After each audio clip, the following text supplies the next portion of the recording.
I'm now regretting putting the notes on there. I can't remember what I'm saying.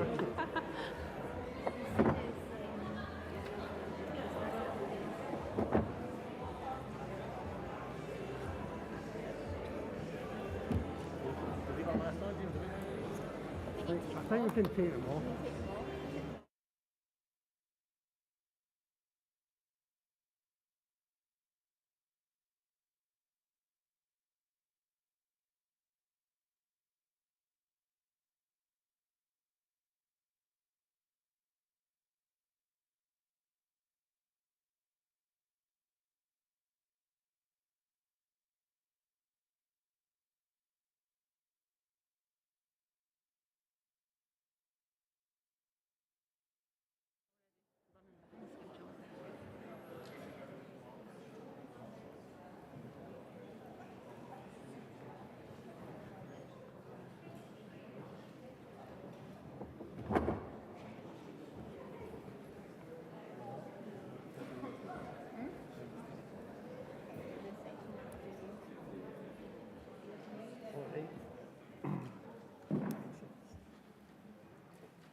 That's everybody in for now. Right.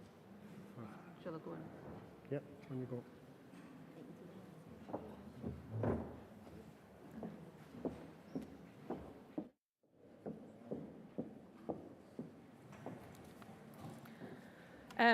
Comrades, on my notes it says bring the conference to order, but you're all being very orderly already, so there's no need to do that. Can I welcome you to the 2022 Scottish Labour Conference here in Glasgow. It's great to be here for our first conference since 2019 and also our first under Anna Sarwar's leadership. The COVID-19 pandemic has meant we've lost many comrades over the past 2 years. Today, the people of Ukraine are facing day 9 of a brutal war where countless innocent people have already lost their lives. So can I start, comrades, by asking you to stand for a minute's silence in respect of all those who are no longer with us.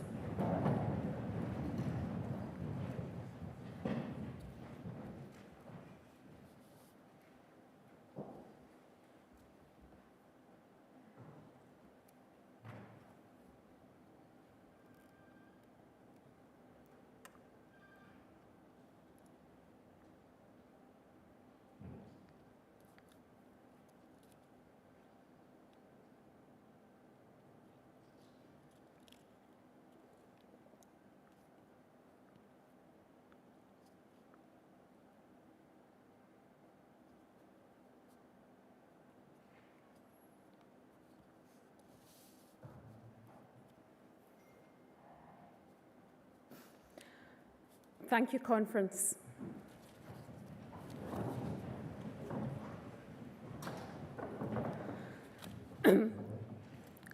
Comrades, isn't it absolutely fantastic to be here in person and not on Zoom at our first Scottish Labour Conference in 3 years?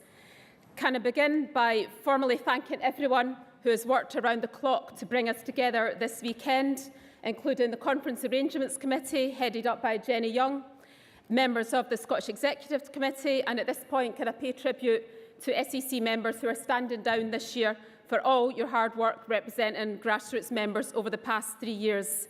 And a particular mention to my fellow CLP reps, James Adams, Anne Henderson and Marion Sporing.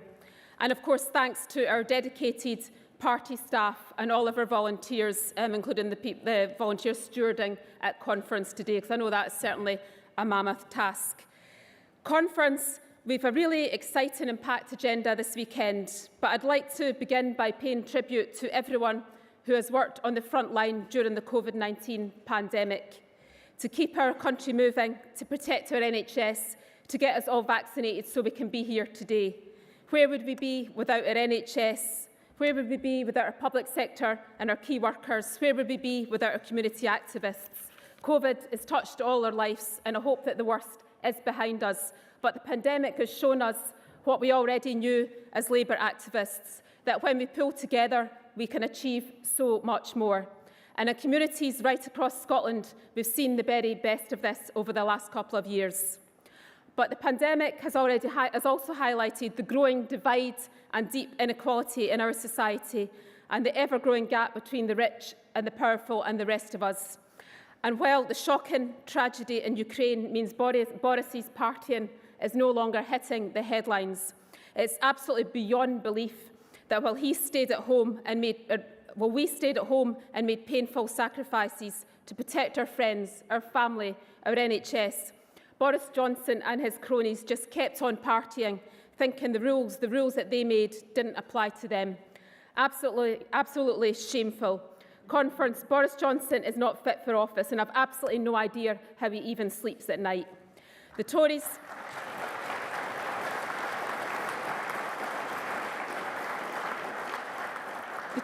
have exposed for all to see that they will never be on the side of working people. They just can't be trusted. And the fact is, we know that there's no bigger threat to the future of the United Kingdom than Boris Johnson's Conservative Party. So, Conference, we need a Labour government now more than ever. And here in Scotland, after 15 years of SNP failure and inaction, a staggering 1 in 4 children in Scotland are grown up in poverty. Thousands of parents are skipping meals so they can feed their children. Record numbers are being forced to depend on food banks and on charity just to get by. And we're hearing not just of children going to school with empty bellies, but children who are actually sleeping on floors because they don't even have a bed or a mattress, of families who can only turn on their heating for an hour or two a day, using torches at night to light their homes. What sort of Scotland are we when we're willing to accept this? And we've got the power to change this, but the SNP ministers would rather play the blame game than use their powers to transform people's lives. And that simply isn't good enough, comrades. Children in Scotland can't afford to be pawns in constitutional fights between Nicola Sturgeon and Boris Johnson. So our mission as Scottish Labour must be to end poverty and to offer a bold and clear alternative.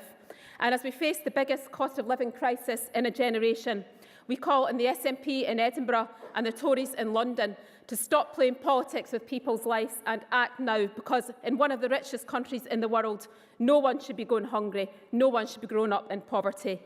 So, comrades, we've got a lot to do, but united and working together, there is nothing that our Labour movement can't achieve. So this weekend, let's focus on how we can change Scotland. Let's talk about how we can inspire people to vote Scottish Labour again.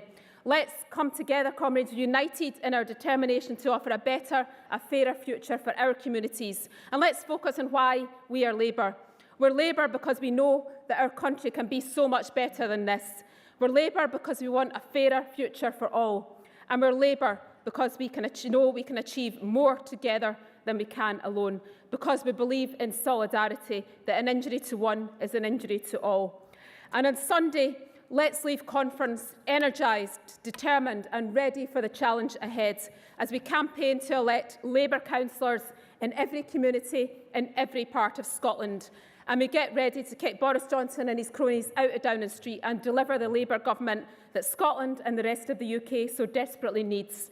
So this weekend, we are saying to every voter in Scotland, Scottish Labour is on your side, and we want to work with you to build a better future for Scotland together. So, comrades, I hope that you enjoy Conference, and can I ask Jenny Young, Chair of the Conference Arrangements Committee, to make our first report to Conference.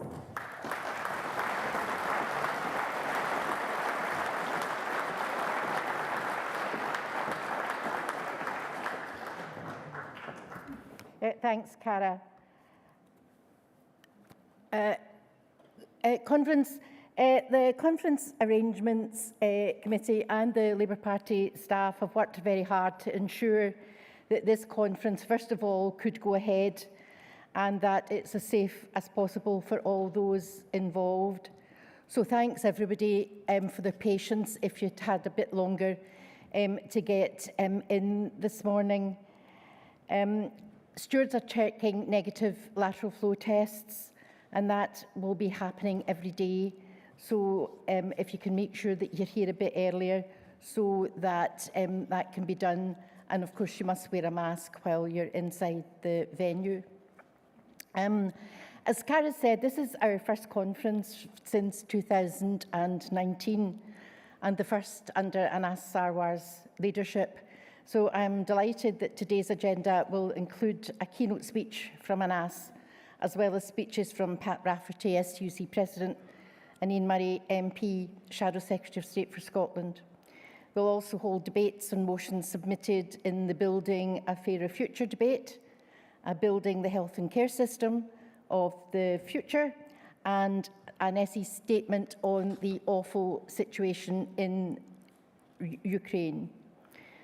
So Conference Arrangements Committee Report 1 includes a detailed agenda for the weekend and important information for delegates. The stuff was sent out by email, but there are some paper copies in the Labour Party stall if you need that. We received 15 motions which the CAC decided should be stand-alone, should be composited motions. And I'm very pleased to be able to say that all these 15 motions were successfully composited in a friendly manner, and we'll hear those composite motions later. A further 17 motions were submitted which we thought were competent and should be scheduled to stand alone in the 6 debating sessions. So we were able to schedule all the motions, including the composite motions, without having to go to any kind of priority ballot. So I'm really delighted about that. I'm delighted that it's a true delegates conference, that delegates have got, and trade unions have got room to debate, to speak, and to make their views aware to the executive. We've received 4 emergency motions. We've determined that they all are indeed emergencies. There are 2 motions on Ukraine, and the 2 motions on Ukraine, but they'll be replaced in debate by the SEC statement on Ukraine, and the delegates from those CLPs can enter into that debate. The other 2 motions are scheduled, among other debates, later on. All votes will be by show of hands unless a card vote is called for, and delegates should pick up their card votes from the Labour Party stand. Because of the situation in Ukraine, which has been mentioned, the CAC have determined that this year's conference charity should be the Disasters Emergency Committee, and buckets are available around the venue if you would like to make a donation. We're also collecting for the Glasgow No. 1 Baby and Family Support Service, who we need in items to be donated there as clothing, footwear, bedding, curtains, kitchen goods, etc. And these donations can be handed in at the Labour Party information stand. I hope they've got a transit van. During our afternoon break and in the evenings, we've got a number of fringes, both here in the conference venue and in the conference hotels round about. The main conference hotel being the Doubletree by Hilton, which is on Cambridge Street, because if, like me, you're from Glasgow, you'll know that that's been under several names in the past. So full details of the fringes are available in the conference guide, and you can please support those fringe meetings, because people go to effort, time and expense to create fringes. So with that conference, I move Conference Arrangements Committee Report number 1.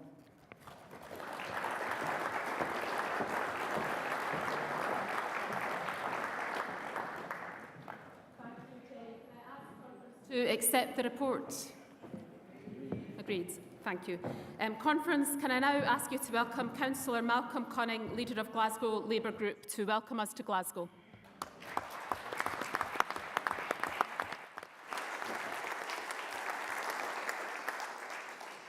Thank you. Conference, it's an honour to address you here in the heart of Scotland's largest city, the city that my colleagues and I in the Glasgow Labour Group are fighting to turn red in May. Our party has deep roots in this city. The city represented by Maxton, by Dewar, and the late, great Maria Fife, who is one of those we have lost since we last met in 2019.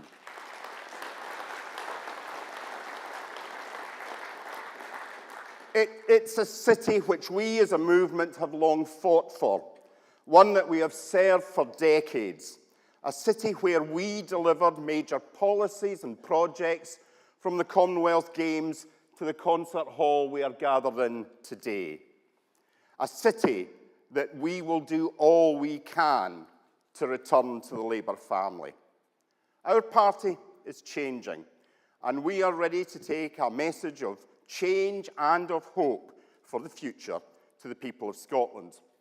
We all know the damage that 15 years of SNP failure in Scotland has done. But in Glasgow, we can see the full impact of their incompetence and their lack of ambition. Conference, this world-class city has been failed by an out-of-touch and incompetent SNP administration. Our streets are strewn with rubbish. To-let boards are creeping up Sauchiehall Street like gangrene up a wounded limb. And workers in this city are once again just completed a ballot to take strike action in order to get the pay and conditions that they deserve. And we need look no further than the beloved Winter Gardens adjoining the People's Palace for the evidence of SNP neglect. The plants in the Winter Garden have been left to wither and to die.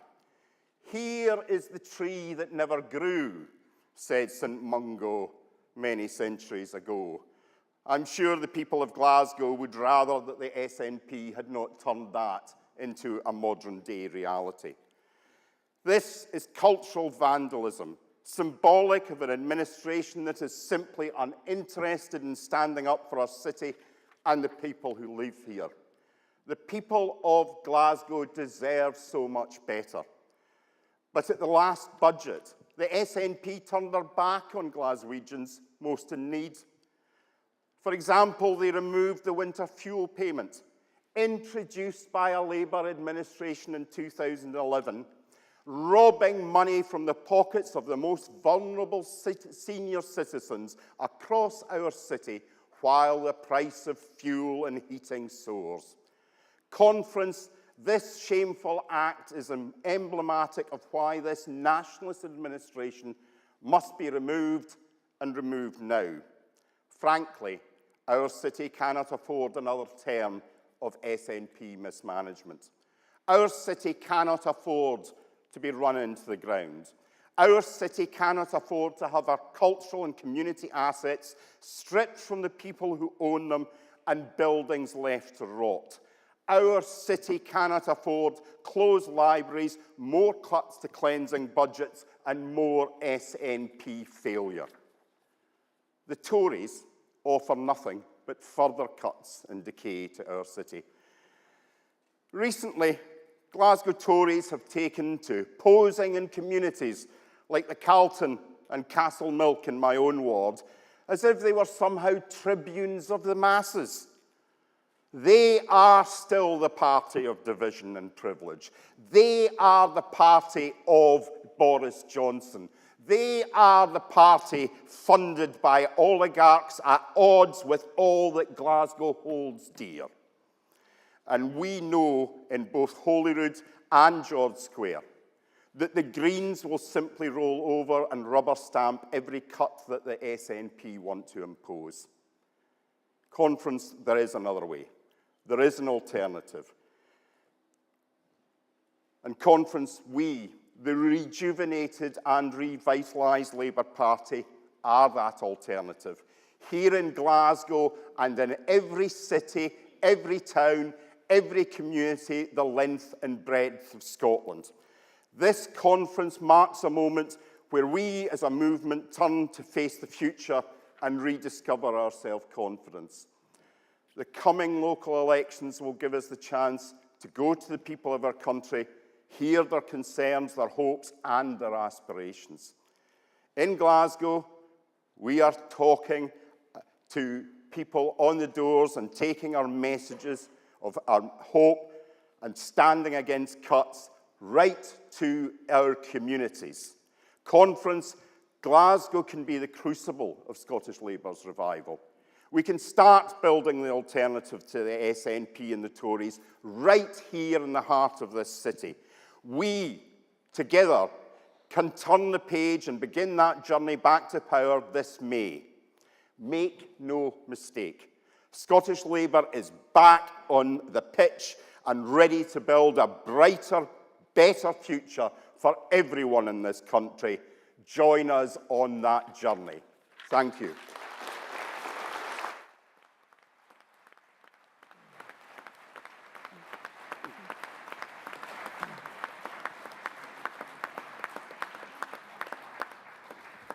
Thanks to Councillor Cunning for warmly welcoming delegates to Glasgow. Colleagues, please welcome James Kelly, Scottish General Secretary, to address conference.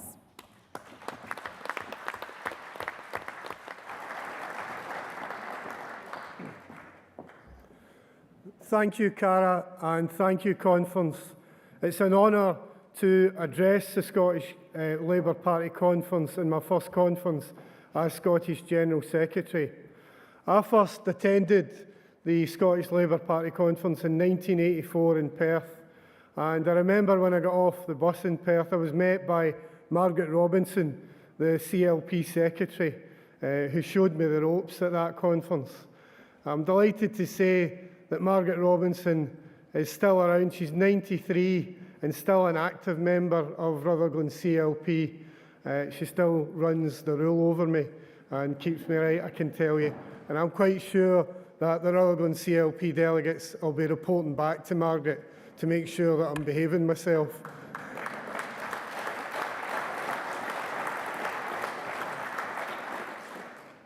I'm looking forward to working with Anas and Jackie and all the team to projecting a positive image for the Scottish Labour Party, not only in this conference, but in the coming local election campaign. Because it comes against a spectre where we have two governments that are letting their communities down. Look at the scandal of a Tory government, the Partygate scandal, where the rest of us had to observe the rules, sitting detached from our families in care homes, in care home car parks and hospital car parks, where these people in Downing Street stuffed suitcases full of alcohol and headed back to have karaoke parties. What an absolute scandal. What a despicable way to treat the public that were following the rules.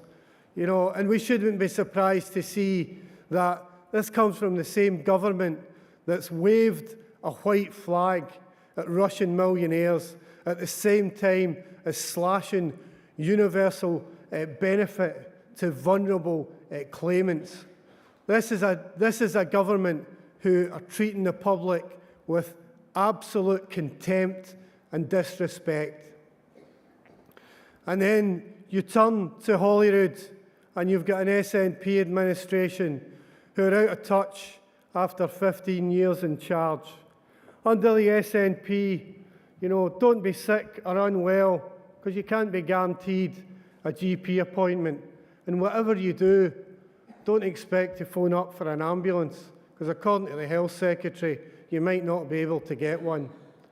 And we've all seen the latest wheeze from the SNP, the car park tax. You turn up to your work and you park in the work car park and you're going to be charged before you even start the working day. What a scandalous attack on working people, asking them to pay in order to start their working day. This is all the hallmarks of an administration that are detached, out of touch, and treating people with contempt. So from that point of view, I can't wait for the council elections, held against a background of a Holyrood administration slashing hundreds of millions of pounds each year from council budgets. Bring on the elections. And I'm delighted to say that our council candidates have already been working really hard up and down the country in wind and rain and snow, getting the message out. They're an absolute credit to the party. And in doing that, they're backed up by Labour Party staff. Let me tell you, and I don't just say that because I'm a Labour Party staff member now myself. I've worked with them all through the years, and they're the absolute best in the business, giving everything for the party, working all the hours.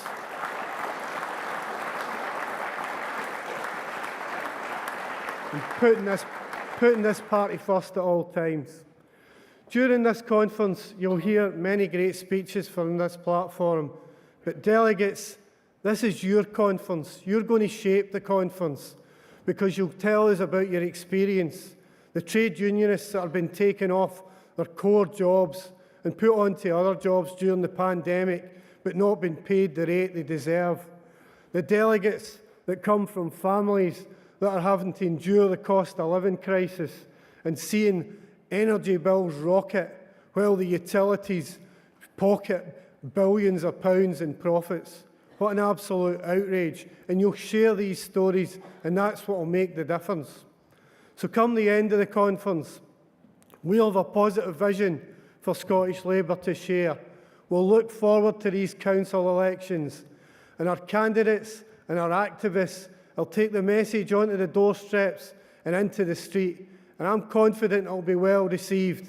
And in these elections, we'll march forward to Labour victories in communities throughout Scotland. Thank you, Conference.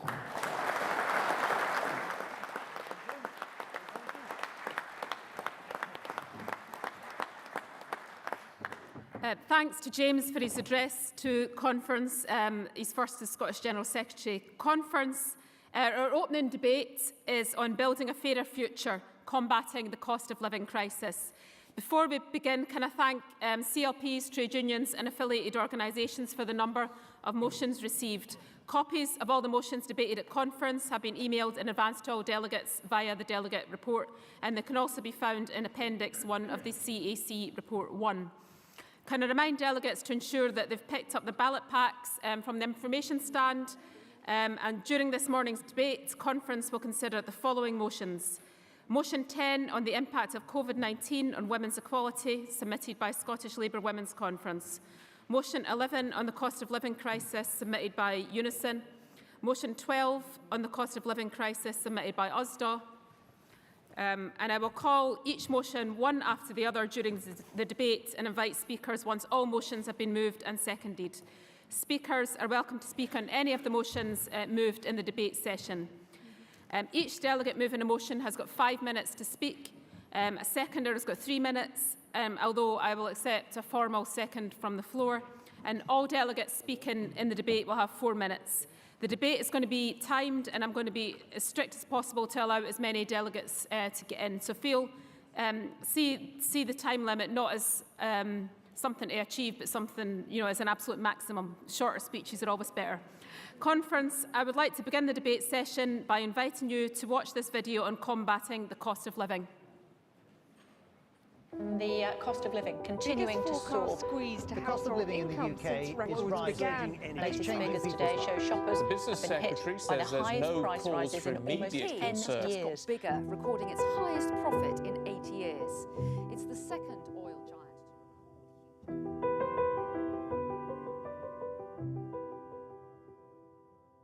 My name is Neil MacDonald. I'm an unpaid carer and I work in the third sector leading a project which is trying to tackle mental health and the issues around it in North Ayrshire. I'm Norma Young, I'm 64 and I work as a customer team member in a supermarket. I also care for my 93-year-old mother who has vascular dementia. The rising cost of living is staggering. We've seen it for months. Everything's going up. It's not even like 1 or 2 pence like it used to be in the old days, as it were. You're 10, 20 pence on an item. The credit we're putting on the meter no lasting as long. If you put in a tenner or 20 quid worth of fuel in the car isn't getting you as far as it used to. And we've just seen our weekly shop has gone up and up and up. And it's us as front workers in the shop. Oh my, we really get deep grief because of things going up. And it's not, we didn't put it up, It's suppose on the one hand, it's easy for me because I live on my own. So should I 1 week, if I put like all the money on the gas and electric, and should I 1 week, I can't eat this week, well, that's fine, there's only me, you know? But I feel sorry for people that's got kids, especially when they've got a lot of kids, because they kind of say to them, well, you're not getting anything to eat for your dinner this week because mum's not got the money. Neither the UK or the Scottish governments have really done anything to really help people if we think about it. Why should you give it to us if we have to pay it back to you? No, that's just, there's something not right there, I think. They give it with one hand and they take it back with the other. You know, that's all wrong. And I don't know what the Scottish Government is actually doing to help support its citizens. It's far more interested in playing the politics of flag waving and division than actually getting on and helping people. Yeah, it makes me feel angry. And sometimes I wonder how these people can sleep at night, you know? Because even, I mean, the top ones, the bosses, are earning such a vast amount of money. Maybe not as much as a football player, but they're earning vast amount of money. And the wee fish at the bottom, they're not caring about us. They don't care if people can't put their electric on. And it actually makes me feel physically sick. You know, these companies are profiting while people are struggling. It's us poor people that's got to pay. I mean, for instance, my mother's £200 a month for a gas bill. And no government is willing to take them to task and say, no, you've made your profit off the back of our suffering, then it's time that you paid a little bit back. And they're making a disgusting amount of money in profit every second, every minute, every hour, every day. But of course, if the government's not going to crack down on these people making so much profit and just basically not giving it back to the customer, what do? I think a one-off windfall tax will let us do a lot to offset the rising costs of living, and it will help us benefit and support loads of families like mine and others in my community. It would help my mum's life, definitely. They're making billions of pounds. Well, great. Now it's time you pay a bit back to society. I know it's an old cliche, like, but my father fought in the war to get a better life for people, and it's going kind of like going full circle. The people didn't have a good life now because of this. But the companies putting prices up for various different things, and you have got to think, what do you do? Do you eat? Do you pay my gas? Do you know what I mean? It's terrible, and they should be made definitely to give money back to the general public.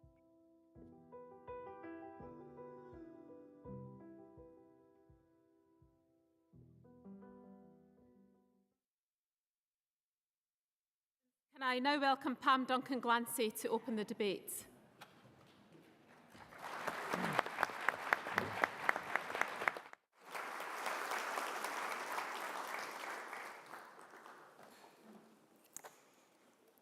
Comrades, I couldn't be prouder to lead this debate today and to have my first opportunity to address conference as a member of the Scottish Parliament.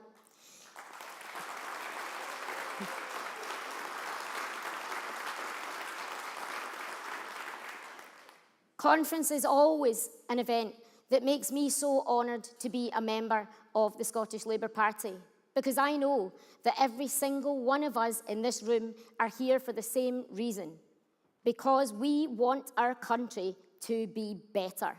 We are the Scottish Labour Party, and we will always stand up for you, no matter who you are, who you love, or where you were born. You can live up to your full potential. Sadly, though, for far too many, we're not there yet. 1 million of our fellow citizens are living in poverty. 260,000 of them are children.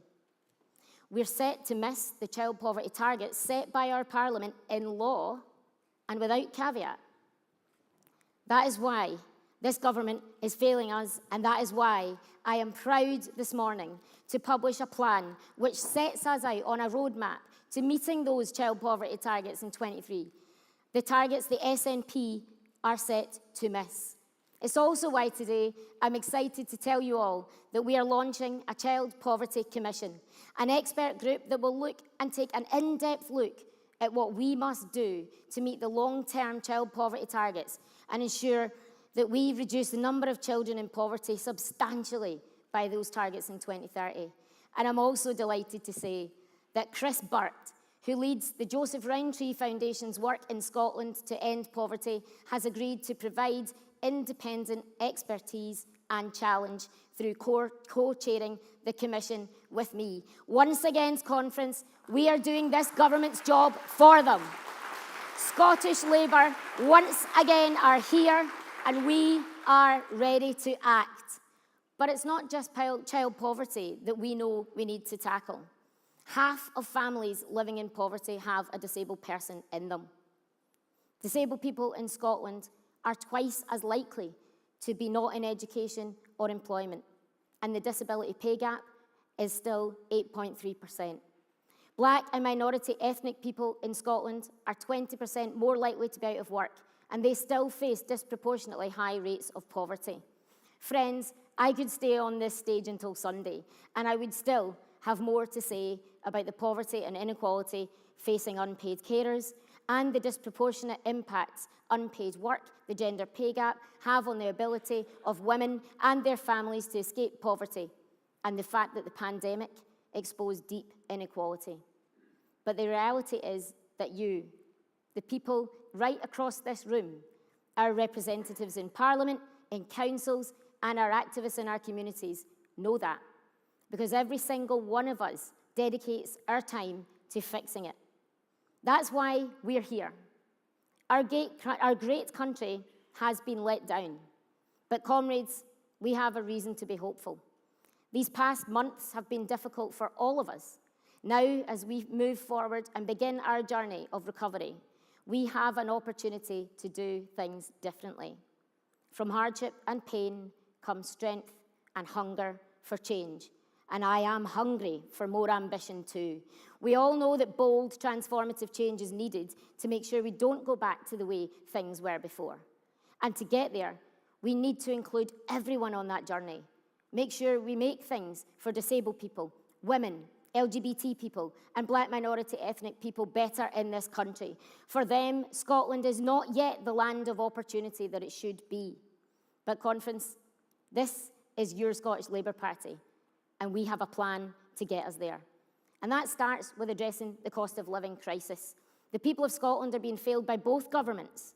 The SNP's solution has been to offer stopgaps here, one-off handouts there, little bits of support, or to tell us to wait for independence. They're saying that they can solve today's crisis with yesterday's policies. The situation has moved on, and we cannot wait a minute longer. And as for the Tories, well, not one of us trusts them on that either. The truth is, neither the SNP or the Tories have the ambition, the drive, ideas, or commitment to solve this crisis. It falls, as it always does, to this Scottish Labour Party. The SNP government can and should use all the powers it has to radically transform lives, but they're not. They declared ending poverty their mission. Well, I say to them, get on with it. Declaration is not enough. Declaration will not put food on the table. We need deeds, not words. The cost of living crisis is not just a concept, it's a reality for far too many who are becoming increasingly unable to make ends meet, not able to afford rent, travel, food, energy, clothes, the basic components of a decent standard of living. Conference, this is not just a crisis, it is an emergency, but it doesn't have to be this way. The Scottish Government got £290 million in Barnett consequentials to address the energy crisis. And what did they do? They replicated the UK Tory government's plans that mean 230,000 of the poorest people in Scotland miss out on support, while 190,000 of the richest people get a council tax rebate. They have let us down, but I do not want to concentrate too much on the failures of these governments, because there are too many, and we're all too familiar with them. Instead, let's talk about the hard work our party has done to show them how to fix it. Comrades, Scottish Labour has a plan to address this crisis. A plan that would give 595,000 people, low-income people and people who even last year could never have dreamt life would be such a struggle, to get £400 towards their bills through a supplement to the winter fuel payment. Our plan would put money in people's pockets now, and we have a plan to pay for it too, through a one-off windfall tax on North Sea oil and gas producers who've profited from price rises, making 750 quid a second. So far, the SNP have failed to support our plan, but we're the Scottish Labour Party, and we don't give up. We want to give security for people and families in the short term by keeping bills down, not even for luxuries, for the bare essentials. And we want to offer them long-term security too. Conference people are falling from one crisis to the next, and we cannot go on like this. We need more than stopgap solutions. Tackling this cost of living crisis must come hand in hand with action to address the structural inequality and poverty we know exists. The Tories can't be trusted. They'll protect their own time and again, and the SNP aren't doing enough. They have the means to do so much more with the powers they have. The truth is, they lack the motivation. But we have that motivation. While the government in Holyrood is passing the blame to Westminster, instead of shouldering any responsibility for itself, we are the ones with a plan to take action to reduce housing costs by controlling rent, insulate homes to save families ongoing heating costs, regulate bus companies to ensure fares are affordable, freeze rail fares as ScotRail moves into public ownership, and a plan to make sure that work pays by using our powers of public procurement to end 0 hours contracts and secure a living wage for those in the public sector. And we would also raise the pay of hundreds working in the social care sector, key workers who put their life on the line to save ours, with a proper increase to their wages to £12 an hour instead of a derisory 48 pence. Conference, we have a plan. A plan to help those furthest from economic equality by setting disability poverty targets, by extending free school meals and developing guidance on school uniform policies. Comrades, we are the only party that's done this before. We know what works, and we know how to get the job done. Under Gordon Brown, we reduced poverty by an unprecedented amount. We can, and we must, do that again. We've changed lives with groundbreaking policies on tax credits and taxation, social security benefits, Sure Start, early intervention and literacy and numeracy, and social inclusion partnerships. Labour governments in Scotland and the United Kingdom, never forget this, reduced child poverty. Under this SNP government, it has gone up. We are the party of equality. We are the party that has a proud history of putting our money where our mouth is to make people's lives better. And I know the last government changed my life, and I know we can do the same again. Comrades, we've been failed. The SNP squandered our legacy, and now they're running out of time. But we're still here. We're giving them the solutions, and we'll continue to hold their feet to the fire because that is what the Labour Party does. Inside and outside of government, all of us do everything in our power to improve the lives of the people of Scotland, and we will keep doing just that.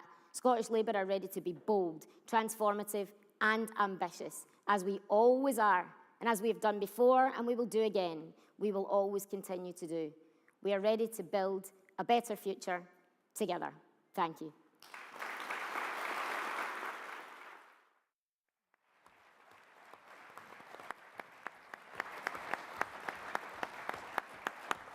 Thanks, Pam. Can I ask delegates who are moving and seconding motions 10, 11 and 12 to be prepared to come forward? The delegate moving motion 10 can come to the rostrum now, and other delegates moving and seconding in this session can make themselves known to the stewards. This will maximise the amount of time for speakers because we are running quite late already. Can I invite the delegate moving motion 10 to come to the rostrum? Thank you. Thank you, Chair. That was a very inspirational speech, Pam, and I'm just wondering if you're ready on that gin and tonic that I know you've got in your bag. Agnes Tolmie, Unite the Union, Glasgow Kelvin CLP, and moving this motion on behalf of our Women's Committee. Conference delegates, there is no doubt that COVID has had a dreadful impact on everyone don't think there can possibly be a person, a family, a community that's not been affected.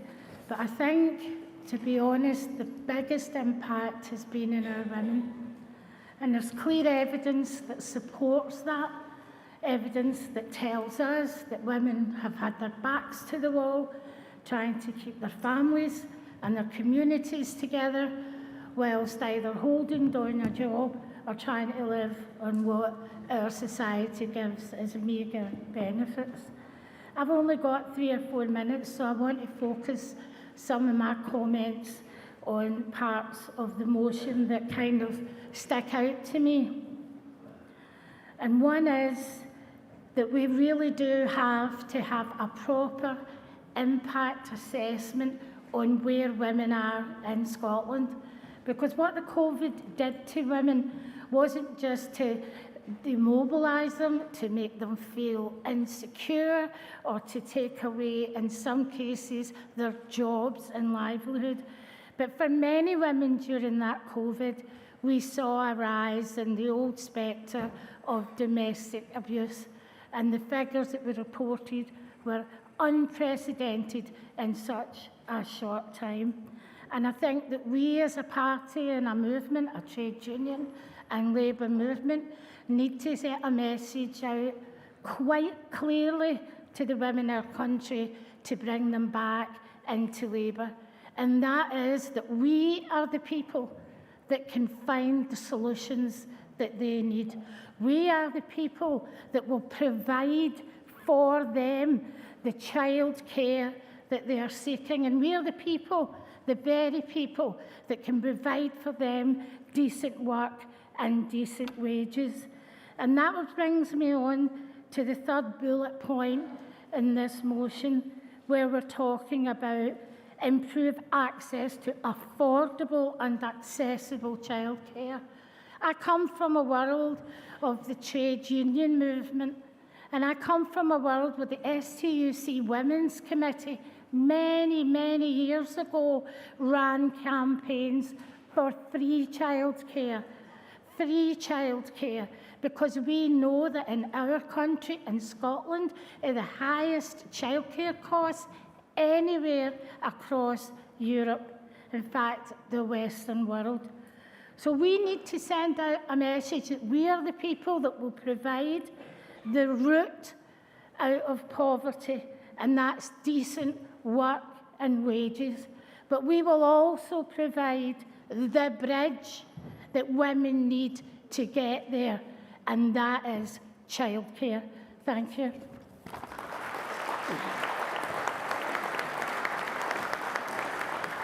Can I invite the delegate second in motion 10 to come to the rostrum, please?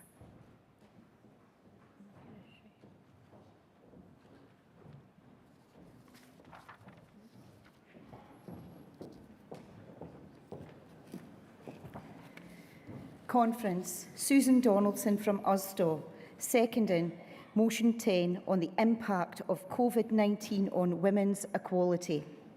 The pandemic has had a devastating impact on women's equality in Scotland, and the effects are predicted to be long-lasting and far-reaching. Women were already in a more precarious economic position. They were more likely to be employed in low-pay and insecure work, and more likely to be balancing paid work with unpaid care. The pandemic has only deepened inequality. We relied on women during the pandemic. The majority of the key worker roles identified by Scottish Government were carried out by women in care, cleaning, teaching and essential retail, and so much of this work remains undervalued. Women were also more likely to work in sectors heavily affected by lockdown restrictions, like hospitality and non-food retail. More likely to be furloughed on less than usual pay, have their hours cut, or lose their jobs altogether. Low-paid women, young women, disabled women, Black and minority ethnic women have been disproportionately impacted. And it was women that were left plugging the gaps when schools and care networks were disrupted. Issues around balancing work and care aren't new, but the pandemic brought on new challenges. From formal care disappeared overnight. Informal arrangements were made impossible by social distancing. Women under even more pressure to pick up the pieces.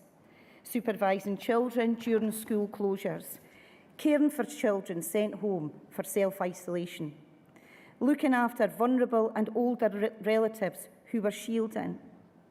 Usdaw members in retail and distribution have had a difficult time. A poll revealed well over 58% have had to take time off work during the pandemic because their kids had to self-isolate. And only 13% were paid the normal pay. For the majority, 87%, their pay was less than usual. Many employers refused to furlough those caring for children, even though guidance was clear they could do this. We have been supporting women in impossible situations with no right to paid leave, no accessible childcare, and one-sided flexibility favouring the employer. The Tories and the SNP are well aware of the issues women are facing, but they've failed to act. We must make sure that women are centred in decisions about how the country recovers from the pandemic. Affordable and accessible care is key to women's equal participation, along with a new deal for workers that properly values the work that women do. Without immediate practical action to address the deeply gendered nature of care, women will be pushed further to the fringes of the labour market. Conference, we cannot be left to bear the brunt of another crisis. Please support the motion. Thank you. Thank you. Can I now invite the delegate moving motion 11 to come to the rostrum, please?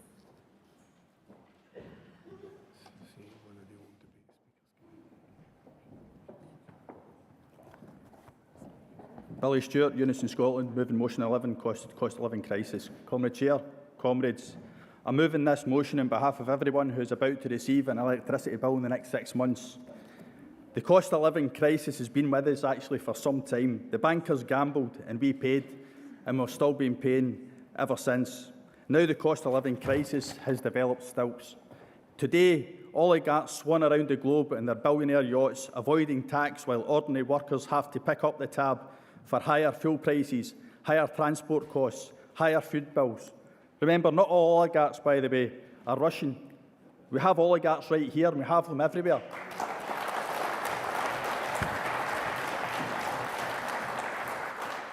Multinationals making obscene profits for shareholders are not in the slightest bit ashamed about the massive hikes on the most vulnerable in our society. They can easily afford to absorb a little pain cushioned by the record profits that they have posted in recent times, but our ideologically driven government are slaves to profit and sociopaths with no empathy, liars that can't be trusted. Our public service workers have made great efforts in the services that we have during the pandemic. Workers providing vital services and support in our communities. Last year, they were given a derisory below-inflation rise. How are these essential workers expected to cope with another derisory offer of 2% this year? What an insult to our heroes in the front line, the very people that will have to support the most vulnerable in this cost of living crisis, struggling to heat and eat themselves. Here in Glasgow, my Unison branch have just recorded a massive victory in the strike ballot for equal pay. The SNP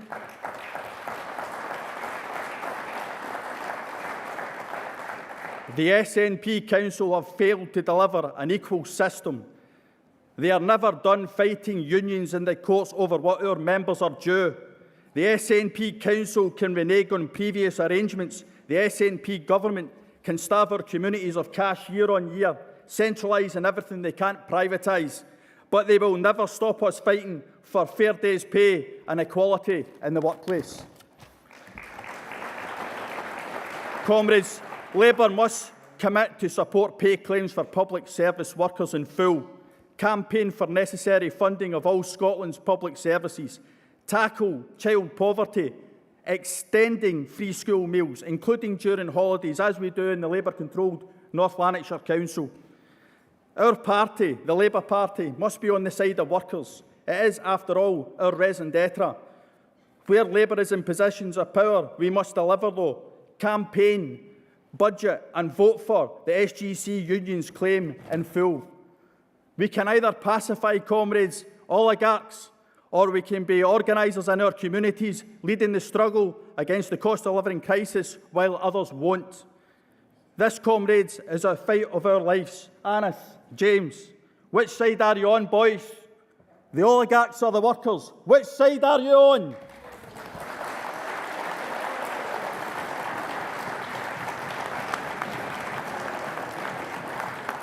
Can I invite the delegate seconding the motion 11 to come to the rostrum? Thank you.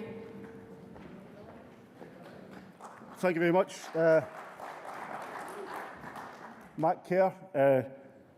Just want to reassure everyone the communication workers are very clear what side they're on today, and we're seconding the unison motion.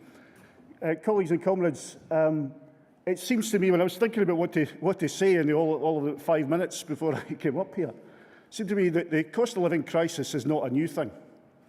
If we think about where the crises are, people can't afford to put a roof over their heads. People can't afford to eat. People can't afford to heat their homes. People can't afford to clothe their children. And most devastatingly of all, people are increasingly being let down by services that are chronically underfunded in our country. And they're chronically underfunded not just because of the big bad Tories down in London, because we know they're big and bad. They're chronically underfunded because of the actions of the SNP government here in Scotland as well. And the people out there need to understand that too. When we consider and we tackle the cost of living crisis, we must consider it in a fully comprehensive way. It's not enough just to simply say, well, we'll put a little bit more in your universal credit. Of course, we absolutely should. It's not enough to say, we'll chop 5% off your VAT on your fuel bills, although we absolutely should.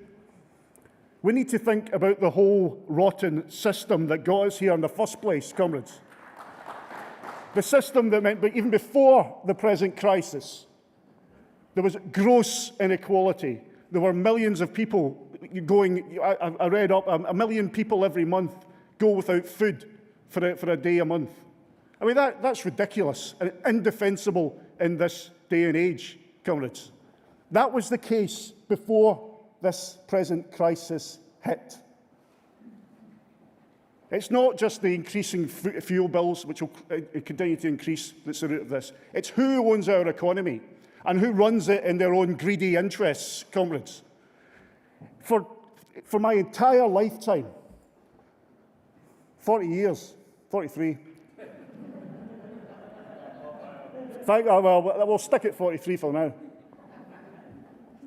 There has been an increasing concentration of wealth and power in this country. And I have to say, great as the past Labour governments were in redistributing some of that wealth, and we need to be honest about that, we didn't do enough about actually doing something about the concentration of property wealth and asset wealth in this country, because that is the root of the travails we're in right now.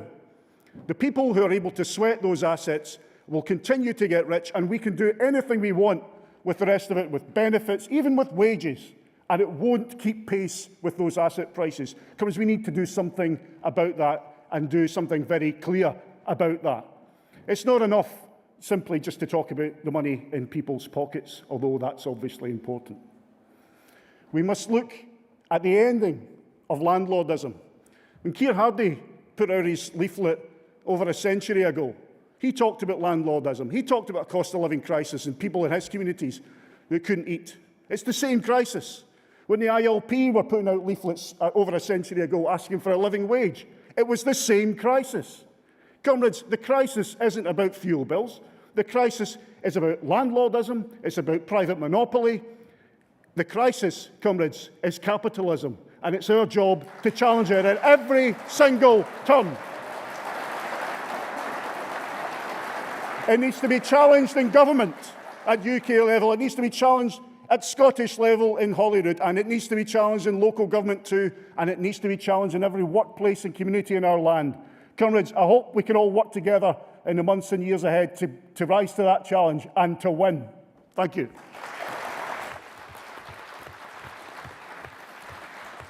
Can I invite the delegate moving motion 12 to come to the rostrum? I thought it was going to be formal.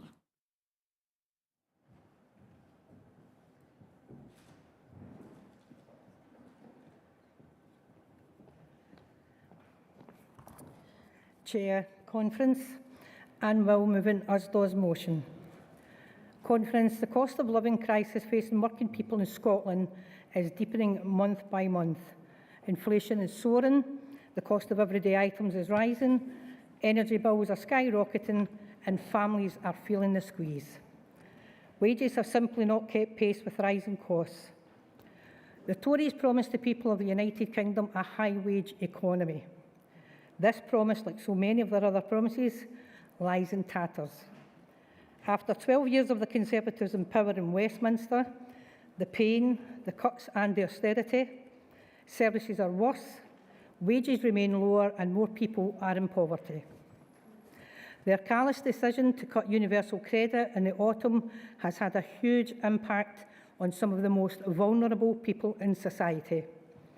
A report from the Joseph Rowntree Foundation shows that poverty has risen steeply in recent years. A shocking 19% of people are now in poverty in Scotland. Conference, I'm a retail worker and proud to be so. We are key workers. We serve our communities day in, day out, and for that, the very least we deserve is a decent standard of living. And yet a survey of Usdaw members in Scotland found that 70% have had to borrow money to pay their bills in the last 12 months. Nearly half have had to skip meals to pay the bills, and nearly 3/4 say that financial worries are affecting our mental health. In the heartbreaking words of one of our members, I lie awake at night panicked about how we'll get by. I have a son turning 6 and no way of getting a birthday gift or knowing where our next bit of money will come from. This is the reality for low-paid workers in Scotland in 2022. Worse is yet to come. We face a double whammy when the energy price cap is lifted next month. At the same time, we'll be hit by an increase in national insurance contributions. This will have a devastating impact on families who are already struggling to get by. It's at a time like this that Scottish Government should be doing all it can to protect low-income families, but simply they've shown they aren't up to the task. Instead, they've sat idly by while spiralling household bills are putting many under pressure and plunging families into poverty. Is it any wonder that the Joseph Rowntree Foundation reports that without more action, the Child Poverty Act targeting Scotland will be missed? We need immediate action from this SNP government, and if they are unable or unwilling to stand up for the people of Scotland, then they should make way for a Labour government led by Anas Sarwar, who will.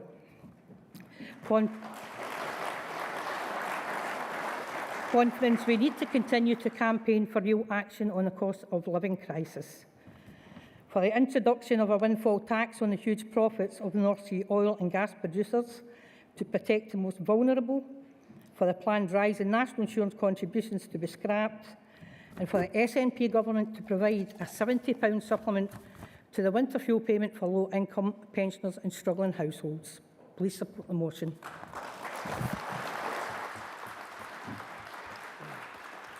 Thank you. Can I invite the seconder to come up to the platform, please?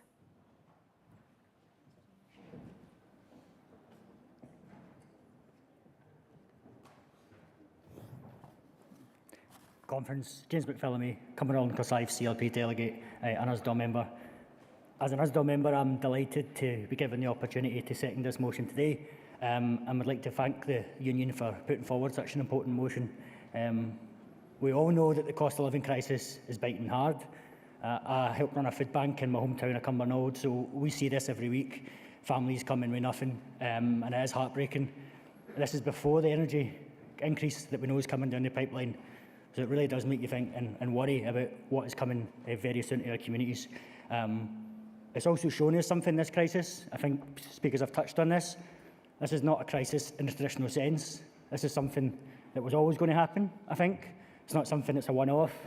This is a result of broken systems and broken markets and governments that are too weak to fix it. So it's also shown us, not that we needed to be shown, quite frankly, that the Tories don't care a jot about people struggling with bills, and they won't lift a finger to take on the vested interests. It's also shown us that the SNP sometimes talk a good game, but when push comes to shove, they're timid, they tinker around the edges, and they don't go far enough. Both our governments have the power to make real and lasting change, to tackle the energy crisis once and for all, to drive down bills, but they won't do it. It's actually quite astonishing to me that something as basic as a one-off windfall tax on companies making tens of billions of pounds in profit can't get political consensus. Says all you need to know about the Tories and the SNP.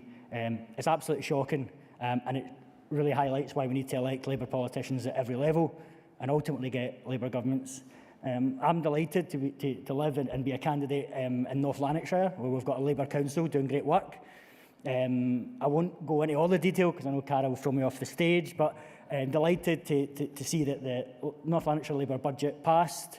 It was a cost of living budget at its core, really helping people in need at this difficult time with the powers available to the council. Now we know, Matt Kerr touched on it a minute ago, if the Scottish Government would do the right thing, give councils more money, they could do more. If the UK Government would take on the vested interests, more could be done, but they won't. So that's why we need Labour representatives at all levels of government, and we'll all be trying to achieve that in May. So thanks once again to Usdaw for this motion, and cheers.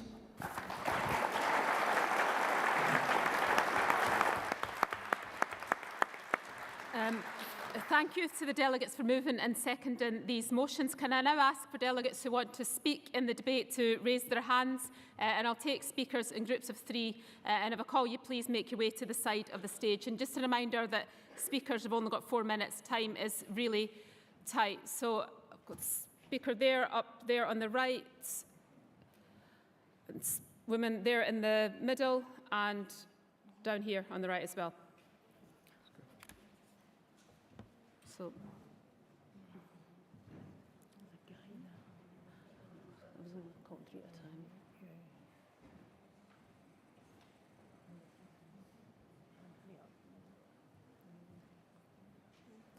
get a shift on. You're so thoughtful in your own time. I know.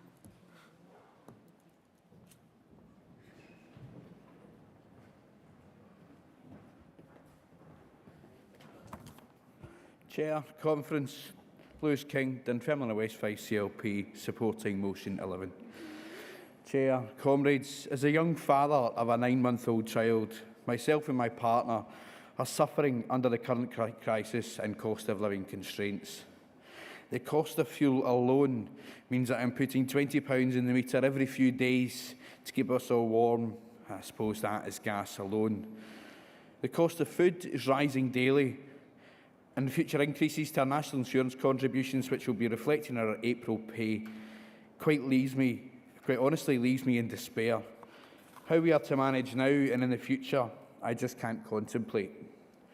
Back in 2010, the family safety net was worth about 2/3 of the minimum income standard for families.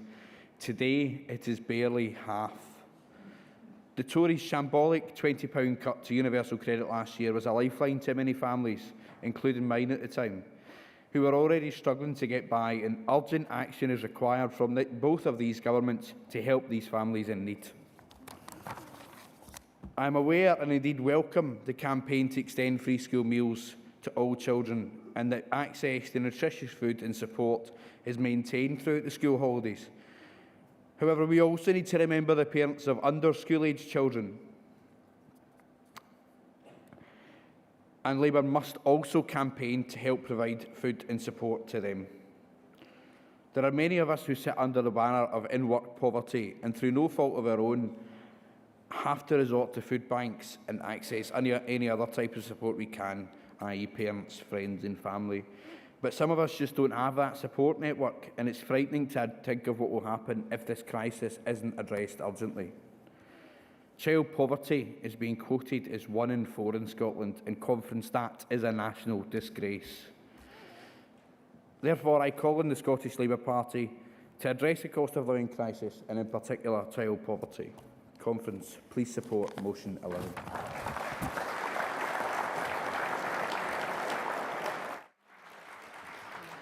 Thank you, Comrade. Can the next speaker come to the rostrum, please?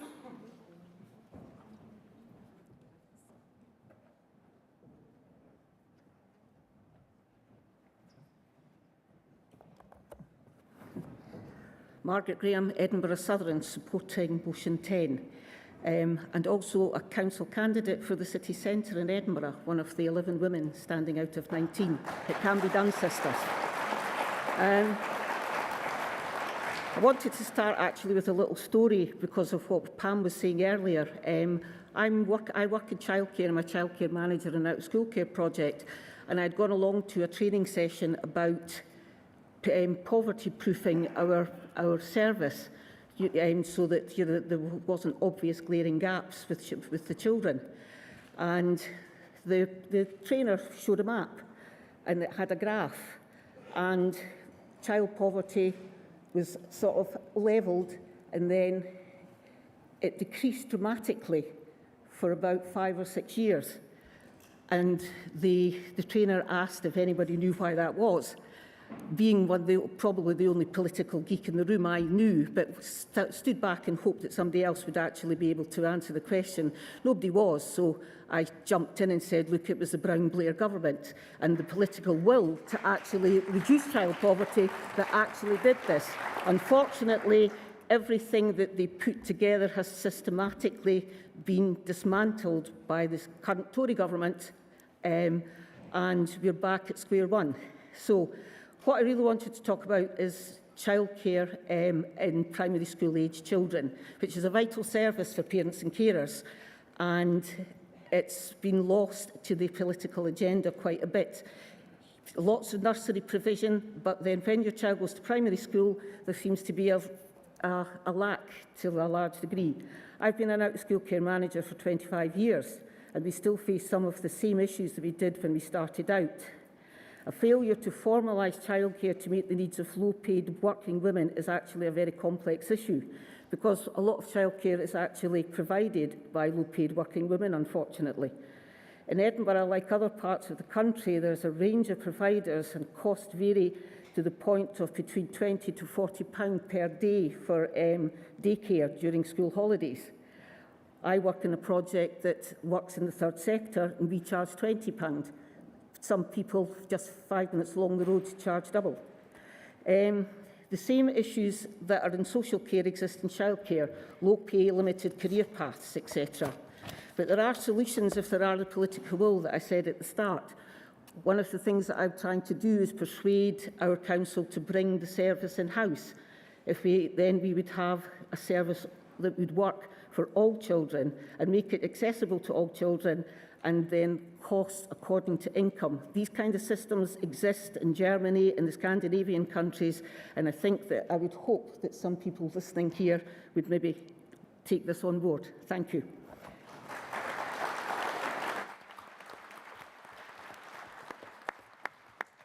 Can I now call our next speaker, Heather?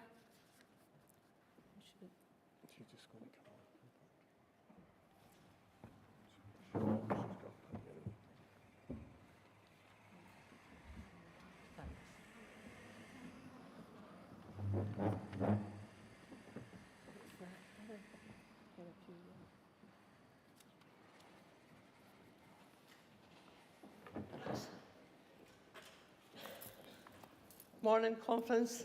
Thank you, Chair. My name's Heather Pugh. I'm Edinburgh North and Leith. I'm standing as a candidate in Portobello Craigmillar.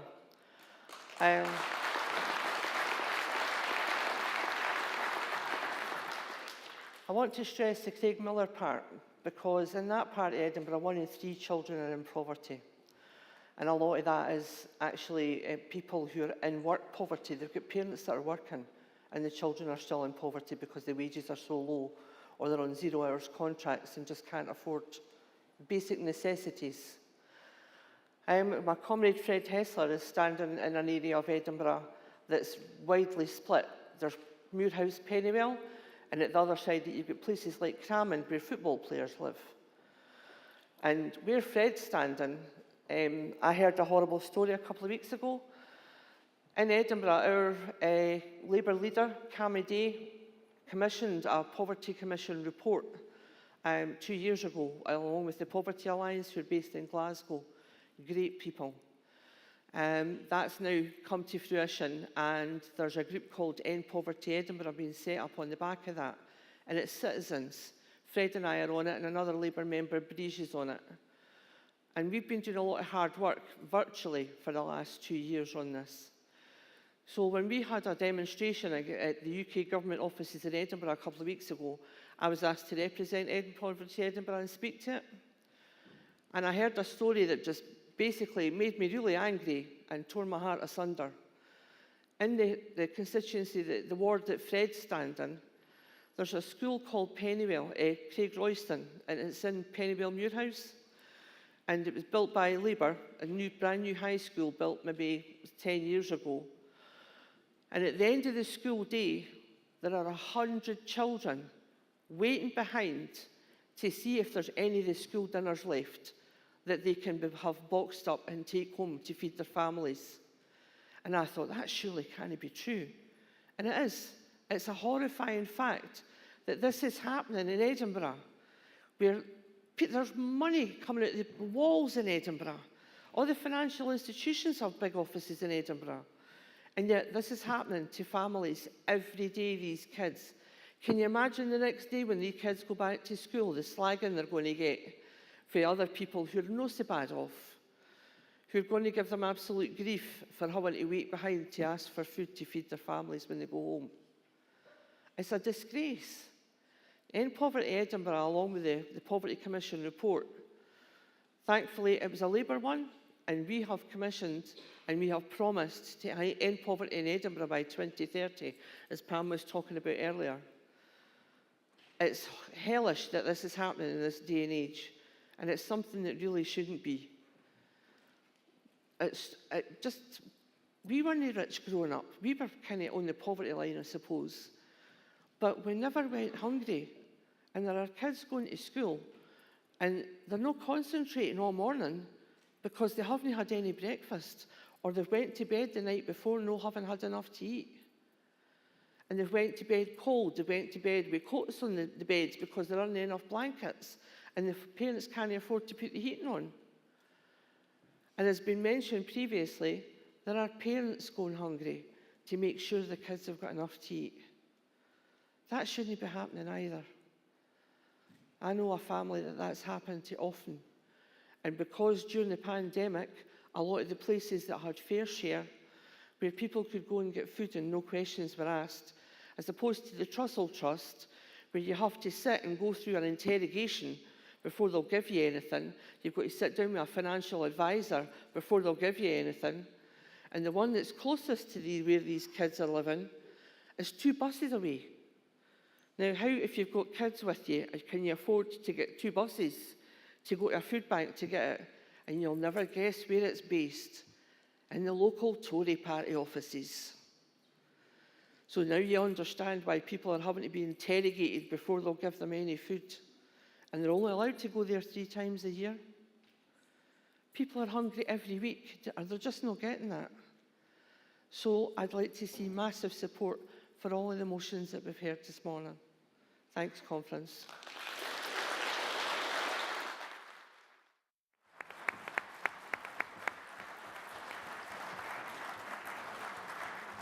Unfortunately, comrades, we're running very late, and so I'm not going to be able to take any more speakers from the floor in this debate. I know that's disappointing, but hopefully you have time to get in over the rest of the weekend. Can I now ask Audrey Dempsey to close the debate, please?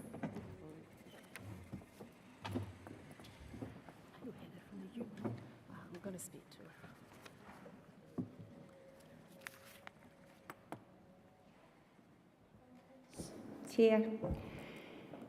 My name is Audrey Dempsey and I'm very proud to be here today as a candidate for Royce and Springburn in the local government election.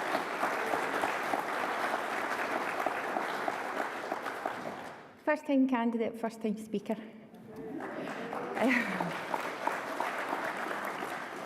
I'm here today to speak to you from my experience of founding and running Glasgow's #1 baby and family support service. This is a service that I set up 5 years ago to assist people who were in financial hardship and working poverty, and the charity basically supports them to meet their basic daily needs. Now, we are evidencing everything at the front line of the cost of living crisis, and it's been about for a long time. We are supporting on average 128 families per week. Now that's families, so when you break that down to individuals, that can be anything from 300, 400, 500 individuals every single week who are struggling to meet their basic daily needs. This is mums, dads, kids, grannies, grandas, uncles, aunts, you name it. We have 149 professional agencies who refer to us regularly, and the most frequent referrer is various departments of the NHS. Now, all these professionals cannot be wrong, so we're taking that's coming from a professional opinion that these people are in dire poverty. So there's more than us who are evidencing it out there. All these other professionals are evidencing it as well on a daily basis. Now, the true impact of what the cost of living crisis means is really quite severe, to be honest. And a couple of examples is a young mum who recently couldn't afford winter clothing for her children. Now, instead of somebody reaching out to help that young mum and maybe offer her some clothing that they had in a cupboard, if they had any, they reported her to social services as a safeguarding issue. Now, that involved language involving child protection words, and this made this mother at the end of her tether. She was ready to end her life. She felt she had failed her children. She felt she had failed her extended family, and she was nothing more than a letdown, and the world would be a better place without her. She had to sell her children's tablet and TV from the room. Now, that was a tactical choice. That wasn't that she wanted to deprive her children of having these things. She needed money to pay for the electricity, and she chose two of the things that burned the electricity to sell to pay for the electricity. So she said not having them meant it wouldn't cost me for them to use them. These are the decisions that parents are having to face on a daily basis. Now, that young woman was brought to us and we sat down and we discussed her incomings and her outgoings, and clearly she had so much more going out than she had coming in, and she was on benefits. Couldn't afford childcare, so she couldn't seek employment of any kind, and her two older kids were still in education. On coming to us, she was able to get winter clothing, not only for the children, but for herself as well. She gets budgeting advice and mental health support. Now, there should be so many other services out there offering this for people, because that is the true impact of what the cost of living are doing to families. That mum's turned a corner now because she's found that support, but there's so many who haven't turned that corner, and they really are. It's not just in your purse, in your wallet, that the cost of living is having a big impact. It's on your mental health, it's on your self-respect, it's on your family relations. There's families breaking down, breaking up everywhere, all over the country, and it's basically because money is the root of the problem. There's simply not enough of it, and the money that is in the country isn't being managed very well. The real cost of living crisis, it's parents who think that their kids would be better off without them, as I said. It's kids who can't hold their head up and put their shoulders back walking into the playground in the morning because they're embarrassed and they don't want their peers to see the threadbare cardigan elbows or the hole in their trainers or in their trousers. Or kids are conscious of this, and they're having to go in and face their peers in school like this. And it's not because they're neglected. It's, again, the cost of living. There's more coming out of households than there is coming in all over the country. The reason I'm standing here today to tell you stories like this, and it's basically to bring it home to you. And if anybody is in any shadow of a doubt that this is the reality out there, come and volunteer with me for a day. You're more than welcome. See for yourself what's going on, because it's real and it's happening. Only yesterday we were made aware again to go and support a man who'd lost his job, was in such a long waiting process to get universal credit sorted, couldn't get another job and was threatened with eviction, made an attempt in his own life. This is a man that's worked all his days.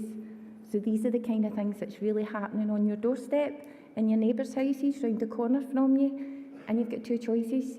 You can stand up and be counted and help these people, or you can do what the SNP government are doing and turn a blind eye and deny that it's happening. It's not. You can't deny it. It's there in front of us all.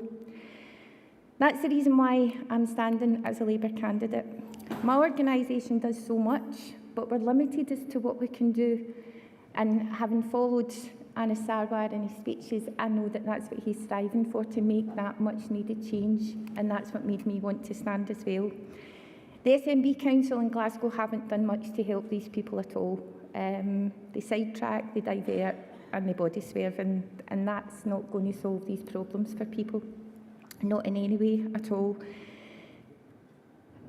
Conference, I urge you to support this motion, because for a lot of people out there, take my word for it, it's becoming a life or death situation.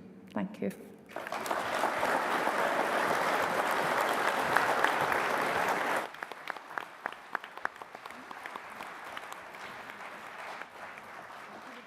Thank you, Audrey. I'm looking forward to seeing you elected on the 5th of May.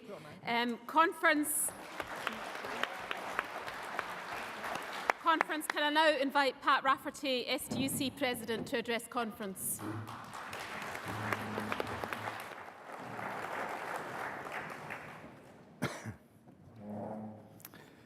Conference, it's a pleasure to address you today as the President of the STUC, and I thank you, Chair, for the kind invitation to come along today. And I also want to congratulate Anas on the terrific job that he's doing just now leading the Scottish Labour Party.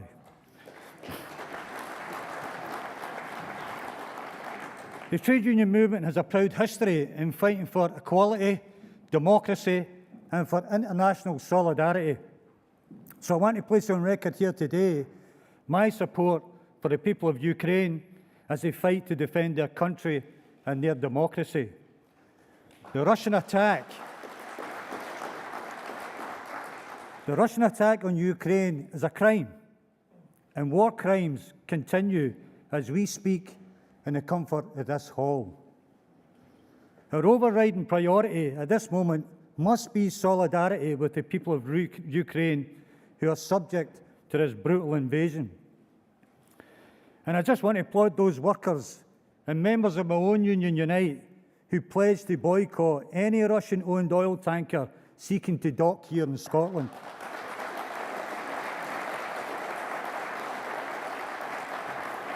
A true act of international solidarity.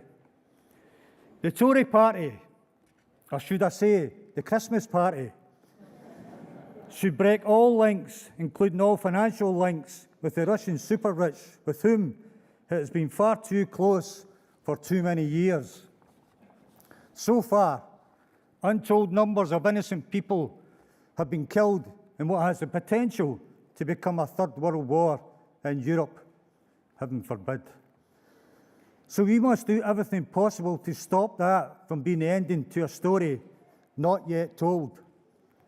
Politicians from all parties must do all they can within their capabilities to support Ukraine and its people, to defend right over wrong and to challenge aggression over peace. Conference, the last 2 years has shown us who really matters. It wasn't hedge fund managers and millionaires that kept our society going, but cleaners, carers, nurses, supermarket workers, cleansing workers, delivery workers, post office workers, to name just but a few. Low-paid, predominantly female key workers that risk their health and well-being to keep us safe and sound. And I want to make a special mention to council workers. 55% of them earn less than $25,000 a year. Yet over the last decade, they have faced pay cuts as services are withdrawn and the workforce shrinks. These workers are the backbone of our communities, and yet they are undervalued, underpaid, and under immense strain. They deserve a real terms pay rise.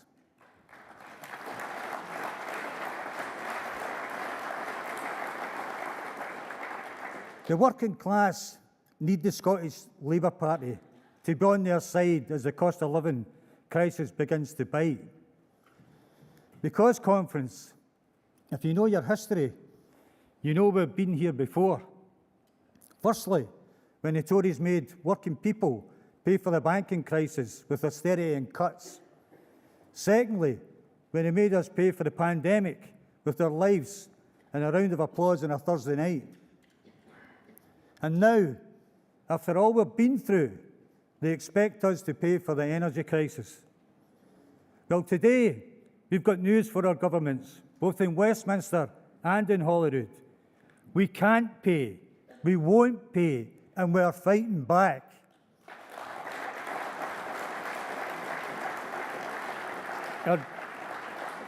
Our university staff striking to protect their pensions. Our hospitality workers standing up against rogue bosses like McMurray 300. Our logistic workers fighting to protect their union rep who's been sacked by Yodel. Our print workers in Dalkeith striking for fair pay. And conference, we are winning. We are winning. 19% pay rise for lorry drivers and canteen transport. 8.5% pay rise for apprentice decorators across Scotland. Improved pay deals for stagecoach workers, ScotRail workers and local government workers. The trade union movement is proud of this because working people need a better deal and we need a people's recovery from the pandemic. And let me say this, when trade unions speak of recovery, we don't mean reverting to life in 2019.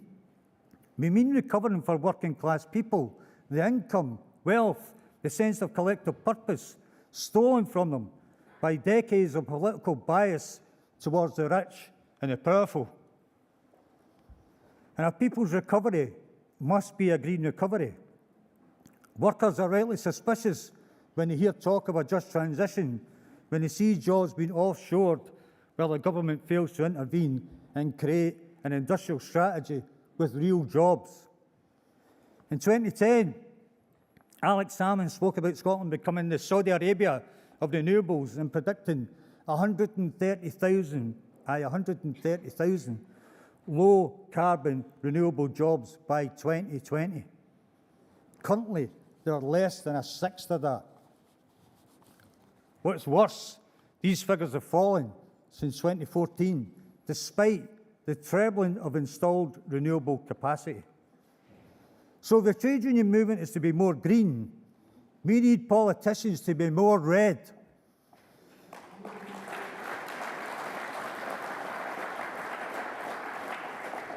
We need political support to rebuild our manufacturing sector and supply chains through an industrial strategy, public sector investment and public ownership of energy. We need political support to decarbonise our homes. We need political support to decarbonise our transport system by taking back control of our buses and running them in the interests of the people, not the interests of Brian Souter.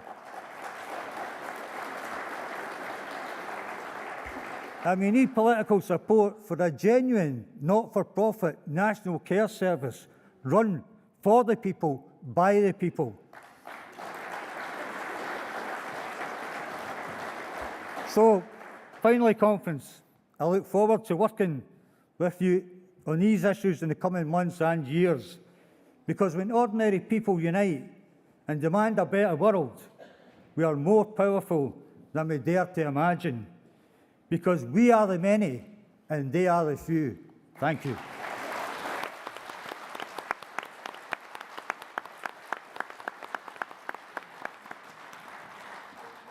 Thank you, Pat. We're now going to move to the next part of the agenda, standing in solidarity with Ukraine. Conference, as you will know, the ongoing conflict in Ukraine is deeply distressing. We've all seen the images of the impact of what's happening on our news channels and our social media feeds. Conference has received a statement from the SEC on the ongoing conflict. and we're proud, absolutely proud as a party to stand in fierce solidarity with the Ukrainian people. Я жду мира. Когда там что-то резко шевельнулось, резко дернулось, меня просто переклинило, мне было очень сильно страшно. Я постоянно слышала обстрелы. Начали сильно выпадать волосы из-за того, что нервы, все влияет.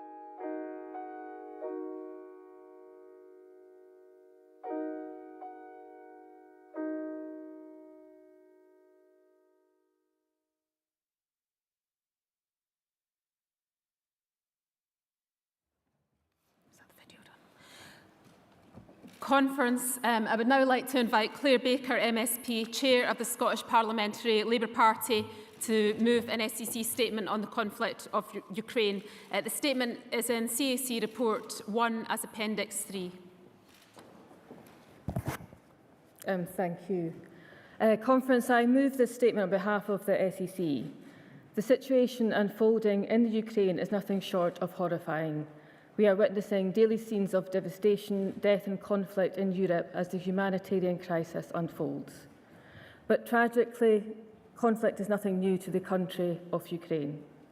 Ever since the Russian annexation of the Crimean Peninsula and the Russian-backed separatist uprising in the Donbas region in 2014, the nation has lived in fear of further Russian aggression.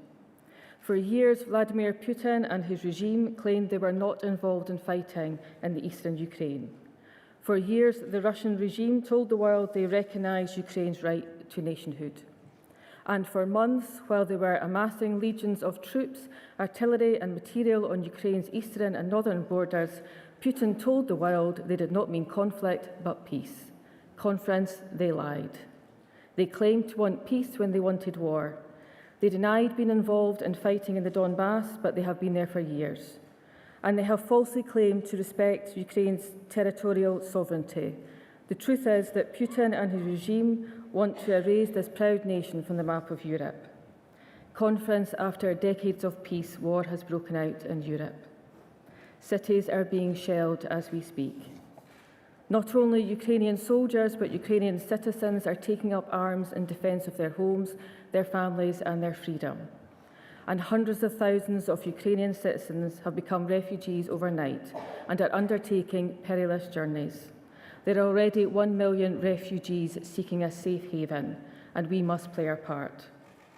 And we must not forget that many of the Russian troops being sent to their deaths in the streets and the fields of Ukraine are conscripts who are dying to fill the wishes of a dictator. And we must also recognise the Russian citizens who are speaking out against Putin and his actions at grave risk to themselves. Conference, we cannot be silent in the face of this aggression. We must send a message to Vladimir Putin and to all of the strongmen, dictators and autocrats of the world that enough is enough. So let us be clear, Conference. Scottish Labour stands in solidarity with Ukraine. We unreservedly oppose and condemn Vladimir Putin's unprovoked invasion of the sovereign and independent nation of Ukraine. The Ukrainian people have shown and continue to show inspirational bravery and valour in the face of Russian invasion. The scenes of war and slaughter, such as the shelling of civilian areas by the Russian military, are unconscionable. And as we approach International Women's Day, we also deplore the fact that war has a devastating effect on many women who are exposed to trauma and exploitation. It is critical that those of us around the world who value freedom, democracy and the right for people to live in peace do all we can to support Ukraine.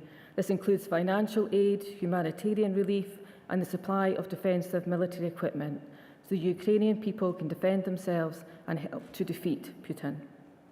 Scottish Labour rejects entirely any false attempts to justify Russian aggression and instead stands in solidarity with those fleeing war and those who are staying to defend their homeland. It is right that the United Kingdom, along with the European Union, the US and our NATO allies, have introduced unprecedented economic sanctions against Russia. In light of Russia's continued invasion, we must further tighten the economic measures taken against Vladimir Putin's regime. This must include rooting out the money and influence of Russian oligarchs in the UK. The money these oligarchs process has been stolen from the Russian people and has no place in our country. Scottish Labour calls on the UK Government to back Labour's plans for tougher actions against oligarchs. We also call on both the UK and the Scottish Governments to do all they can to support those fleeing violence in the Ukraine and welcome refugees to Scotland and across the UK. Scottish Labour will continue to work with other political parties to show that we, as Democrats, are united in our opposition to Vladimir Putin and his regime. Conference, only actions such as these will hold Putin and his corrupt regime to account.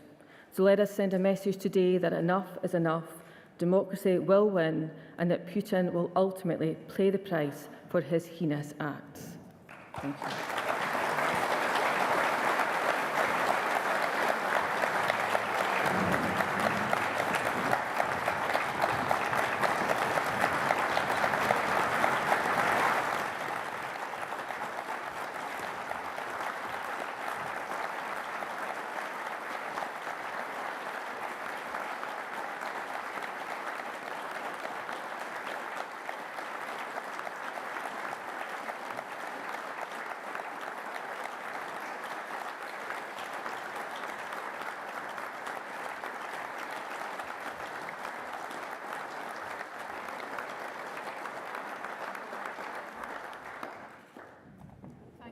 Thank you, Claire. Thank you, Conference. Can I ask for a formal seconder from the floor, please?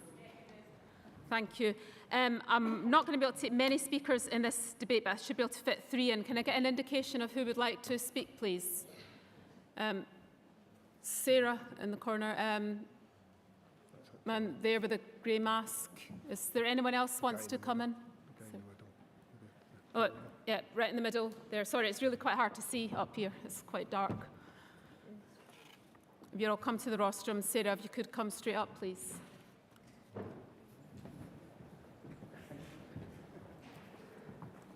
Sarah Boyack, Labour and Cooperative MSP for Lothian and member of Edinburgh Eastern. Today, we are expressing our solidarity with the people of Ukraine. We need an urgent end to this invasion and a cessation of the military action by Putin's regime against the Ukrainian people. The world, our world, is in a perilous situation, but the need for humanitarian action and support must be uppermost in our minds. 1 million people have now left Ukraine, mostly women and children, and they need our support now. So I would call on everyone in this hall to tell their friends and families and to go and act, go to the Disasters Emergency Committee online donation support opportunity. Make sure that you help those people now. There are people who are still fleeing Ukraine. They will need accommodation, they will need support, they'll need food, they'll need clothing. It is an absolute humanitarian crisis. There are things that we could do more. As Claire Baker said, it took the UK government too long to act on the oligarchs. It took too long to put in place all the financial sanctions. We now need to make sure that they are implemented properly so that there is a consequence to the people who have taken money from the people of Russia and used it from themselves. We need to support refugees coming to Scotland too, and there is work that our councils and our Scottish Government can do now to support those people who are fleeing the regime and the action that we are seeing. Our Labour colleagues in the UK Parliament have been doing a fantastic job on a daily basis. Keir Starmer has led on this issue in the UK Parliament. We are privileged because we have a free press, a regulated press, and it's been absolutely astonishing to see the number of people in Ukraine and, in fact, in Russia as well, accessing the brave reporting that our BBC journalists are doing every day. They need our support. I cannot be alone. There are people we've watched on our screens for years, and when you watch people like Clive Marrie reporting from a bunker in the middle of Kiev, standing on a street where there are shells raining down, that takes bravery and courage, and they're doing it for us. It's because we are part of a democracy, so it really makes us think about the work we need to do to support the Ukrainian people. There's so much more we can do, peaceful solidarity demonstrations to give our support, donations to local groups, but I think I'll go back to my point. The Disasters Emergency Committee means that there are charities across Scotland and the UK who are in that area now who can make a real difference to people's lives. The motion you have in front of you from the Scottish Executive is absolutely crucial. It covers all the key points about humanitarian need, about sanctions, about tackling oligarchs, and about us standing in solidarity with the Ukrainian people. They need it now, and to make sure that we use our powers as a democracy to stand up for human rights, for dignity, and as Anas Sarwar has been saying in the Parliament all week, to take the action we can do now to be supportive. Thank you, Conference.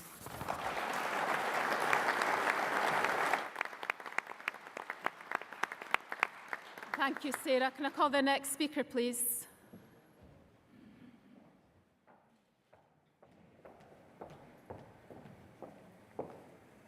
John McKee, LGBT Labour Scotland.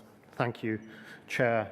Conference, I want to extend my solidarity to the Ukrainian labour movement and to every single Ukrainian currently subject to a war of naked Russian imperialism. I have no love for every aspect of Western foreign policy, but there is only one person responsible for the crime that we are seeing, and one party. That is Vladimir Putin and his crony regime of kleptocrats. No one else has invaded and put troops in. He was not provoked. He was not provoked into a 40-mile convoy of military invasion, but he is responsible. I think it is important that we not demonize the entire Russian people. It's important because many of them did not know what was happening, were lied to. Many conscripts, young men, 18-year-olds forced into a war in which they are dying, in which Ukrainians are dying. Pat Rafferty called it a war crime, and he is right. We have seen the indiscriminate shelling of cities and the indiscriminate attacks upon civilians. Ukrainians and Russians are dying, but we should have tried for peace, and we should have known who Putin was. Putin told us who he was when he suppressed Chechnya. He told us who he was when he invaded South Ossetia. He told us who he was when he bombed the Syrians. He told us who he was when he poisoned people on British soil. And it is only the more astonishing, therefore, that he and his cronies were allowed to launder money in the United Kingdom. That must be clamped down on now.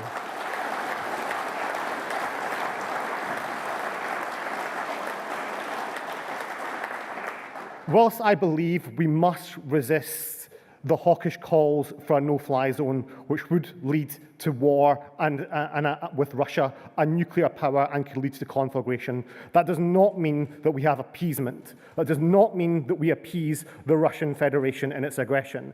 We should support the sanctions. We should arm the Ukrainian people to resist their oppressors, who with a vastly superior military are killing them even as we speak. But what we should also do, and it is absolutely crucial, and the Home Office has completely failed on this, is to offer a proper scheme to refugees, to the 1 million refugees who are currently fleeing Ukraine.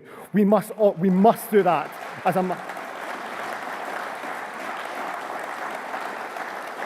We must forgive Ukrainian debt. We cannot loan them arms and money and then ask for that money back in the time of peril. We must relieve Ukrainian debt. We must freeze assets. And we must be in no doubt that we will stand with Ukraine. Our solidarity is with them and not with a thuggish imperial aggressor.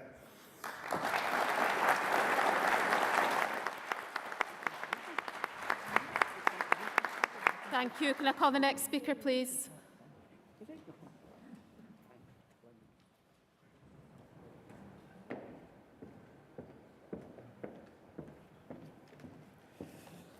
Chair, Conference, John Carson, Glasgow Cathcarty LP, to fully endorse the SEC statement. I would like to thank the SEC for producing this statement and welcoming us to debate today, especially those of us who submitted emergency motions on the issue.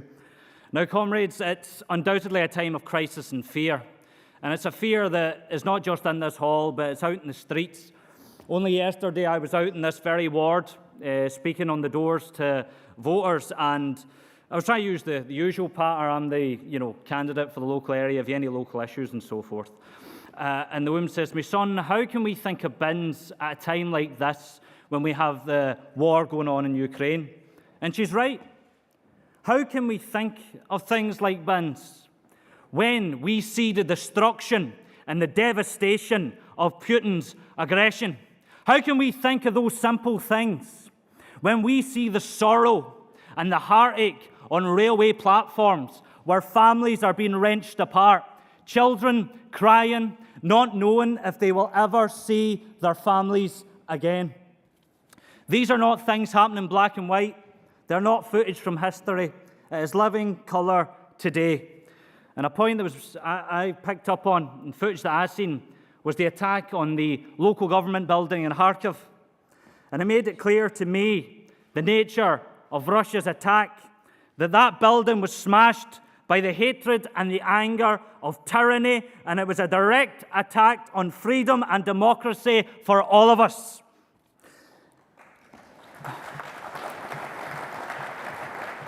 And we only have to imagine, if you go out here today and round the corner and you see our city chambers in George Square, spaces that we would think are safe, and imagine the attack that would happen in that, the devastation that would be wrought by that kind of a tyranny. And it makes it true that it is an attack on one, as an attack on all of us, and the truth of our values of internationalism and solidarity, that they are needed more than ever. And as it was in the past, when our movement stood up to apartheid in South Africa and other tyrannies around the globe, so it will be when our movement stands with the people of Ukraine. But the naysayers are out there, and they'll say that it's not enough and nothing can be done. And they may be right. But it's not about that. And we will do all that we can because we must. We will do all we can because we know no other way.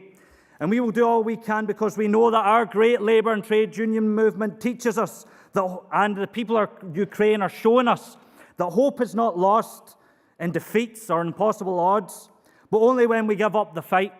And we will not give up the fight. They will not give up the fight. And we will continue on until we see justice and freedom for the people of Ukraine. Thank you.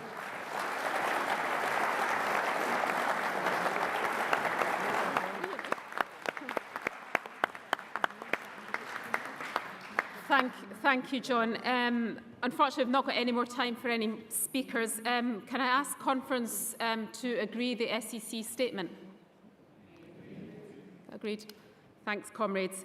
Can I just reaffirm once again our solidarity with the Ukrainian people? Sarah mentioned in her speech that we're collecting money today and over the weekend for the Disasters Emergency Committee. The buckets are going to be available at various locations around the conference venue. And for those of you like me who don't carry cash, you can donate money electronically as well. Conference, can I now warmly welcome Ian Murray, Shadow Secretary of State for Scotland, to address conference.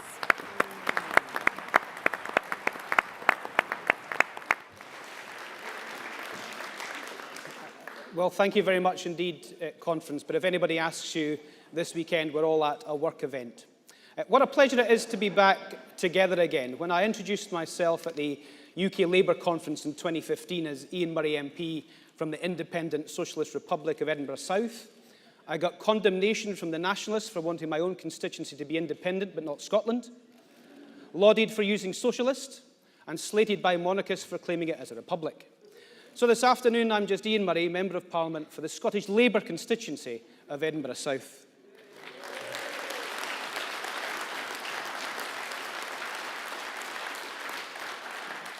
Colleagues, so much has changed since we last gathered nearly 3 years ago. I'm carrying 11 extra lockdown kilos, and I've become a father, to name a couple. But there's one thing that hasn't changed. Our inspirational deputy leader, Jackie Baillie, is still undefeated in Dumbarton.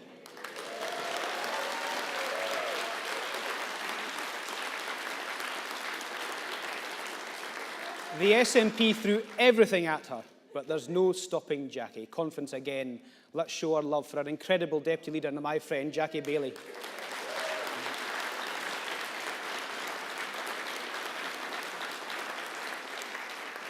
I think she blew me a kiss there, but she's wearing her mask, so perhaps it was something less polite. Of course, Jackie isn't alone. My constituency colleague Daniel Johnson was also re-elected in Edinburgh Southern with a massively increased majority, and it's a real credit to his relentless hard work, Loki. Thank you, Daniel, for everything you do for the people of Edinburgh Southern. But by far the biggest difference in our party has been the election of our fantastic new leader, Anas Sarwar.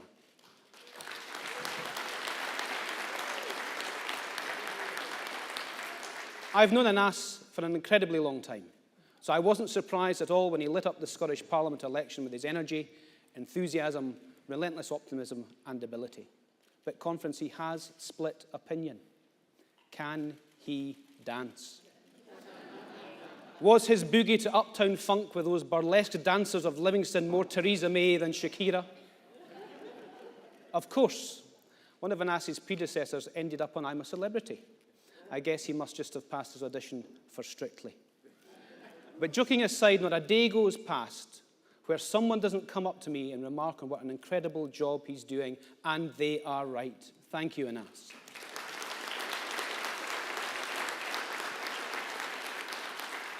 Under his leadership, the Scottish Labour Party is changing. You can see that around us. He's building the future and wants the country to unite to do it together. And I look forward to his speech this afternoon. I hope, conference, you'll forgive me if I spend a little time on Ukraine.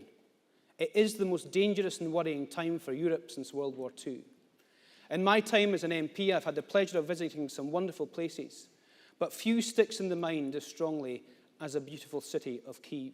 In 2018, I was there as an election observer on behalf of the Council of Europe to oversee an impeccable democratic election. It was moving beyond words. I saw firsthand the beating heart of a fledgling democracy and what it means to the Ukrainian people. I saw a vibrant, multicultural European capital. I saw a strong, sovereign nation choose its own leaders without fear and its own future without coercion. But 8 days ago, an evil, imperialistic dictator, terrified of a free people, sought to end that democracy. And if we've said already this afternoon, and let's say it again, we all stand with Ukraine.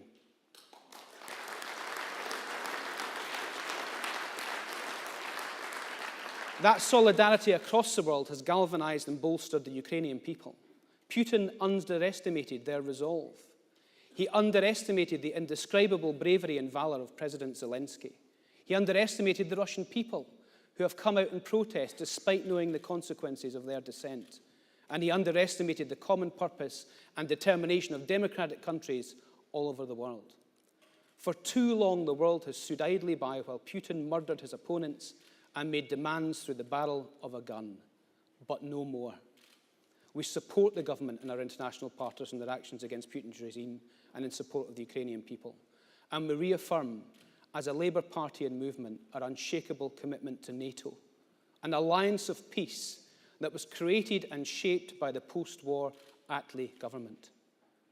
Conference, as we've already heard, journalists face much criticism, some of it deserved. But I'm amazed at the breadth of brilliant Ukraine coverage from the UK TV networks. Our news crews are the best in the world. Nobody comes close to their storytelling skills, compassion, and of course bravery. They are risking their lives to shine a light on the crimes being committed. In fact, more than 10 million people in Russia this week have tuned into BBC News. That's more than treble that tuned in the week before the invasion. Millions of Russians, lied to by their own state TV, tuning into the BBC for free, fair, and impartial reporting. And yet some still attack our broadcasters. Nadine Dorries has threatened the funding of the BBC. And of course, who could forget the protests outside BBC headquarters in 2014? There's only one person who wants to see the end of the BBC right now, and it's Putin. And if that doesn't send a message to the Tories and the SNP, I don't know what will. Conference, we want to see the harshest possible sanctions introduced against this regime, both financial and cultural. That must start by rooting out the influence of Russian oligarchs. Their money has been stolen from the Russian people. But this problem has existed for some time. When I sat on the Foreign Affairs Committee, we released a report back in 2018 into the increasing influence of Russia in our economy. And our party has been warning of the influence of Russian money in the Conservative Party since long before last week's invasion. It's not just London, of course, where we've got to tackle it. It's here in Scotland too. After years of delay, on Monday, the UK government is finally bringing forward the economic crime bill that will tackle dirty money.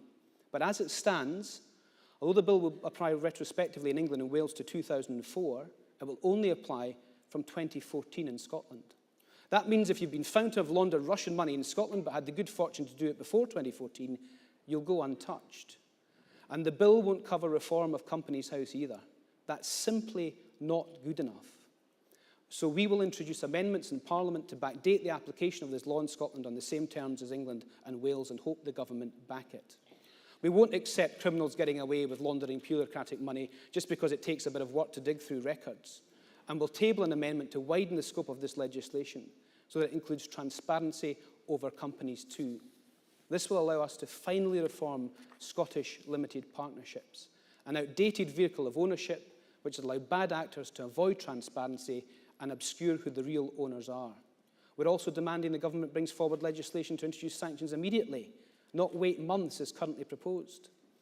Conference, it might take them months to sanction a listen oligarch, but I'll tell you how quickly this Tory government can implement sanctions when they want. Try turning up 2 minutes late to the job centre.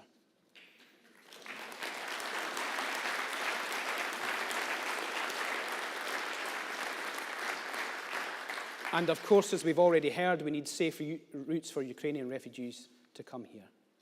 There's action for the Scottish Government too. While legislation over Scottish limited partnerships is reserved, the enforcement of it lies with the Scottish justice system.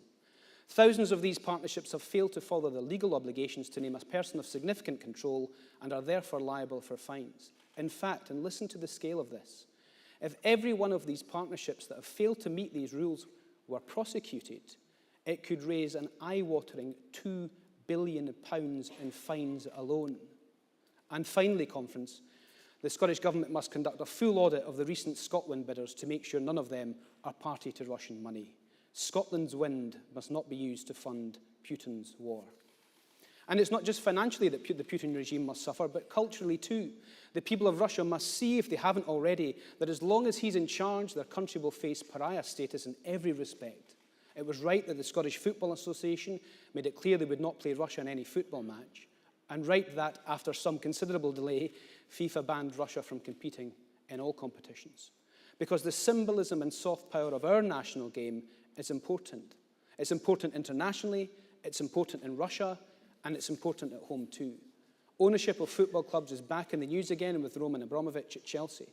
So today, I'm calling again on the Scottish Government to initiate a full fan-led review of Scottish football, including who and how our clubs are owned. Just as our economy shouldn't be run in the interests of a privileged few, our national game shouldn't be either. Conference, in the UK's response over the last week, there's been so much to be proud of. Our people organising collections for Ukraine, our armed forces helping Ukrainians to defend democracy, our businesses waiving fees for Ukrainians and cutting ties with Russia. We have also seen where the government has failed to live up to this spirit. Last weekend, amazingly, a Tory minister said that the only way Ukrainian refugees could find safe haven here in this country was if they were to pick fruit. This kind of heartlessness does not represent our country, but does epitomise this morally bankrupt Tory government. We are so much more than Boris Johnson, a man who thinks being ambushed by a cake is a legitimate legal defence. It's little wonder, though, when people in Scotland look at the current Prime Minister, that some of them want to leave. We have been awash with stories of families choosing to obey the COVID rules and not say a final farewell to dying relatives, while the Prime Minister was breaking his very own rules, and worse still, lying about it. Swilling down suitcases of the Co-op's finest, and fine it is indeed, while laughing at the public. He should have been handed his P45, but the spineless Tory backbenchers are too busy looking after themselves than looking after the country. The truth is that Boris Johnson and the Tories are not the defenders of the union. In fact, Conference, they are the union's biggest threat.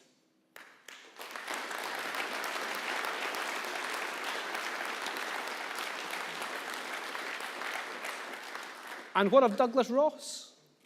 A man who told us all during the election last year that he was the only one that had the strength to take on the SNP, but he has been left a laughingstock, humiliatingly described as lightweight and hopeless by his colleagues with whom he shares a voting lobby, don't forget.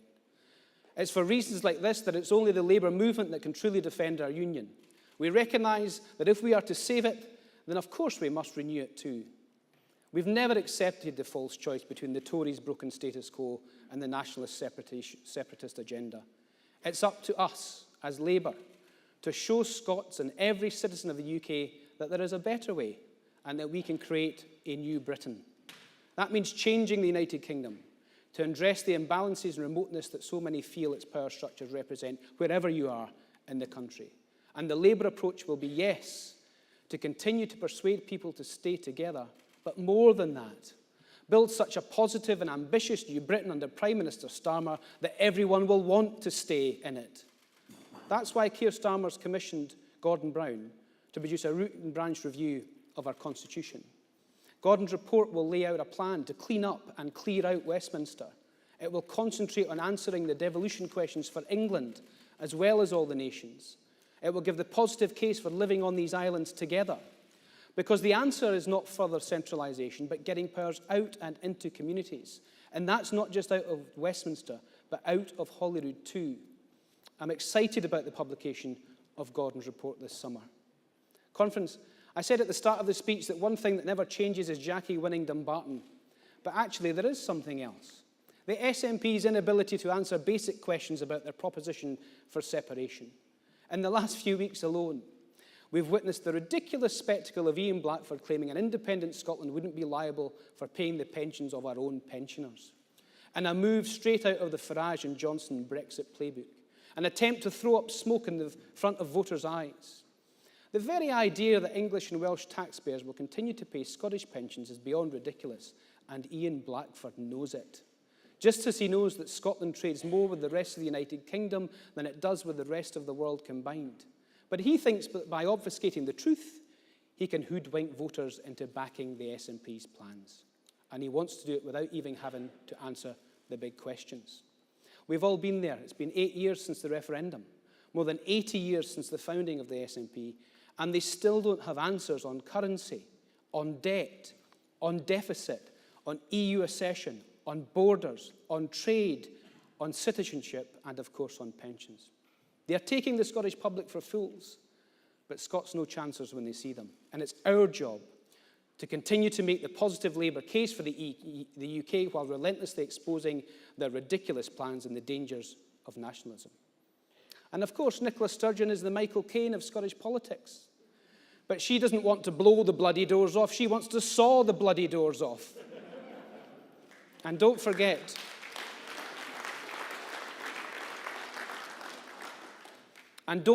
their biggest fear, the nationalists' biggest fear, is a Labour government at Westminster.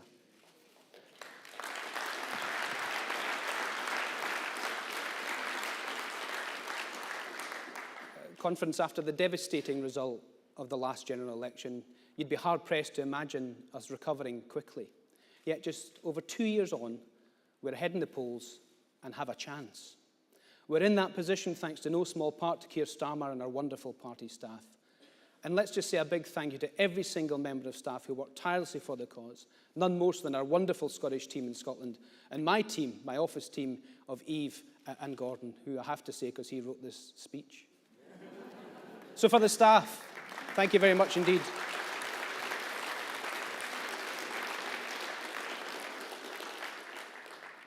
Now, don't get me wrong. We all know there's still a huge amount of work required to win back the trust of voters, especially here in Scotland. But we are all united in that task. And Nass and Keir work in partnership, and Keir gets it. He gets that Nass is the boss and calls the shots. That's how it should be. That's how it should always have been. And I may be the only official Scottish Labour MP, but I'm not lonely. Because every Labour MP is a Scottish Labour MP now, including first black MP. Congratulations, Paulette, and welcome to the Parliamentary Labour Party.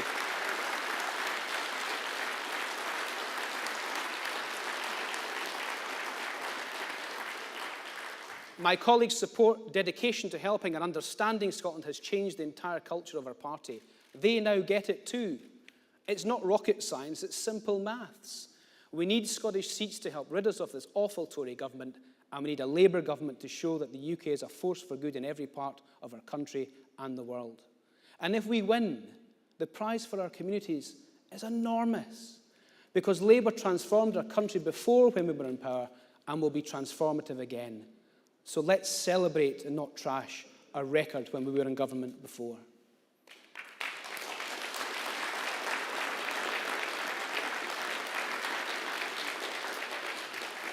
And of course, Conference, we wouldn't be ignoring the cost of living crisis that's currently engulfing the country. For example, in Scotland this spring, Labour would have saved £200 on the energy bills of every single household. And for the 815,000 Scottish households hardest hit, we'd be saving them £600. They are not just numbers. That's the difference between heating and eating for too many in our country. Fully costed and paid for by a windfall tax on the enormous profits of the oil and gas companies. I'm sorry to say, Conference, when we forced a vote on this in Parliament, the SNP and Tories failed to back it. We had an edifying spectacle of SNP MPs defending these excess profits, while Scottish families see their bills skyrocketing. Profits that the CEO of BP called a cash machine. So I say this gently to the CEO of BP. Pop your credit card in that cash machine and give some of those profits back to those that are cold and hungry.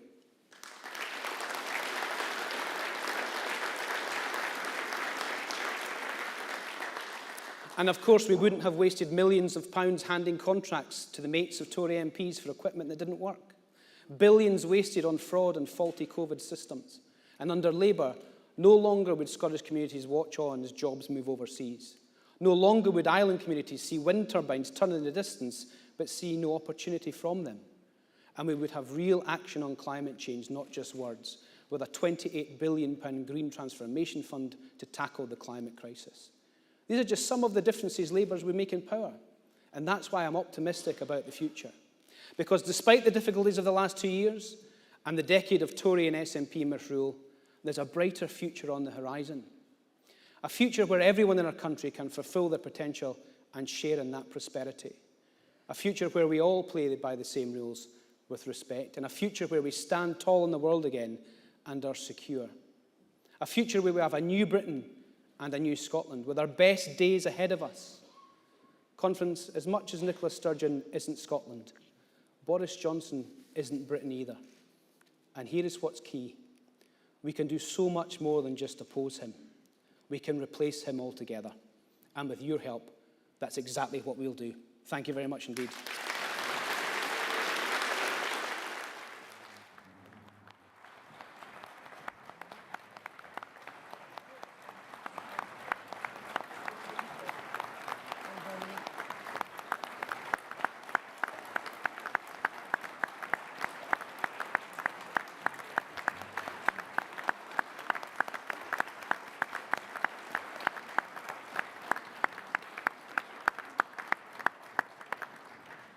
Thank you, Ian. Conference, before we finish this morning's session, delegates will be invited to vote on the motions that we debated earlier. Votes are going to be taken by a show of hands, but obviously if I can't determine the outcome, then we would do a card vote. Can I ask all those in favour of motion 10 on the impact of COVID-19 and women's equality to raise their hands? Thank you. And anyone against? No, that's carried. Thank you. Can I ask all those in favour of motion 11 on the cost of living crisis to raise their hands? Thank you. And anyone against? Thanks. Can I ask all those in favour of motion 12 on the cost of living crisis to raise their hands? And anyone against? No, that's carried as well. Thank you, comrades. Conference, before we adjourn, I would like to remind you that there's a number of fringe events that are taking place within the venue and also in the Conference Hotel, which is the Hilton Doubletree along on Cambridge Street. Please look at your conference guide for full details. A lot of those fringe meetings offer lively discussion as well as a free lunch, so I would encourage you to support the fringes that help make the Scottish Conference possible. Stewards are on hand to give you directions. Can I ask you to make sure you take your belongings with you and return to your seat sharply after lunch, because conference will resume at 2 p.m. So enjoy your lunch, comrades, and we'll see you again soon.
for this afternoon's session, and I'd like to start by welcoming Dr. Lynn Miller to the stage to introduce Anas Sarwar.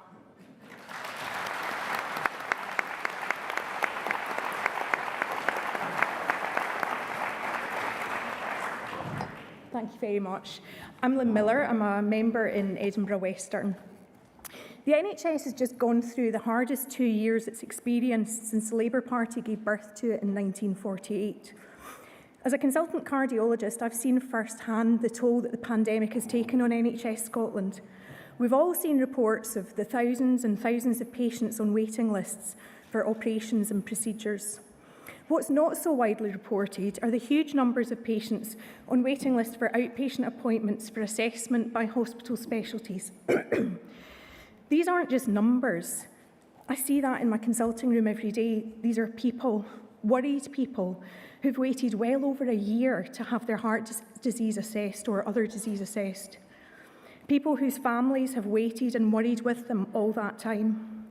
Meanwhile, NHS staff are beyond exhausted, burnt out. Recruitment and retention are a massive problem for all staff disciplines. But whilst the scale of the problem has undoubtedly exploded since the pandemic, it's not new. NHS staff have been crying out for help for years. But when we do so, we're told that we're talking down Scotland, talking down the NHS, that it's Westminster's fault, that it's the fault of the previous Labour administration. But the SNP have had over a decade to deal with this. I qualified 26 years ago and have worked in the NHS under a post-Thatcher Tory government, a Labour Westminster government, a Labour Holyrood administration and the SNP. And that bit in the middle felt so much better. The service that we were able to give felt so much better.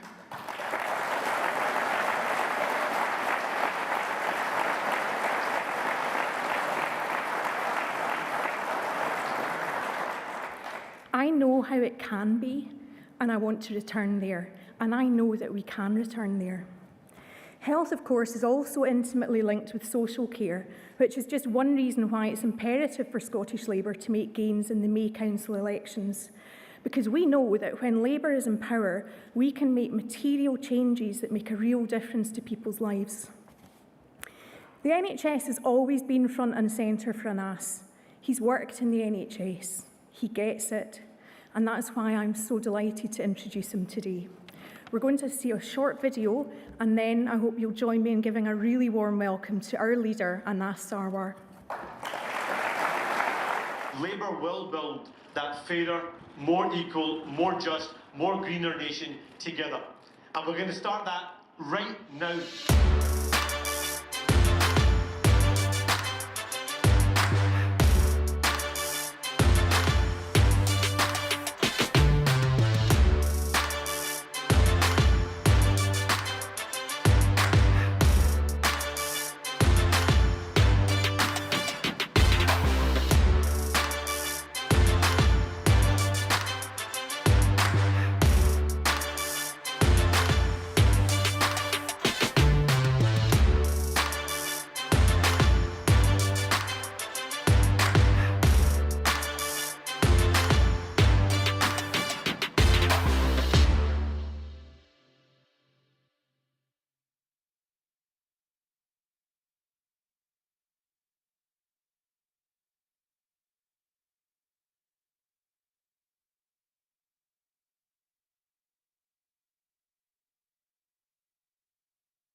Thank you, Conference, and thank you, Lynn, for that very kind introduction. Lynn has worked at the heart of our NHS for more than 25 years, and like all our frontline heroes, she has supported people through the collective trauma of the COVID pandemic over the past 2 years. We send condolences to all those who have lost a loved one, and we say a huge thank you to all those like Lynn who helped us get through it. Let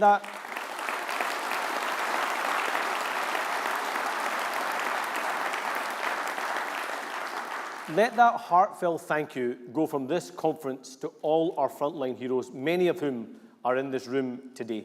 Conference, let's applaud all those who made so many sacrifices on the front line of the pandemic. Our NHS staff, nurses, cleaners, doctors, porters, dentists.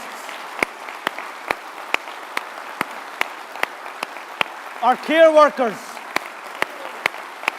Our vaccinators, scientists and volunteers. Our British Armed Forces. Our police, fire and ambulance workers. Our postal workers. Our retail and food workers. Our teachers, journalists and civil servants. Our bus, train and taxi drivers. Our cleansing workers. Our energy workers. Our charity workers. Each and every one of you who kept our country going, looked out for one another and pulled our communities and our country together and through. You are the very best of our country. And on behalf of the Scottish Labour family, thank you.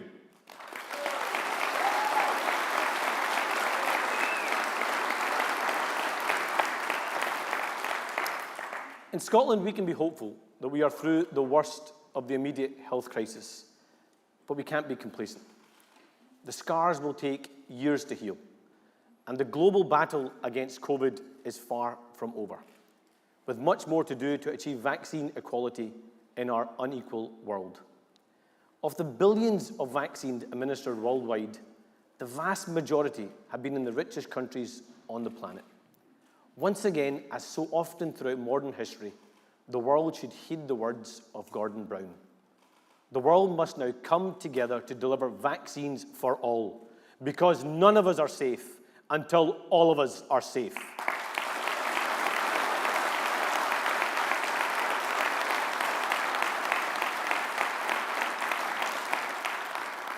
There is another challenge facing us today, and one that has presented us with Europe's darkest days since the Second World War.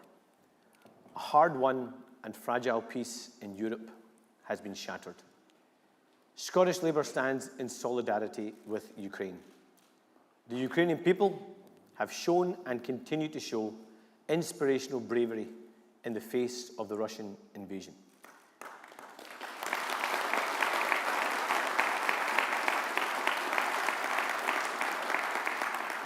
We unequivocally reject any false attempts to justify Russian aggression, and we stand in solidarity with those fleeing war and those who are staying to defend their homeland. Vladimir Putin's attack on Ukraine is unprovoked and unjustifiable. Across the world today, the message is clear. Peace and democracy must prevail, and we will not bend to Vladimir Putin's imperial ambitions.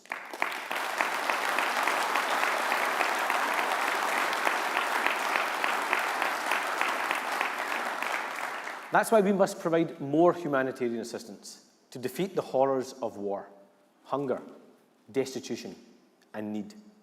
We must further tighten the economic measures taken against Vladimir Putin's regime, and we must once and for all root out the free flow of Russian money and influence and Russian disinformation campaign from our public life across the UK and, yes, here in Scotland too.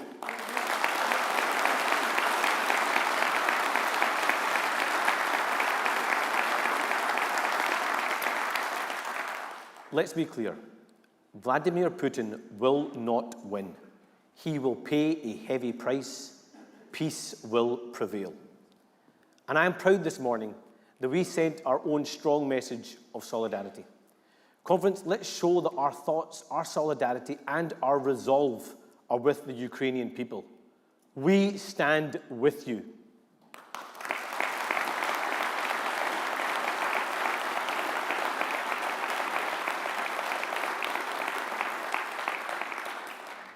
Conference, this week marks my first anniversary as the leader of the Scottish Labour Party. This is my first opportunity I've had to address our national conference.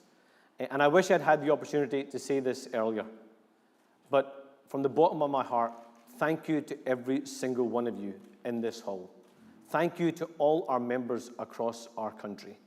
This is the honour of my life.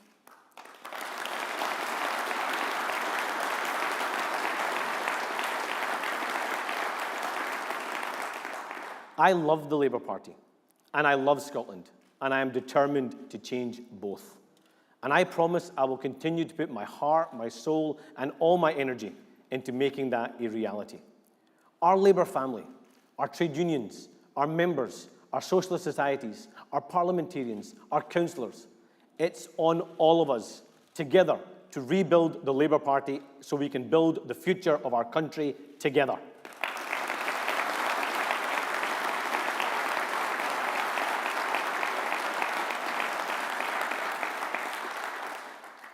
I honestly believe Scotland's best days lie ahead of us.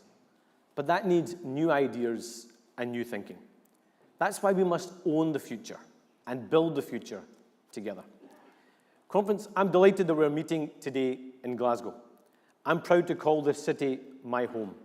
This is where I was born. It's where I'm bringing up my own children. It's the city where my father made his home and my mother moved to after growing up in Lossiemouth, another place close to my heart. My grandfather arrived in Scotland in the 1940s in search for a better life for him and his family. Scotland gave my grandfather a chance at a better future. He arrived on a boat with nothing, working door to door, selling clothes. He struggled to settle until he chapped the door of a lady called May in Lossie. May would go on to offer him a home, call him son, and love him like her own. Now, he always thought he would return home, but like so many others, he fell in love with Scotland and brought his own family here. In the post-war years, it was the Labour Party that helped him to fulfil his potential.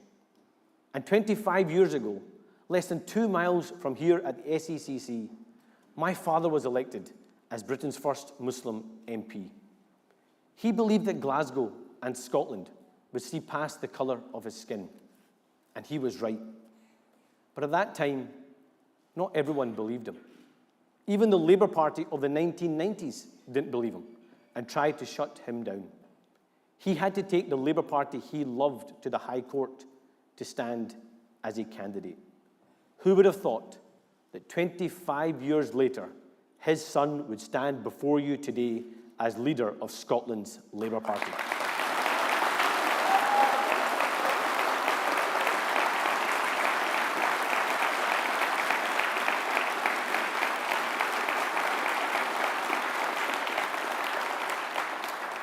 It's also something my grandfather would never have imagined when he arrived on that boat 80 years ago. Now, that story is Scotland's story. It says something remarkable, not about me and my family, but something remarkable about Scotland and its people. But there are those who want to question my love of Scotland. Those who tell me to go home. What, to the south side of Glasgow? I am a proud Glaswegian and a proud Scot. My children are proud Glaswegians and proud Scots, and I will never, never let anyone say we don't belong here.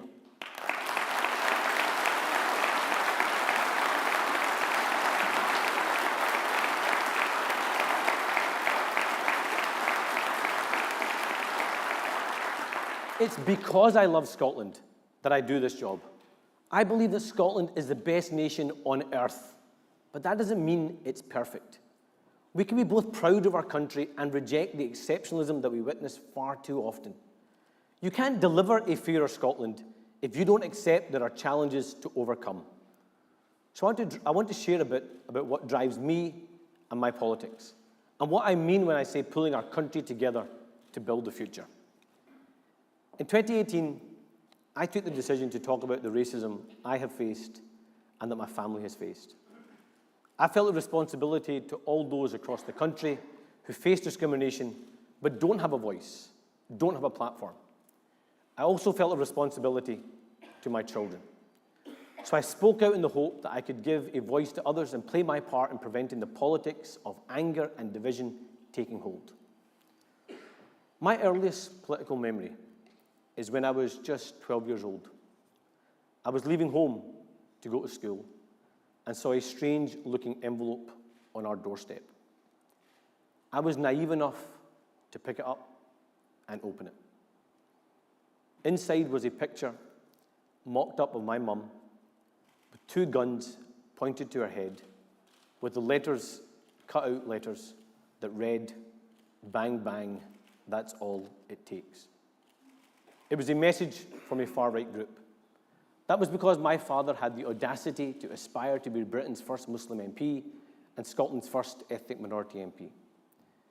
I remember growing up, people would follow our car, make prank phone calls, and one time they even fired a rock through the front window, hitting my dad on the head. I will never forget my mum's words, which still drive me to this day. We can't give up. We can't walk away. That's what they want. We can't let them win. So I didn't give up. I won't walk away, and they won't win.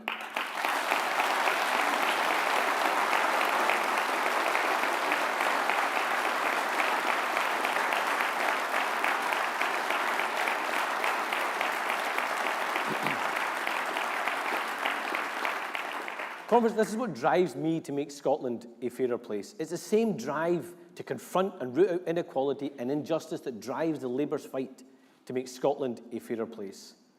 So it isn't talking Scotland down to admit that our country isn't perfect.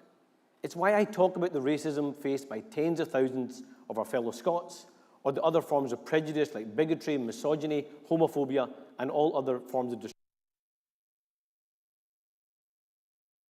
By acknowledging the challenges our country faces, we can tackle them together, and then together build a better future for all of us. And that is the fundamental issue for future generations. Because I fear that unless we change our politics, unless we change our country, my children, our children, will grow up in a more hate-filled and a more divided world than we grew up in. And I want to tell you why this matters so much to me personally. You see, people aren't born seeing difference. Society teaches them difference. In 2017, my wife and I saw a post on Facebook, and it was a test to do with our children. So we tried it on our young son, Adam, who was just 8 years old at the time. We asked Adam, if he was standing opposite his best friend, Zach, what would he say was the biggest difference between the two of them? He said, Zach's taller than me. I said, anything else? Zach's got brown hair, I've got black hair. Anything else? Zach's Jewish, I'm Muslim. Anything else? Zach's better at football than me. Think colour, I said. Oh yeah, Zach's got blue eyes, I've got brown eyes. He didn't see race, he didn't see colour. Fast forward 6 months, and I come back home after a bruising day on the campaign trail, and there have been a fair few of them in recent times. I come home, and Adam isn't talking to anyone, and has shut himself in his room. Now, Adam won't forgive me for saying this, but he's a really sweet boy, and this isn't behaviour that you'd normally expect from him. Usually when I come home, he'd rush to tell me stories, like the time when he was 6 and he was asked to write in school about who his favourite guy was, and thankfully he chose me. Quite sweet, right? The only issue was that when the teacher asked him to describe me in one word, he wrote, clown. That's when I realised that Adam could probably build more cross-party consensus than I ever could. But back to this day, when I come back home, and he was clearly distressed. He started a new football club that day. I lay in bed next to him, and I asked him what was wrong. He refused to answer. I told him it was okay, he could tell me. He said he didn't want to go back to that football club. I asked him why. He said that after the coaching routines, they were playing a game, and there were 2 kids in the team who refused to pass the ball to him. When he asked them why, they said because he was the only Paki in the team. That was the day he discovered racism. That was the day he understood difference. And it absolutely broke my heart. I went to bed that night and I cried. And I learned something that night. Conference, when Adam is my age, and if he has a son or a daughter, and if they tell him that same story, this generation, our generation, will have failed. I'm not willing to let that happen.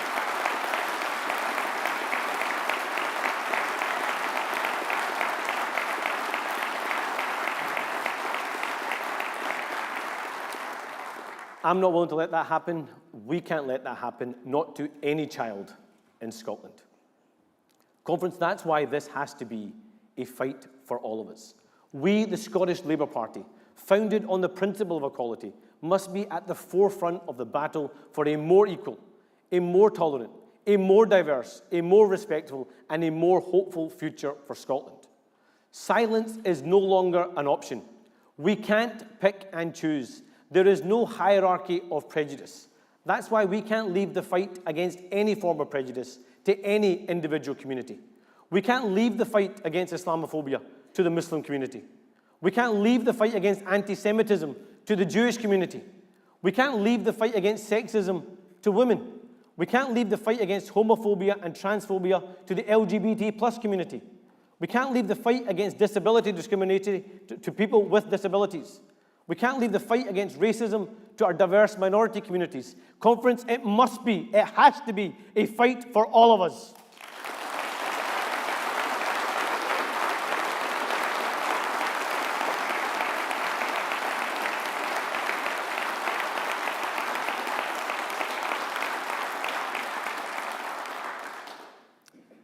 But no political party, no organisation is immune to prejudice and hate, including the Labour Party. And the shameful scandal of anti-Semitism in our own party shows that. But being the Labour Party, we must hold ourselves to the highest possible standard. So I repeat again, under my watch, there will be no hierarchy of prejudice. We won't pick and choose. We won't remain silent. We will defeat prejudice and hate and build a more tolerant, more inclusive, more equal future together.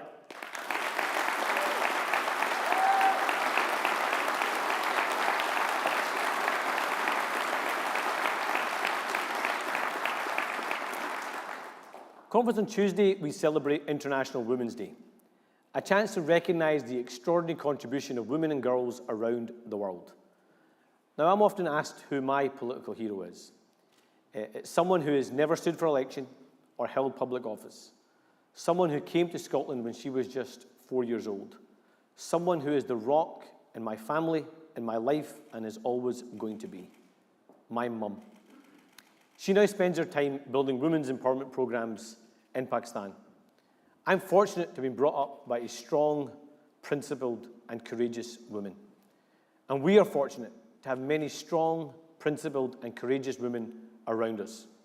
One of them is our very own Jackie Baillie.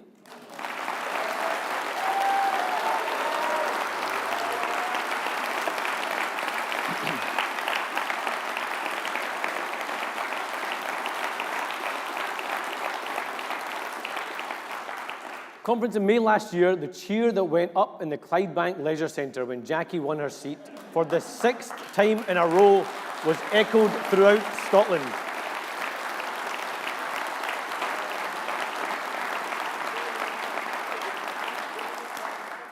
Conference, I make that Jackie Baillie 6, SNP 0.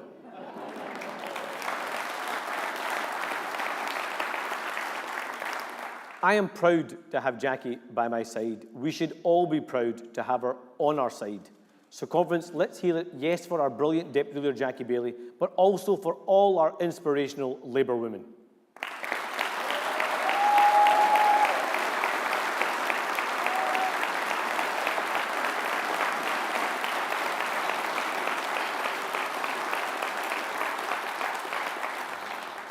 But, Conference, we all know there is a long way to go before women achieve equality in our society, whether that's in the workplace or in the community. The most common hate crime today is still misogyny. It's not a coincidence that the most common victims of hate are women and the most common perpetrators are men. Last year, the Scottish Parliament passed new hate crime laws. It failed to include gender-based violence and misogyny, a fundamental flaw which must be corrected. So as we mark International Women's Day, let's not wait a day longer. Let's make misogyny a hate crime in Scotland right now.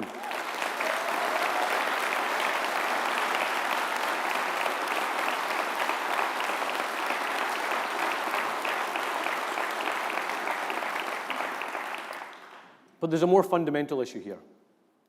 Every single day, there are women across our country who have to think twice when they walk down certain streets, who have to look over their shoulder on a night out, and have to double-check the charge on their phones. To those that think the answer is to ask women to change their behaviour, I'm sorry, frankly, you're wrong. It's on men to change their behaviour.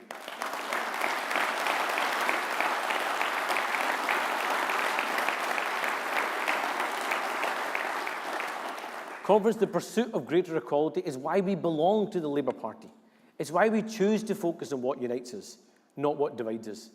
But choosing unity over division doesn't mean we can't disagree on things, that we can't have arguments. Of course we can. We should. It's fundamental to our democracy. We are a country, after all, that can argue passionately about everything from football to politics and even the politics of football. But our political debate in Scotland in recent years has become too narrow. Our politics is broken. Around the kitchen table, in the coffee shop, in the pub, people aren't just talking about one issue. They're talking about their energy bills increasing, why they can't get a GP appointment, what's going on with their kids' exams, and so much more. But our political debate is so often out of touch with that reality. So we need to take a long, hard look at our politics, because it has been degraded. I shouldn't have to say this, but sadly, I do. Honesty matters. Integrity matters. Decency matters. Words which are alien to today's occupants of Downing Street, and words which are a risk of being forgotten in Scottish politics too.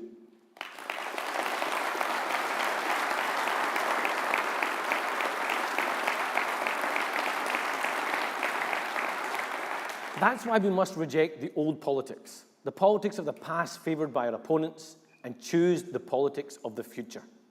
I want Scottish Labour to be the party that changes our broken politics so we can change the country for the better and for the future.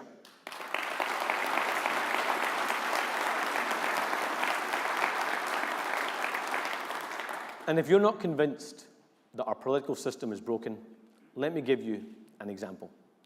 The Queen Elizabeth University Hospital. The failings at this hospital are a human tragedy on an unimaginable scale. 3 water reports that flagged high risk of infections ignored. Staff bullied and silenced.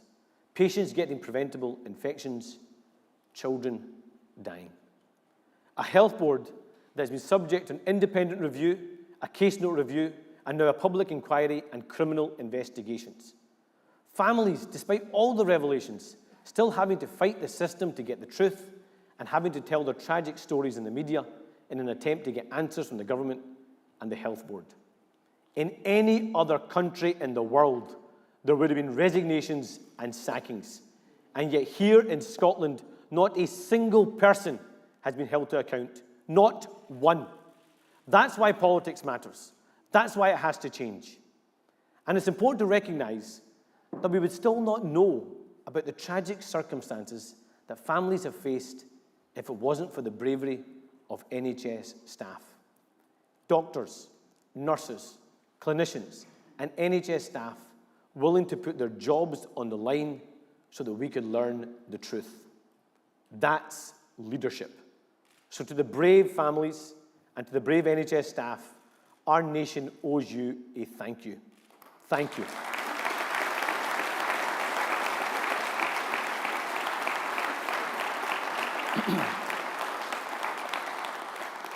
But conference, our broken politics is failing individual families too. And there is no greater example than the tragic story of Millie Mayne. Millie was just 10 years old when she died in 2017. She was in remission from leukemia and had her whole life ahead of her. But she contracted an infection in the children's cancer ward, and her life was tragically cut short. Her mother, Kimberly, was never told the true cause of Millie's death. She only found out after whistleblowers uncovered the truth. Kimberly and her family chose to relive the most painful moments of their lives in the hope that others never have to go through that hurt that they have been through. So I want to repeat the promise I made to Kimberly: not rest until they get the justice and the answers they deserve.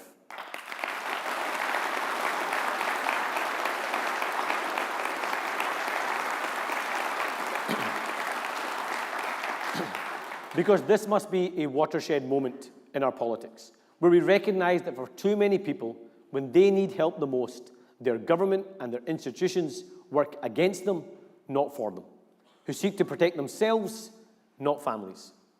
The duty of candour may exist in principle in Scotland's NHS, but that is not the lived experience for far too many.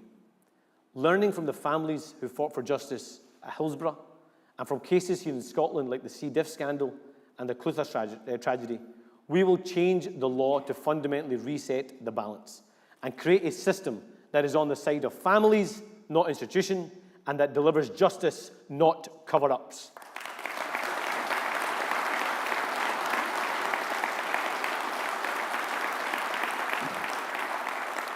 And in recognition of Kimberly's fight for justice, we will call this new law Millie's Law.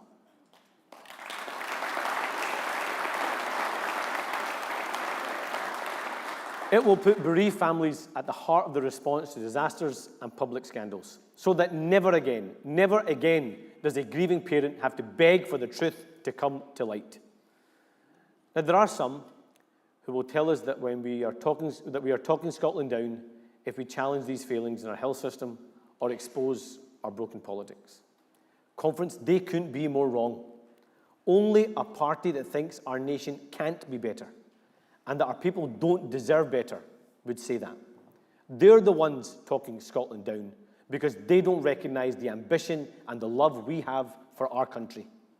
An ambition where we don't focus on dividing people on binary choices, but we come up with the big ideas for the future. An ambition where we don't ignore the problems in our public services, we commit to build better public services fit for the future. An ambition where we don't squander people's opportunities simply to make a constitutional argument, but we roll up our sleeves right now and build the future together. Conference, I believe in the potential of the people of Scotland and every community, and that's why we must be a party rooted in the future.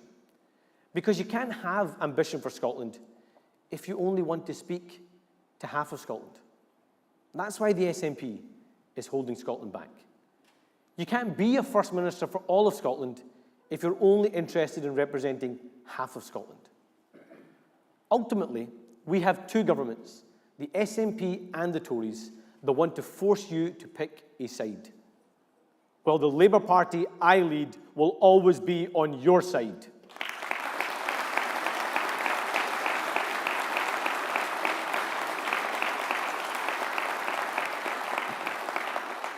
We need to stop doing politics the way our opponents do politics, pitting Scot against Scot, yes against no, Remain against Leave, Holyrood against Westminster.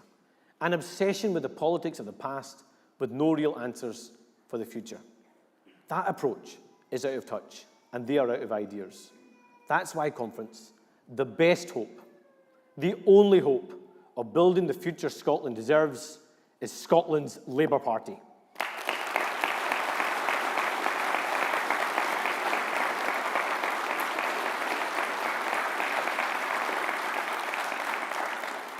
But to do that, we must start winning again. I'll tell you the culture I want to change in the Labour Party. It's the culture of defeatism. Conference, winning matters. We aren't a debating society. We don't come to events like this just to talk about the issues we care about. We don't change people's lives just by debating the big issues. We only actually get to deliver on our values only get to implement our ideas, and only get to change people's lives if we win.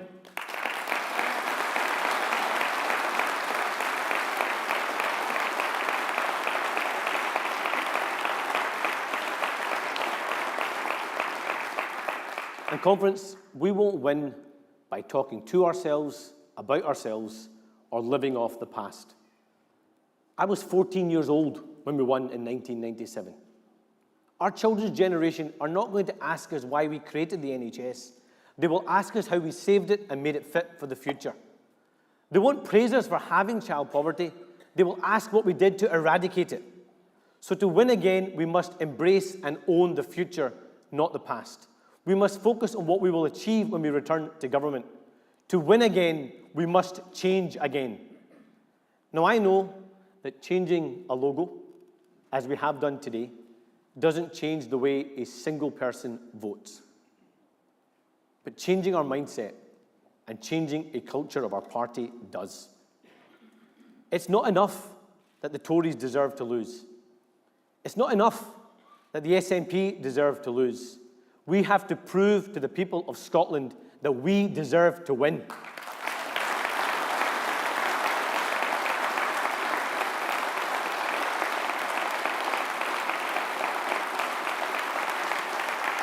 That's why we need new ideas and new thinking.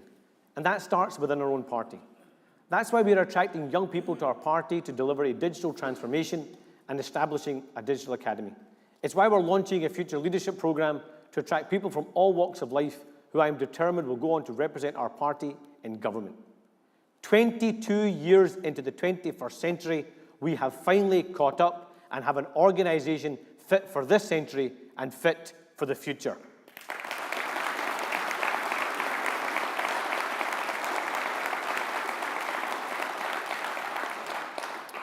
But I want to make a direct appeal to people across Scotland. I don't care how you voted in the past. If you have a good idea on how to change our country, share it with us. If you know someone who you would be proud to support and would be a great champion for your local community, tell us. Change is not going to come from the top down. It's going to come from the grassroots up. So let's show that the Scottish Labour Party is changing and is fit for the future we want to build.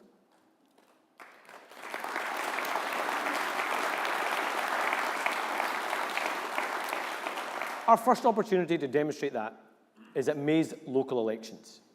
On May 5th, in every community in Scotland, we can elect local champions by voting for Scottish Labour candidates. People who will stand up for you, your family, and your local community. Look at the difference Labour is making right now where we are in power in councils across Scotland. In North Lanarkshire, where we are delivering Club 36, a programme to end holiday hunger. In East Lothian, where we are delivering hundreds of new affordable homes. In North Ayrshire, where we have a pioneering strategy to support local businesses, deliver apprenticeships and create good local jobs. Just a few of the many examples where Labour is making a difference. So just imagine how much more we could do with more Labour councillors and more Labour councils. Councils have an immense potential to improve our lives, but they have been continually undermined and undervalued and underfunded by the SNP. They have repeatedly eroded local people's decision-making power. It shouldn't be the case that when central governments go up, local government budgets go down. Conference, we are the party of devolution. We are the party that puts power, wealth and opportunity into people's hands. Because unlike others, we recognise that Scotland is a series of diverse communities with distinct local identities and geographies, each with its own strengths and its own needs.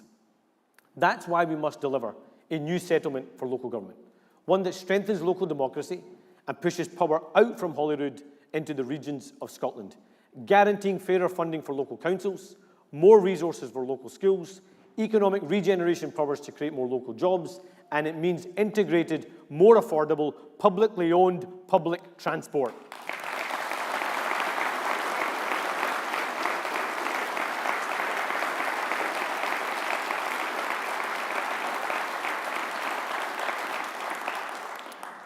Conference, the last few months and the events in the last few months have demonstrated what we already know, that we have a corrupt, uncaring, out-of-touch Tory government led by a lying charlatan in Boris Johnson. Boris Johnson is not fit to be Prime Minister. Every day he stays in office, he further degrades that office. The United Kingdom deserves better. So next year, or the year after, we will have a general election across the UK. The choice at that election can't be about who's best placed to oppose the Tories. It must be about replacing the Tories. And only Labour can do that.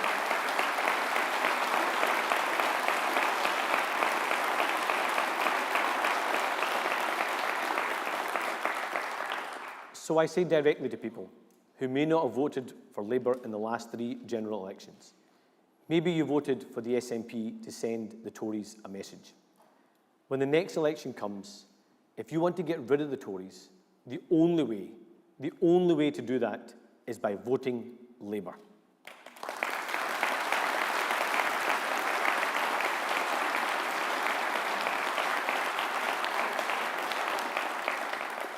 I know that Keir Starmer believes, as I do, that the best days for our countries lie ahead. So if you want to bring honesty back to Downing Street, if you want to bring integrity back to Downing Street, if you want to bring decency back to Downing Street, then we must elect Keir Starmer as our next Prime Minister.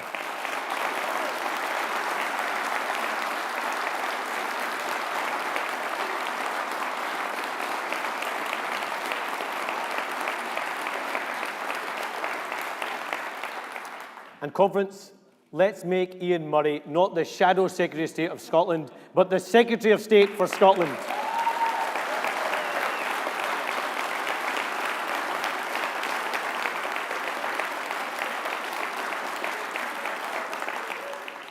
Conference, we will stand in the next election on a platform of radically reforming and renewing our United Kingdom for the future. I've already set out examples of how the SNP is failing Scotland. But every time the SNP fail, they point to the Tories and say, at least we're not as bad as that lot over there. Frankly, Scotland deserves better than a government which aspires to be a wee bit better than Boris Johnson's Tories.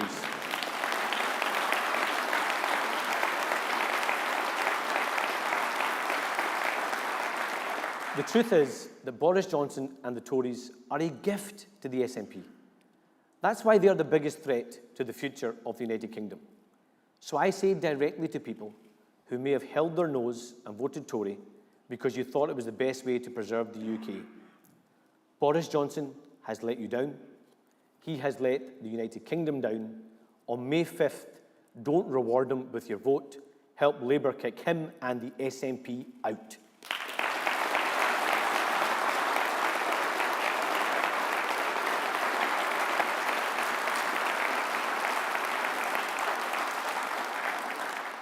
Conference, we will not win if we only seek to speak to those who already vote for us.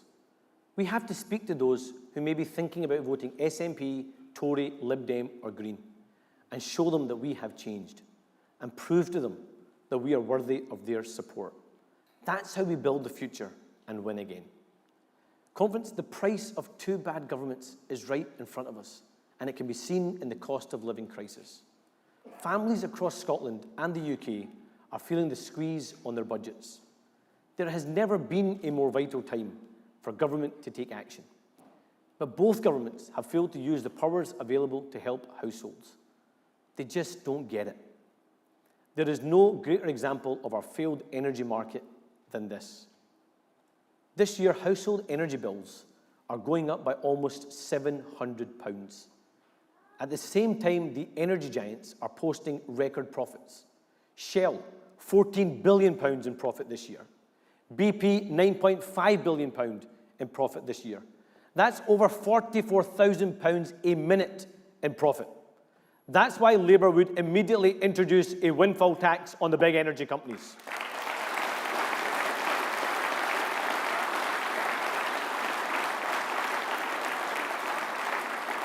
Let's put money directly into the consumers' pockets, not millions into shareholders' bank accounts. But unbelievably, both the SNP and the Tories failed to back a windfall tax, choosing to take the side of corporate giants, not families struggling to pay the bills. Only Labour has the ambition to tackle the cost of living crisis. That's why we have set out plans to help households up to £600 off their energy bills. We've also published detailed and costed plans on how to use our powers in Scotland for a Scottish fuel payment of £400 for households struggling to make ends meet. We must reform our energy market for the future, prioritising affordability, jobs and security. And to help meet the cost of living crisis, we must reverse the SNP's decision to increase water charges and their decision to hike rail fares. Conference, while our opponents stand aside, Labour will be on your side, and we will never, never accept any family going hungry or cold in their own homes.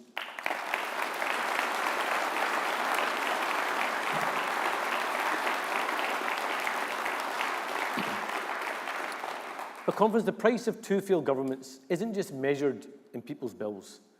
It's measured in wasted opportunities too. When we think about the future, we want the young people of Scotland to have the opportunities and the choices ahead of them.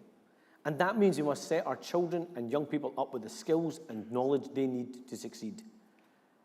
You don't allow our children to thrive if you starve our schools of resources and leave it to teachers to spend their own money to bring resources into the classroom. That's why we must have an education system that matches the world we live in and our children live in, and one that is fit for the digital age. The pandemic showed us the importance of tackling digital inequality, so everyone can be connected and access learning and services online. But the work and opportunities of the future will also be digital. So we need an education system that has digital learning embedded throughout. Digital skills, coding, software generation, content generation, software design and development, and digital security, all of these should be compulsory subjects throughout our school curriculum.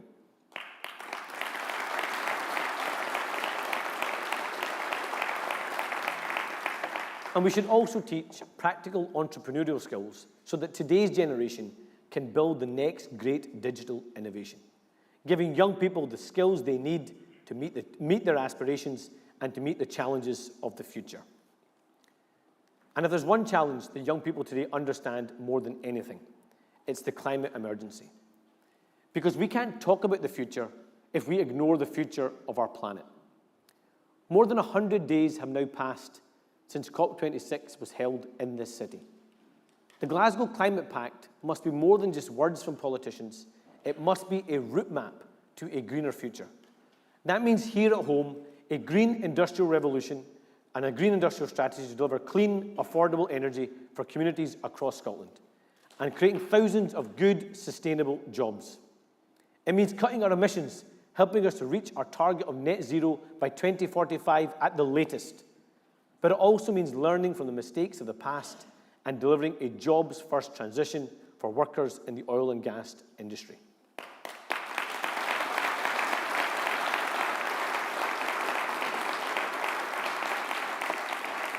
We have precious little time to act, so we must ensure an economic future for the North East and a greener future for all, because nothing is more important than the future of our planet.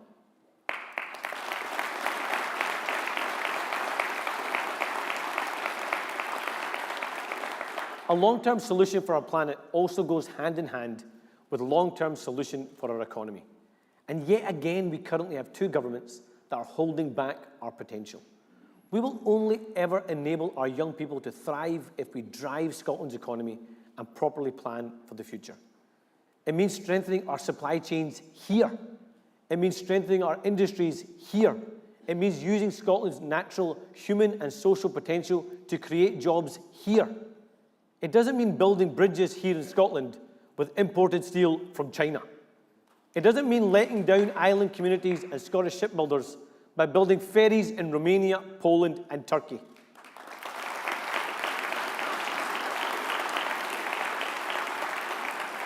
It doesn't mean building the wind turbines for Scotland's seas in Denmark and Indonesia. And it doesn't mean selling off our seabed to publicly owned companies in Sweden rather than creating our own publicly owned company here.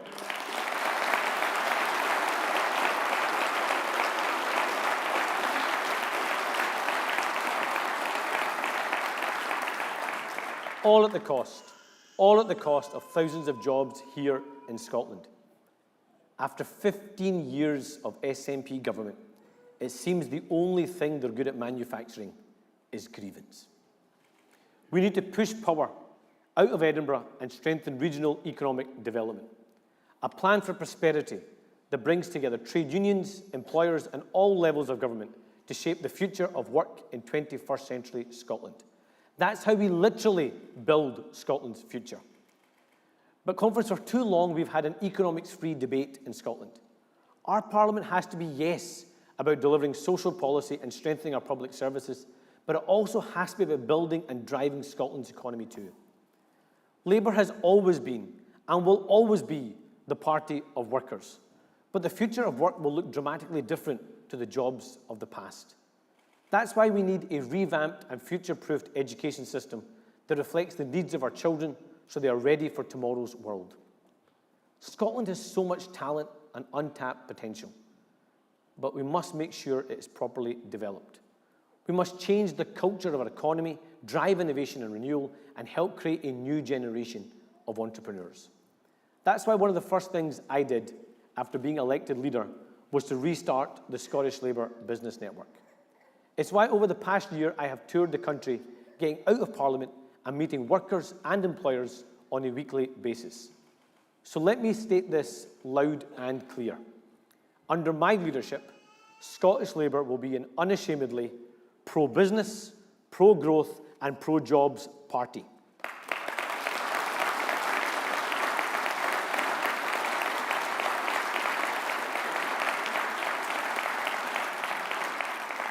We need to create an environment where good businesses can thrive, pay their fair share in taxes, and help to unlock the potential of all the people in Scotland. And Conference, the reason why I'm so focused on building economic growth for the future isn't just because of the jobs and opportunities this will deliver. Because the fairer society we want to build and we want to create can only be built on the foundations of a strong economy. I want us to be remembered in the 21st century not just as the party that created the NHS, but also as the party that saved the NHS, but as the party that rebuilt and renewed the NHS to make it fit for the future. But without action, our NHS in Scotland is under threat. The warning signs were there for years before the pandemic. Staff shortages, longer waiting times, GP surgeries closing, beds cut, delayed discharge rising. So don't let anyone claim that today's challenges are all because of COVID. They were already there. The truth is, our NHS wasn't properly prepared for the pandemic, and its problems have only been exacerbated by the crisis we have faced in the last 2 years. Today, as we meet at this conference, we have more than 680,000 patients languishing on waiting lists and an amazing workforce that is on its knees. And despite the pandemic, cancer still remains Scotland's biggest killer. So as we rebuild and renew our NHS, we must ensure that we never again choose between treating a virus or treating cancer. That's why we need a catch-up plan worthy of its name. The challenges ahead of us are immense, and we need just look at the scandal of Europe's highest drugs death rate. But we will only address that if we treat it as a public health emergency first. And we know that the next pandemic will be in mental health.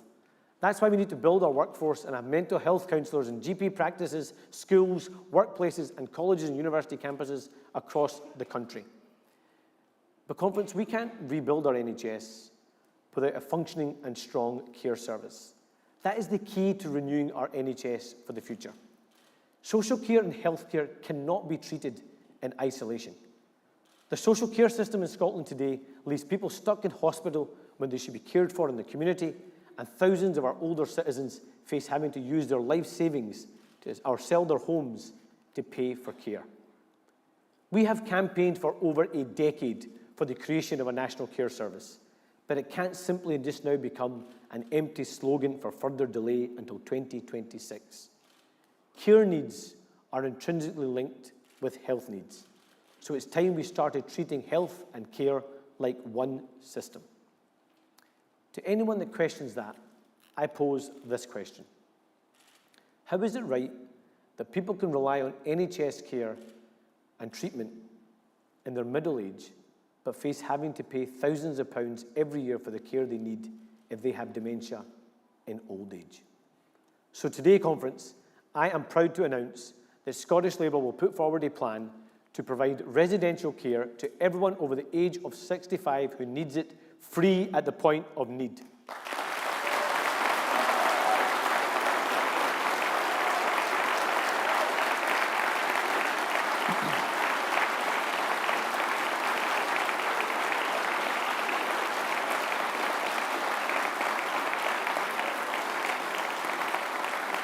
This will be the single greatest reform of the care service since the introduction of free personal care. But we don't have to wait until 2026. We can take steps right now to set us on track for all care in Scotland to be free at the point of need, delivering a health and care system which people can rely on their whole lives.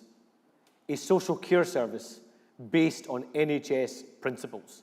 That's our politics, Labour politics, building the health and social care system of the future.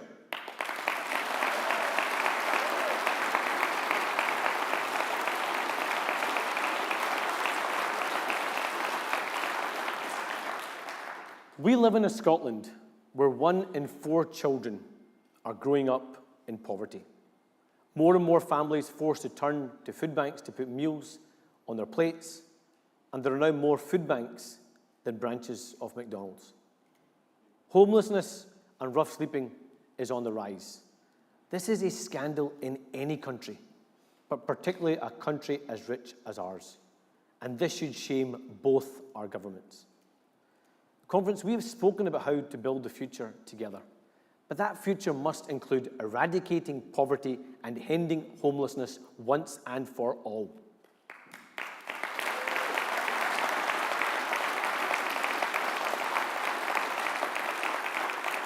These are the timeless values which go to the very core of what it means to be Labour. That everyone has somewhere safe, warm and affordable to live.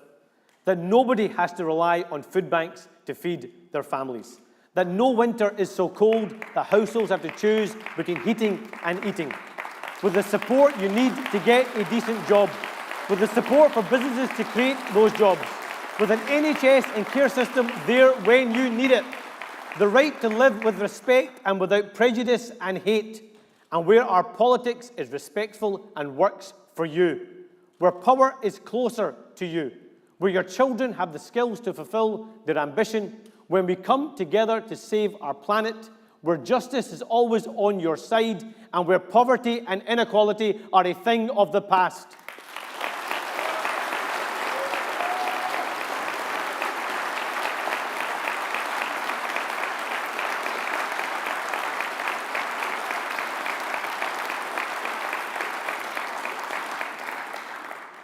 Conference, when my grandfather arrived here 8 decades ago, searching for that better future, it was Scotland that gave him the opportunity he needed.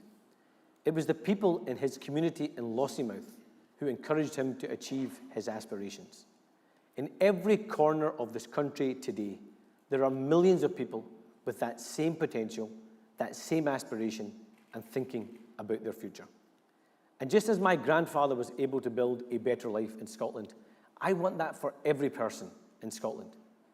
I know our people have the talent and the ability. I know our country has the talent and the ability. What we lack is the political will to recognise that potential. That's why Scottish Labour is focused on the future. That's why Scottish Labour is committed to bringing our country together.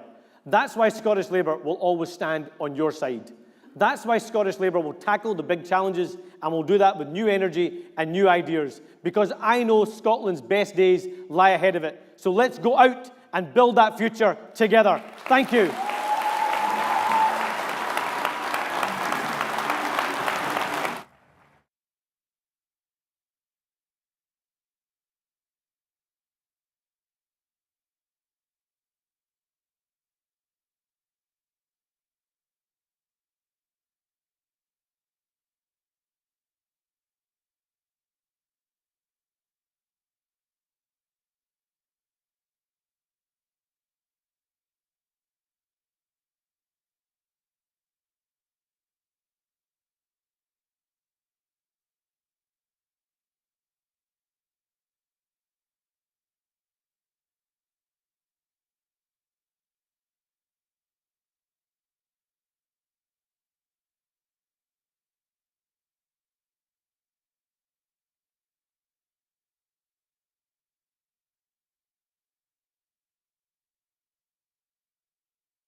measures because we disagree. I mean, you're not allowed to go to a meeting and disagree. I also know Right, that's you, Cara. Right, conference. Our afternoon debate is on building the health and care system of the future. The debate session will follow the same process as this morning's, and as a reminder, copies of all the motions to be debated at conference have been emailed in advance to delegates via the delegates report, and they can also be found in Appendix 1 of the CAC Report 1. During this afternoon's debate, conference will consider the following motions. Motion 15 on health and care services, submitted by Scottish Labour Women's Conference and initially moved by Carrick, Cumnock and Doon Valley CLP. Composite Motion 5, submitted by Dumbarton CLP, Scottish Labour Women's Conference and the GMB. Motion 16 on cervical cancer screening, submitted by Glasgow Southside CLP. Motion 17 on health inequalities, submitted by the Socialist Health Association Scotland. And Emergency Motion 1, submitted by Unison. I'll call each motion one after the other during the debate and invite speakers once all the motions have been moved and seconded. Speakers are obviously welcome to speak on any of the motions moved during the debate session. As in this morning's session, each delegate moving a motion has got 5 minutes to speak. Seconders have got 3 minutes, although I'll accept a formal seconder from the floor. And all delegates during the debate have got 4 minutes. This will be timed, and obviously we need to keep to time as well as we can to ensure I can bring in as many delegates as possible. Conference. Oh no, there's going to be a video now. Sorry. I think there should be a video on the screen in a second, hopefully.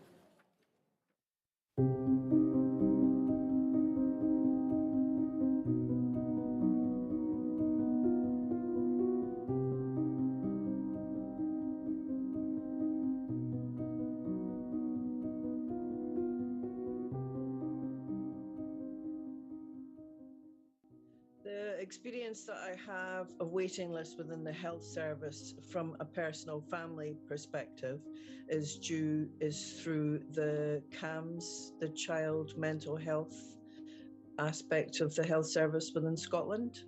And I have spoken to many other families that have dealt with the CAMS system, and there unfortunately is a dreadfully long waiting list, even for initial assessment. Yeah, I've experienced several. I have, unfortunately, major issues with my spine, and I had issues with my heart and arterial fibrillation. The impact on my mental health as a carer has been very challenging, and it's difficult to support your child that's going through mental health issues if you're going through challenges yourself. My wife's upstairs. She works for the National Health Service. I actually don't know how she's still living with me. I have constant pain, and the frustrations because I want something done and can't get something done is spilling out on the family. I don't think the government listens to the concerns that families have at the moment. I think because of COVID, a lot of the issues that families are having have been emphasised or worsened because of the issues that we've had with COVID. But I'm aware of the fact that pre-COVID, there was a lack of psychological support. I would say they've been running it for 10 years or so they have to take they have to take the blame. I mean, I know they squeal about finances and funding and what have you, but for me, they're running the show, so they get the blame. The impact of waiting on a long waiting list, even for initial assessment, has been a requirement to go into the private sector for support. I don't think that. I think there's a slow-moving train to drive us towards privatisation in the healthcare system, and I can't see that getting stopped. I think that in order to assist families around the UK that are dealing with psychological issues of their children, the government needs to direct funding into supporting families and children. Funding. It needs funding. It needs more staff. It needs more experts, more consultants. I was in a hospital all day Monday, and they were actually taking chairs from one booth to another booth because they didn't have enough chairs for people, and they were moving beds. There was booths with no beds in them, and the staff were ran off their feet the whole day. I've sat watching it. I couldn't do anything else other than watch it, and it's pathetic. They're fantastic what they do, but they're getting let down with the funding.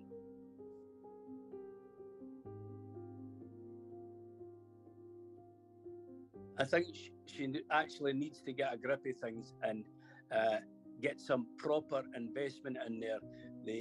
For what I've seen and I hear and I know nurses, they're packing in and they're going to work for companies who can pay them more.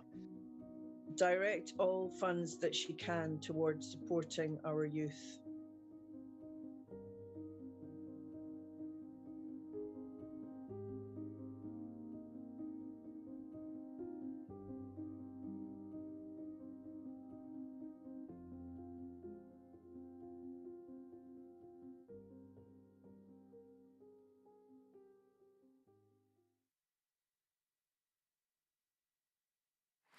Conference, can I now welcome Deputy Leader of the Scottish Labour Party and Shadow Cabinet Secretary for Health and Social Care, Jackie.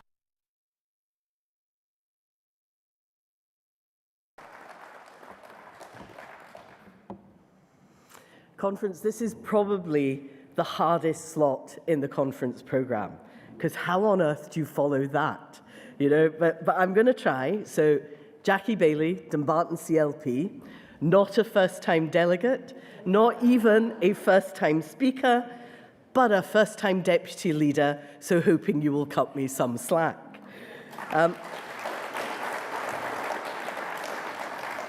Conference, let me start by thanking Paul O'Kane and Carol Mochan, first-time MSPs, but let me tell you, they have hit the ground running as part of the Health and Social Care team.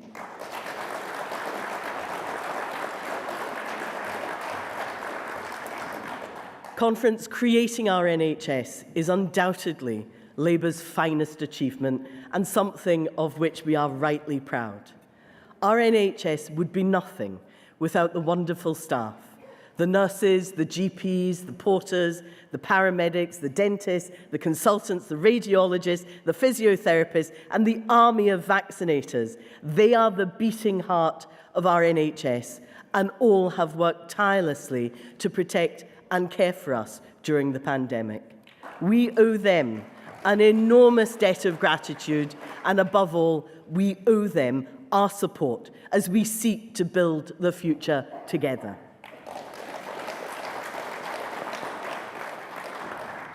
There is no doubt that the pandemic has taken its toll on the country, as it has on our NHS. People have tragically lost loved ones. We've been isolated from our family and friends. We are still kept apart from loved ones in care homes. Children and young people have had their opportunities curtailed. People have lost livelihoods. Many more are dealing with the consequences of long COVID, and the impact on our mental health has been overwhelming. But what the pandemic also did was that it exposed our underlying weaknesses and made them worse. The problems we are seeing now were there before the pandemic, but the SNP government's 15 years of failure have left our country exposed. Inequalities are now deeper than they ever were before. The poorer you are, the more likely it is that you will die of cancer compared to those living in the most affluent areas. And the 62-day treatment target has not been met since it was first established 10 years ago, not once. Waiting lists for mental health services are shocking, and many people are still unable to see their dentist whilst the SNP preside over privatisation by the back door. Conference, life expectancy has gone backwards for the first time since modern records began, and this was before the pandemic. Conference, this is a damning indictment on the SNP government.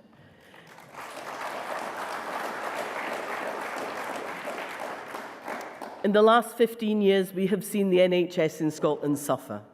1,900 hospital beds slashed, more than 300 actually during the pandemic, an A&E waiting times target that has only been met a handful of times since it was introduced in 2015. Ambulance response times soaring whilst they are cutting crews and calling in the army. Delayed discharge going up before the pandemic, with a staggering 5 million bed days lost since 2012, costing over £1 billion. And as you heard earlier, 680,000 people languishing on waiting lists. That's 1 in 8 of our fellow Scots. And let's never forget that behind these statistics are real people, our families, our friends, our colleagues, our neighbours, people from all backgrounds and all walks of life who rely on our National Health Service. But they're being failed by this Scottish Government, failed by this Health Secretary, and failed by this First Minister.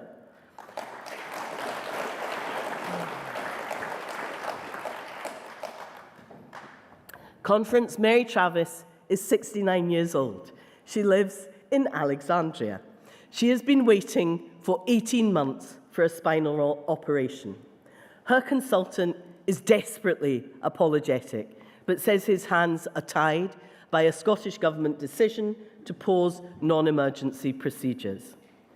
To Mary and her family, the surgery is essential. Her pain is severe. In fact, it's unbearable, and they cannot afford to go private.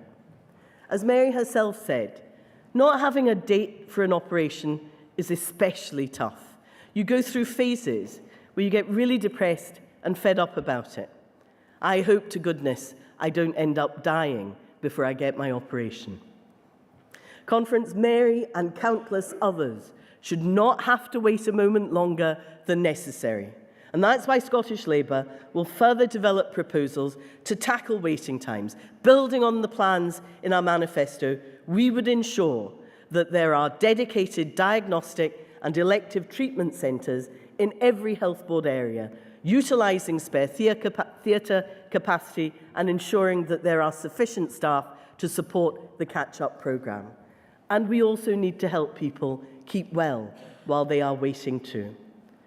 But none of this conference is possible unless we address staffing. Vacancies for nurses and doctors are at record levels. 1 in 10 nursing posts are currently vacant, and the numbers are rising as the workforce leave because they are simply burnt out. The lack of workforce planning, the cuts to training places for nurses, the undervaluing of staff, all taken together will have a deeply damaging effect on our ability to get our NHS and social care services back on track. Conference, this is an area that needs to be urgently addressed, and I am therefore proud to launch Scottish Labour's Charter for valuing our health and social care staff.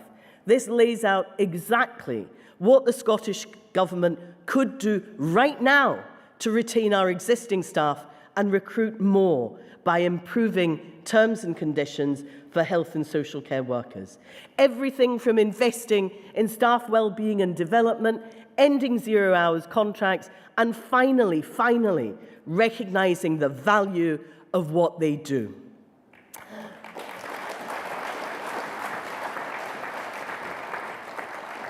Conference, nowhere is this more important than in social care.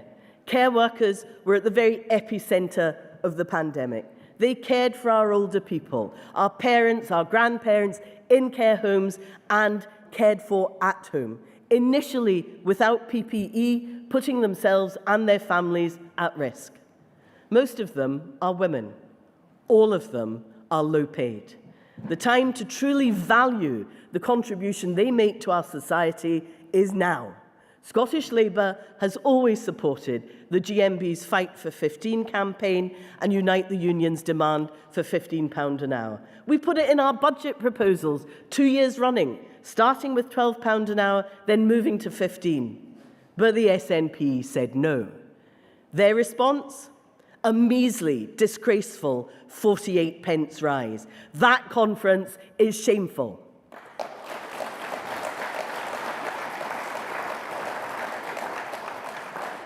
But conference, let me tell you what is even more shameful than that, and that's the Greens.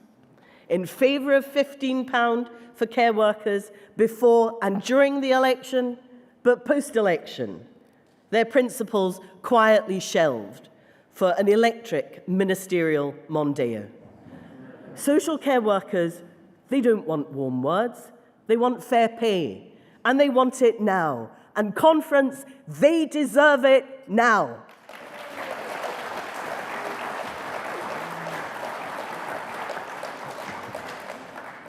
It was, of course, Scottish Labour that first proposed a national care service over a decade ago. Nicola Sturgeon was the health minister then. She completely rejected it. She likes to say no. I genuinely welcome all converts, no matter how long it takes them to get here. But you know, the SNP really have no idea. They lack vision, they lack understanding, and they lack ambition about what a national care service can do. You know, coming out of the Second World War and creating the NHS took vision. It was bold, it was progressive, it was forward-looking, and it was the right thing to do. And our national care service must be born of that same vision. A vision that is about dignity and respect in old age. A vision that is about providing care for people with disabilities to live their lives independently. A vision that is about providing care at home or as close to home as possible. A vision that is about addressing need, working hand in hand with the NHS, free at the point of need, so wherever you are in Scotland, whatever your background or your income, you will be cared for.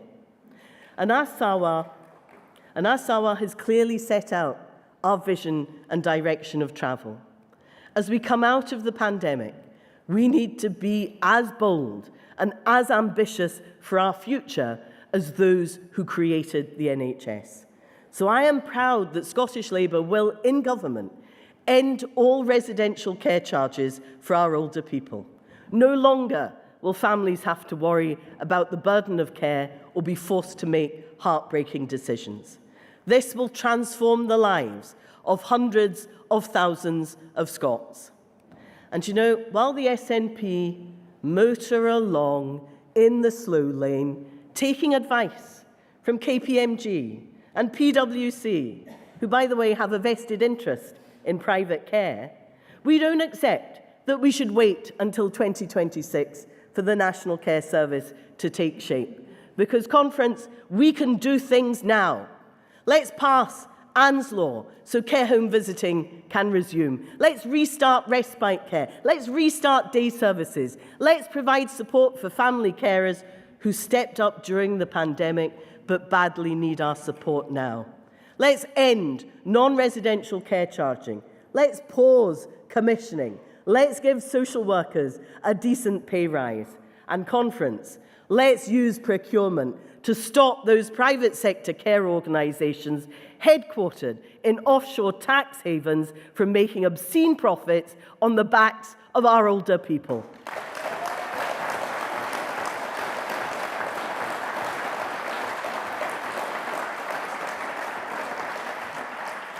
Conference, we need a national framework of standards to raise the quality of care.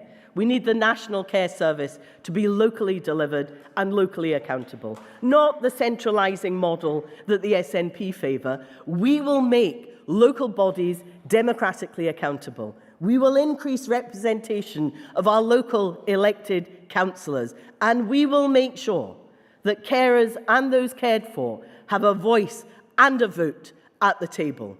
In short,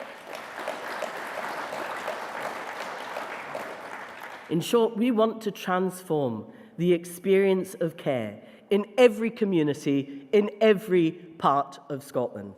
Conference, it was Nye Bevan, the father of the NHS, who said that the NHS will last as long as there are folk left with the faith to fight for it. Scottish Labour will always fight for our health and social care services, for staff, for patients, and for those cared for. Let's build a strong future for the NHS and social care. Let's build that future together.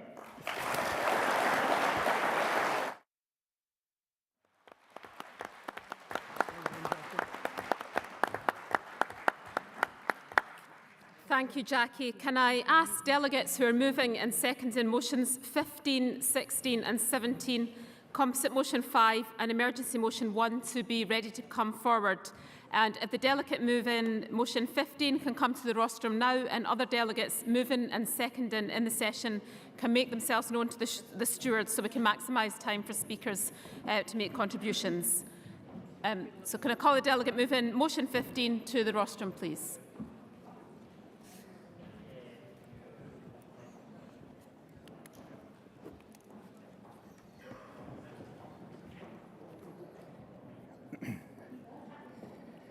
Thank you, Chair. Conference. Neil Murray, Carrick, Cumberland Doon Valley, CLP. Moving motion 15, building the health and care system of the future. I'm here today to propose and support this motion being put forward by Carrick, Cumberland Doon Valley, CLP, and I do so with anger that is required and with frustration with the Scottish Government for not taking Scotland's mental health crisis seriously.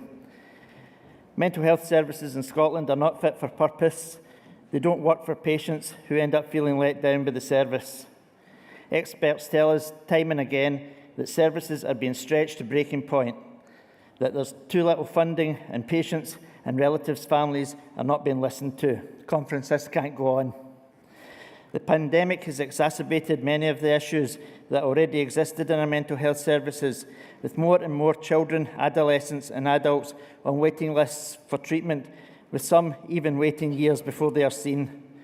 I see it myself all too often. I work for the NHS as a nursing assistant in an emergency department.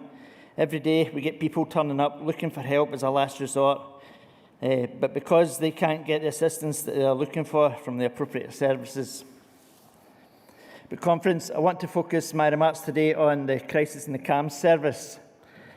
The Scottish Government waiting time target for CAMHS has never been met, and the number of young people waiting for more than a year for an appointment has risen significantly in the past 2 years. Conference, what we are talking about here is the mental health of our young people who have come through 2 years of restrictions, limited contact and in some cases isolation. When they say that they need help, they mean it, and it is incumbent on the SNP government to provide it. To not act is to ignore a crisis that is happening right here and right now on our own doorsteps. Our young people deserve better and Scotland deserves better. Therefore, Conference, with input in the Scottish Parliament from our mental health and wellbeing spokesperson, Carol Mochan MSP, we are calling for a transformative action. Action that includes increased funding for mental health provision, ensuring that it is treated as seriously as physical health. Action that brings mental health services into our communities, close to the people's doorsteps, and not somewhere that might involve travelling on 3 or 4 different buses to get to their treatment centre. And action that will focus on tackling health inequalities, investing in public services that have been ripped from our communities under the SNP and Tory governments. Public services we know that are key to good mental health, green spaces, sports and leisure facilities. Conference, those on waiting lists cannot wait for change. Those in the communities whose services are constantly being cut cannot wait for change. But Conference, we know that Scottish Labour has the answer and we stand ready to deliver the change that is needed. Conference, I urge you to support this motion today. Thank you.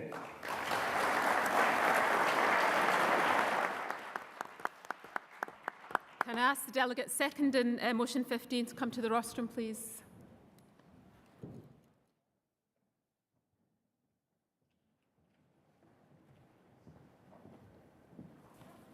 Chair, Conference. Paul Murray, Unite the Union, seconded motion 15. Comrades, it's great that we are up here talking about mental health at this conference today. But what's disappointing about this debate is it's because of the state of mental health care in Scotland.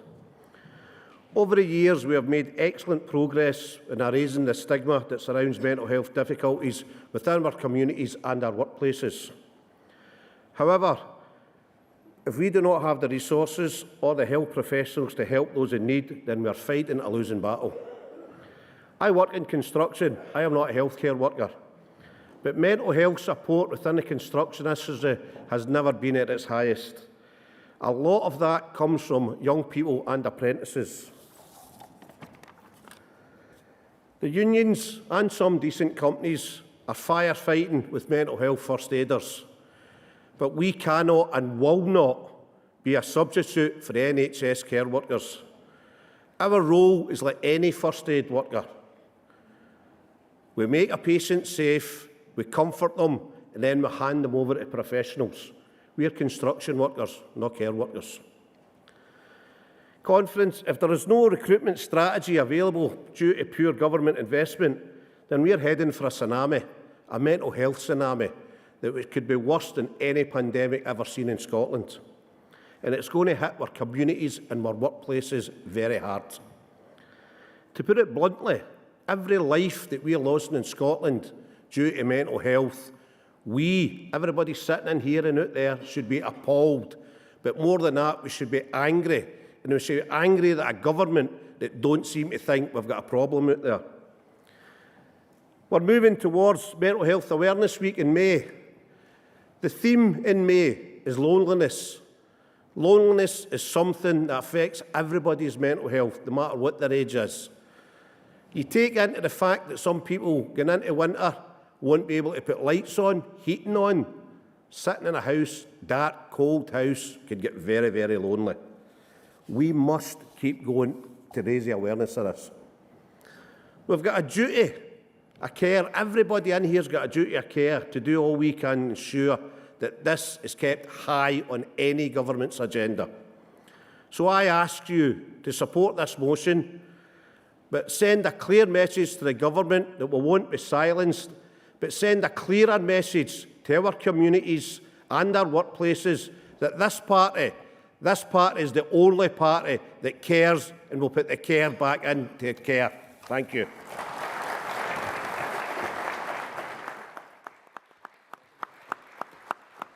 Thank you. Can I ask the delegate moving composite motion 5 to come to the rostrum, please?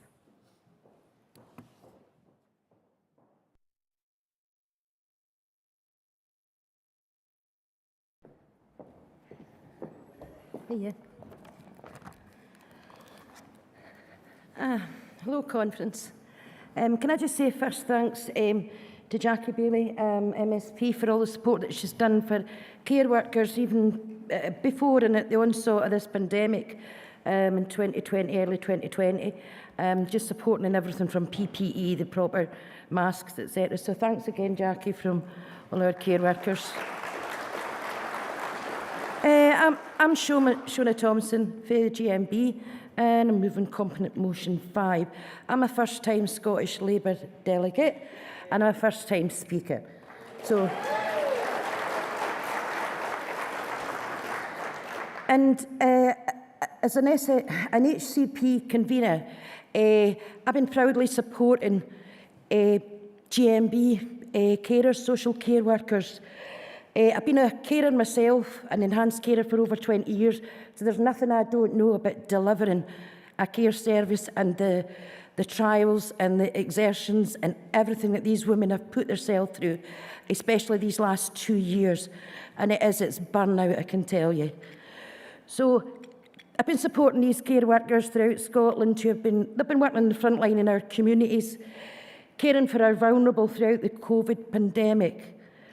And I would like, firstly, as a GMB convener, to pay tribute to the GMB Glasgow's equal pay claimants who crossed the threshold at the beginning of the week over a ballot to take strike action for the second time of Glasgow's historic equal pay discrimination. And we'll go back to the care now. It's estimated that there are over 210,000 people working in social care in Scotland. This amounts to around 8% of all employment in Scotland. And 85% of the workforce are women who have worked tirelessly prior to the pandemic, at the peak of the pandemic, and they're continuing to do so. They're continuing to provide care. The virus is still there, it's not away yet. Now, the social care sector is in a recruitment crisis due to chronic low pay and poor terms and conditions, not because of the workforce, but because of the consistent long-term neglect of the sector by the employers and the government. In the midst of a recruitment crisis, carers are being expected to take on more and more for less than we deserve. Carers are experiencing burnout and low morale. Low morale is rising, and mental health. It's leading to rising sickness absence and high vacancy rates. Now, this impacts on a carer's ability to deliver the high-quality care that people need and deserve. And as our population grow older, the need for carers will only increase. Now, 20% of carers in Scotland are not on permanent contracts. 11% are on zero-hour contracts. 13% work over 50 hours a week. 15% work unpaid overtime.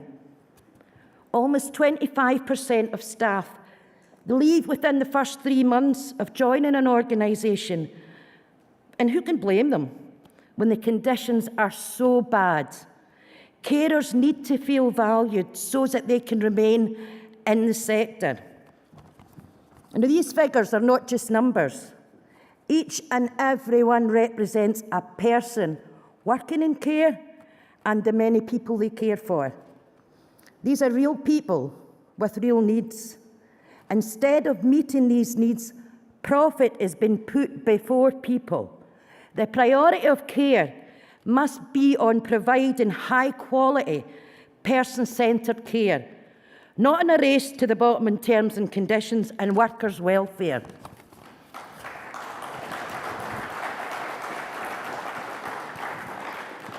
Exploitative employers have been allowed to profit off the back of hard work and compassion of carers as the worst of COVID subsides. Now, we have an opportunity to improve the care sector for those who need care with a long overdue national care service. This starts with those doing the caring, and the foundation of any national care service must be the ability to set minimum standards on terms and conditions for carers through collective bargaining. The power of the workforce must be front and centre of the National Care Service. But we carers don't have to wait until the National Care Service for fair pay. For far too long, we have been overworked, overlooked, undervalued and underpaid. The time is now to deliver for carers. Now, the latest offer from the Scottish Government on pay, it's simply not good enough. £10.50 per hour does not mitigate the cost of living crisis we are facing, and it does not reflect the value of carers. Carers know their worth. It's not £10.50 per hour, and it's not £12 per hour. Carers and JMB have made it clear our worth is no less than £15 minimum per hour.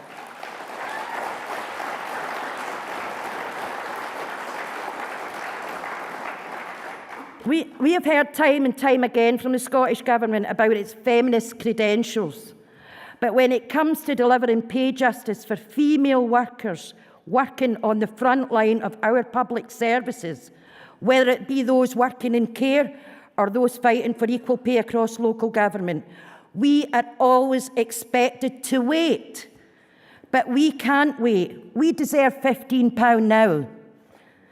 And if I just say why we deserve £15 now, carers, this last 2 years has been so hard, and me as a convener and representing members, I've had so many capability meetings that carers are tired out, their bodies are broken and worn long before they should have been because of the overworking. But I'll let you know, many of these workers are taking capability because they were never earning enough even to contribute to a pension. So they need this £15 minimum per hour now, starting this April. So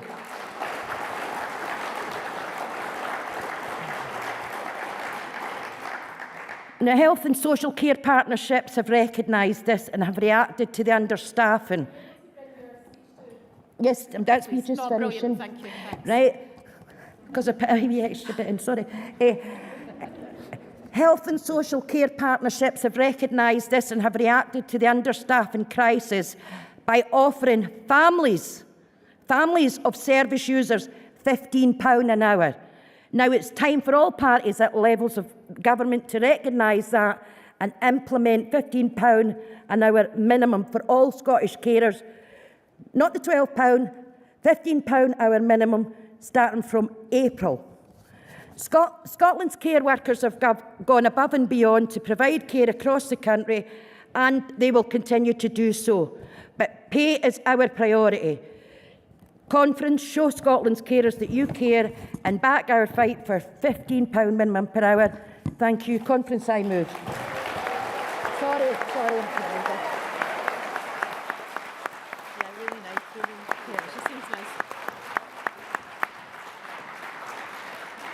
Can I ask the delegate second and composite motion 5 to come to the rostrum? That's my mum's called triple. Please don't triple.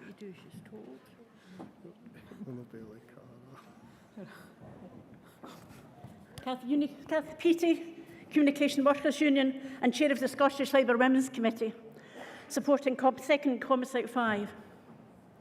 You know, I have heard already that companies are finding it very difficult to recruit carers. I wonder why that is. Aye, there are good employers. I would say there are third sector employers that actually try to deliver. But I'd like to tell you a wee bit more about carers and the kind of life they lead and what they're expected to do. As we know, the majority of care workers are women. The average pay is just above the minimum wage. 0 hours are common, and guaranteed hours are not always guaranteed. Travel time is not given. Many care workers have to travel 20 minutes or so before they actually get to the service user's house. They're not paid for that 20 minutes. Come on, can you imagine doing your job and being told, well, if you go for your tea or do this, that, the next thing, you're not going to get paid for it? Seems to be all right for carers, although it's actually legal, but that's what happens. Mileage payments are often far too low, if they get them, and certainly don't meet the needs of running a car or even a bike. If a carer arrives to a service user's home and the service user's not there, perhaps in a hospital, somebody take them out for the day, or for any reason, that carer, having travelled 20 minutes, arrived at the person's house, does not get paid. If no one's there, you don't deliver the care, then that's it, you're not paid. As I said, I could go on, there's lots to be telling. But you know what I think? I don't think this care is anywhere for the private sector to deliver. Because quite frankly, they're interested in profit and not providing the kind of care that our people need.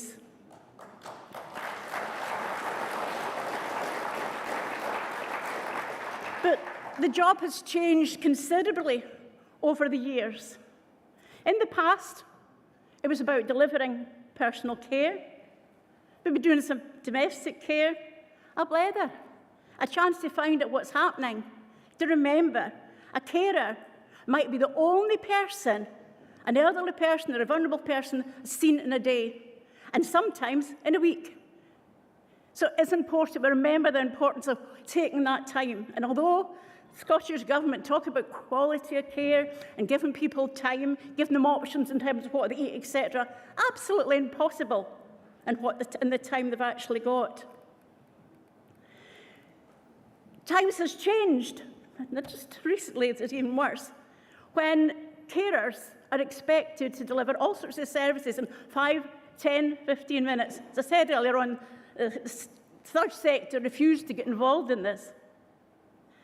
Carers can arrive, they're expected to arrive, 15 minutes, change the PPA, change a catheter, washing, changing back the PPA, preparing a meal, encouraging someone to eat, and they're out the door in 15 minutes. They can arrive to help the person out of bed, have a bath or a shower, help them get dressed, make their breakfast, and leave in 10 minutes. Can you imagine doing that? It takes me 10 minutes to comb my hair. But these are the kind of things that people are bidding for. Private sector are saying, that's fine, we'll do it. Stoma care, delivering, giving drugs, etc., that's no job for a carer. That's a job for a nurse.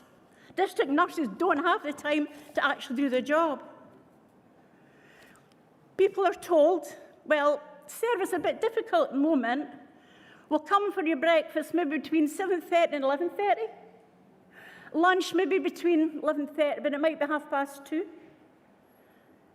Tea maybe about 4 o'clock, and you're going to bed at 8 o'clock because nobody else can come and help you get to bed. Can you imagine that? That's what private sector is delivering it, and what we're expecting to be delivered. Social work have less staff and less money. Health visitors don't have the time. Well, carers need to pick up the work that needs to be done. No good enough. But bed blocking, we've heard a lot about that, and it's important that we do look at that issue. But what's happening? In a lot of cases, someone's going out of hospital quickly because they need the bed, they need some space, and that person gets home, and it's difficult to have a decent care plan in place. They maybe need a hospital bed, which is not available. The support's not there, food's not coming in, all of these things. And what often happens is someone ends back in hospital. And I have to tell you, comrades, sometimes they don't make hospital. And we've got that tragedy in our conscience. So not good enough. And Jack is absolutely right. We need a national care service. And Jackie Bailey has been talking about it for 10 years and more, and she's right. There, Jackie, I'm agreeing with you for a change. But Jackie's right. We need a national care service. We need it now. You know, carers want to do the best. The people they serve, they want their life to be better. They can deliver a good service, but for goodness sake, surely it's worth 15 pence an hour to do the kind of work they are doing. I hope that everyone can support this composite and support this motion, because we do need a national care service, we need decent support for carers, and we need all professions, social work, health care, all of the folk doing it needs to be done to provide real good care for our people. Thank you.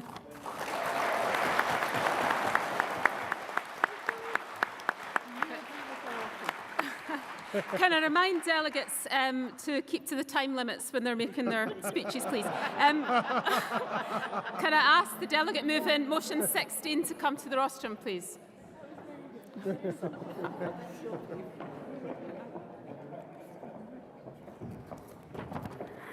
Firstly, I would like to say hello and a warm welcome to all my comrades attending today. My name is Ty Buchan, and I'm putting forward a motion on behalf of the Southside CLP and the Women's Committee. I would like to address an issue that has been overlooked. There is a gap in our healthcare system that is not equal to all women throughout the UK. Physically disabled women's voices need to be heard, and I stand before you today as a voice for them. This motion calls for all women to have equality of access to cervical screening, demands that GP surgeries are required to make adjustments to ensure that every woman can have access to cervical screening, and for research to be conducted looking at the most effective way of offering cervical screening to women with a physical disability, including HPV self-sampling. There are 9 new cases of cervical cancer every day. More than 2 women are lost to cervical cancer every day. That number is way too high. Why is it too high? Because 99.8% of cases are preventable from 2015. That's 99.8%. 7 years on, and we still have the issue of ease of access of women of physical disabilities. A lot of women have access to getting a smear test, and their only worry is what they're wearing for the day or how they're going to groom themselves. But there's a percentage of women who, due to physical disabilities, have other concerns, like being able to make it to an appointment or being able to sit on the actual examination table itself. 88% of women said it's harder for women with physical disabilities to attend or access cervical cancer screening. 49% are ashamed due to the previous bad experiences or worries around how others may react. This unfortunately leads to higher percentage of physically disabled women not being diagnosed early due to the lack of equipment, clear policies and substandard care. My comrades, I want everyone in this room right now to think of a woman that is dear to you. If you want to close your eyes, go ahead. This person could be your wife, it could be your daughter, it could be your mother, it could be your sister, a niece, a friend. Today we have been blessed with strong women around us, and it should be our priority to ensure that we have the same access to quality. We have the same equality of ease of We have the same equality of ease of healthcare access for each and every one of these women. And for those that need a bit more of a supporting hand, we should be leading by example and putting out our hand to assist first. Home visits, GP equipped with gynecological chairs, hospital attendance where suitable equipment is available. These are simple and effective ways that we can save lives. In 2022, it should be every woman's right to have equal access to cervical screening, no matter what your age, weight, height, colour, belief, or physical mobility. I hope you will stand with me and everyone here, every single woman that's sitting here, all the women that are in your lives, and all the girls that are yet to become women, to bring forward this motion and make a change that we need to better our lives and enrich our country.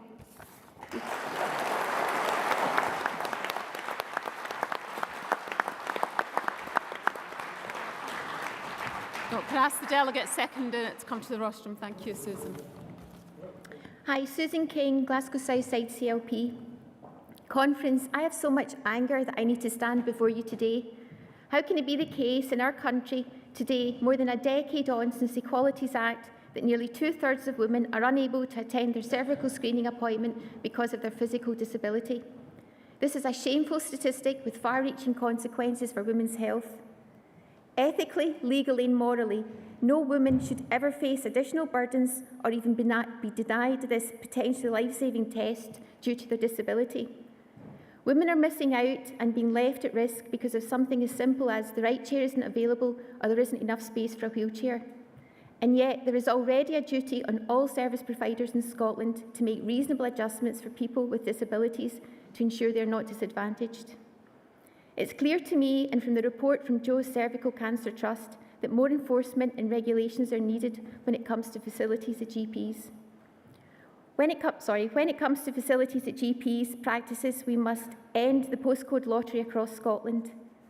We all know that smears save lives, and that is why every eligible woman must be able to access the programme.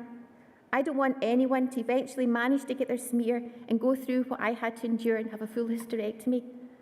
By supporting this motion today, we will be sending a strong message that Scottish Labour remains the party of equality. Conference, please support this motion proposed by the incredible Taiba Khan, and together we can save lives.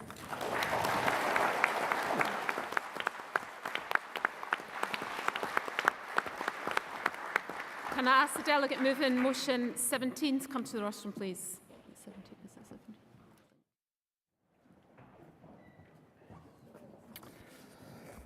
Thank you. Good afternoon, comrades. Conference, Dave Watson, Socialist Health Association Scotland, moving motion 17, local action on health inequalities. This week, the Scottish Government published its long-term monitoring of health inequalities. Spoiler alert, it doesn't make happy reading. Male health life expectancy at birth was just 46.8 years, and for those living in the most deprived areas. That's 23 years lower than those living in the least deprived areas who live to 70.4 for healthy expectancy. And that gap is getting worse. For women, the gap was almost identical. In 2020, premature mortality rate in the most deprived areas was 4 times higher than the rate in the least deprived areas. So you may ask, what is the Scottish Government doing about it? Well, there was a public health review in 2015.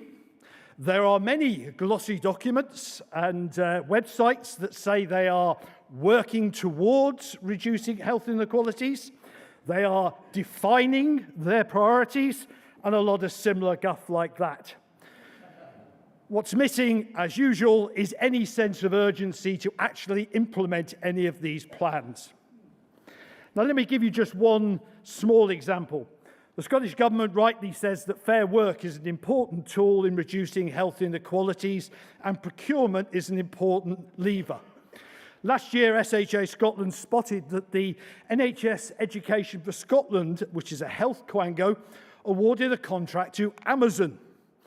Now, given Amazon's notorious employment practices, we wondered how they passed the Scottish Government's Fair Work criteria that is supposed to be applied to the evaluation of contract bids.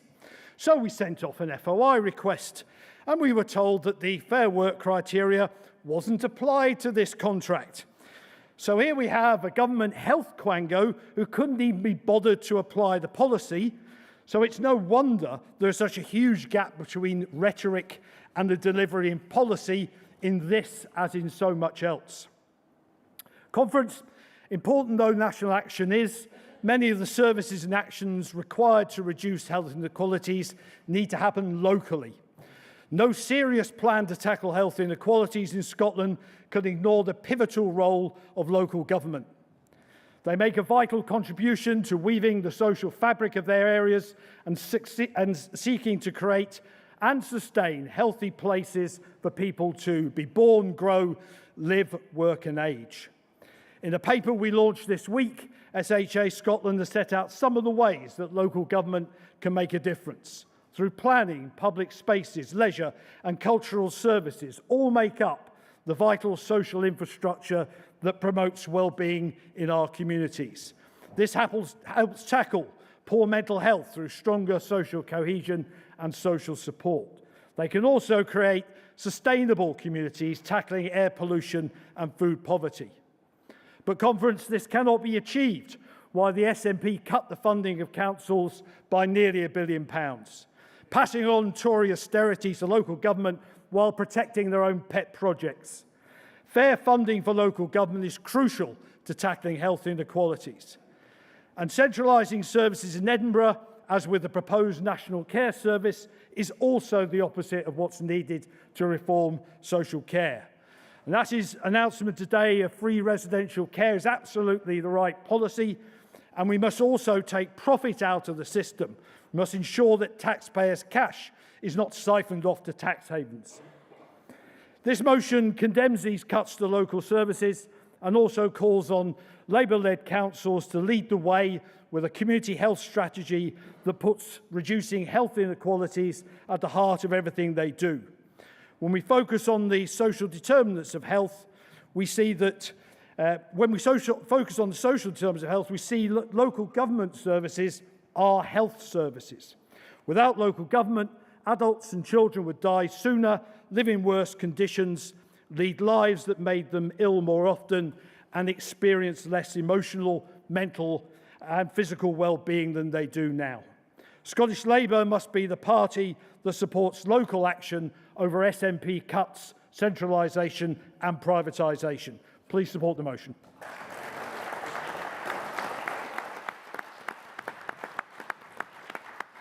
Can I ask the delegate seconded in motion 17 to come to the rostrum, please?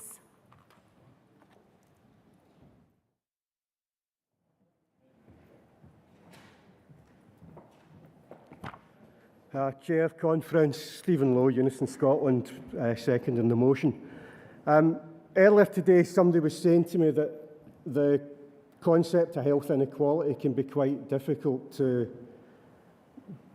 sort of illustrate or define, and despite the great respect I had for the very learned person that said it, I had to disagree. It's not difficult at all. Being poor is bad for you. It's bad for you because you're working too much. It's bad for you because you can't work enough. It's bad for you because you're worried all the time. It's bad for you because you're cold. It's bad for you because either you're eating cheap, unnutritious food rather than the kind of stuff you should be eating. It's quite straightforward, Conference.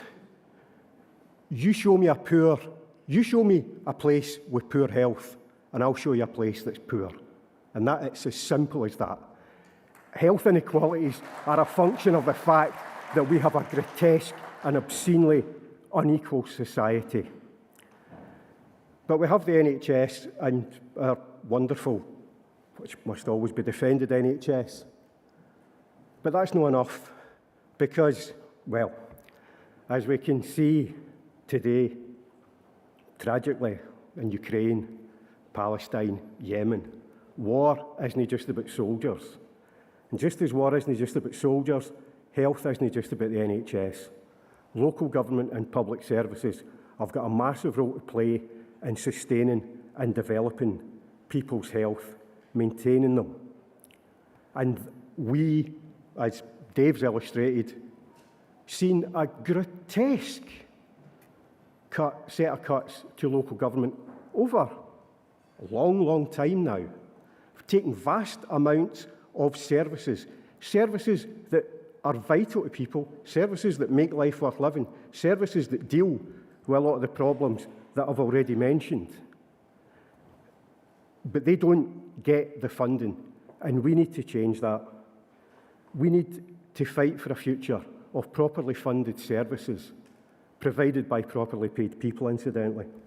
And that's something that this Scottish Government's failing at as well. We need councillors in municipal chambers, do we still call them town halls? We need councillors who are not content to manage decline.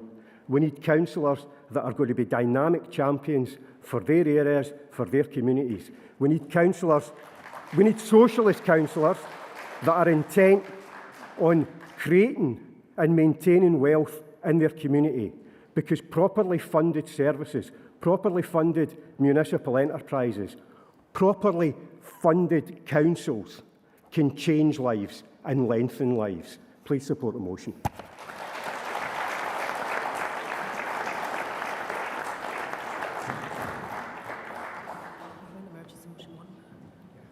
Can I ask the delegate moving emergency motion 1 to come to the rostrum?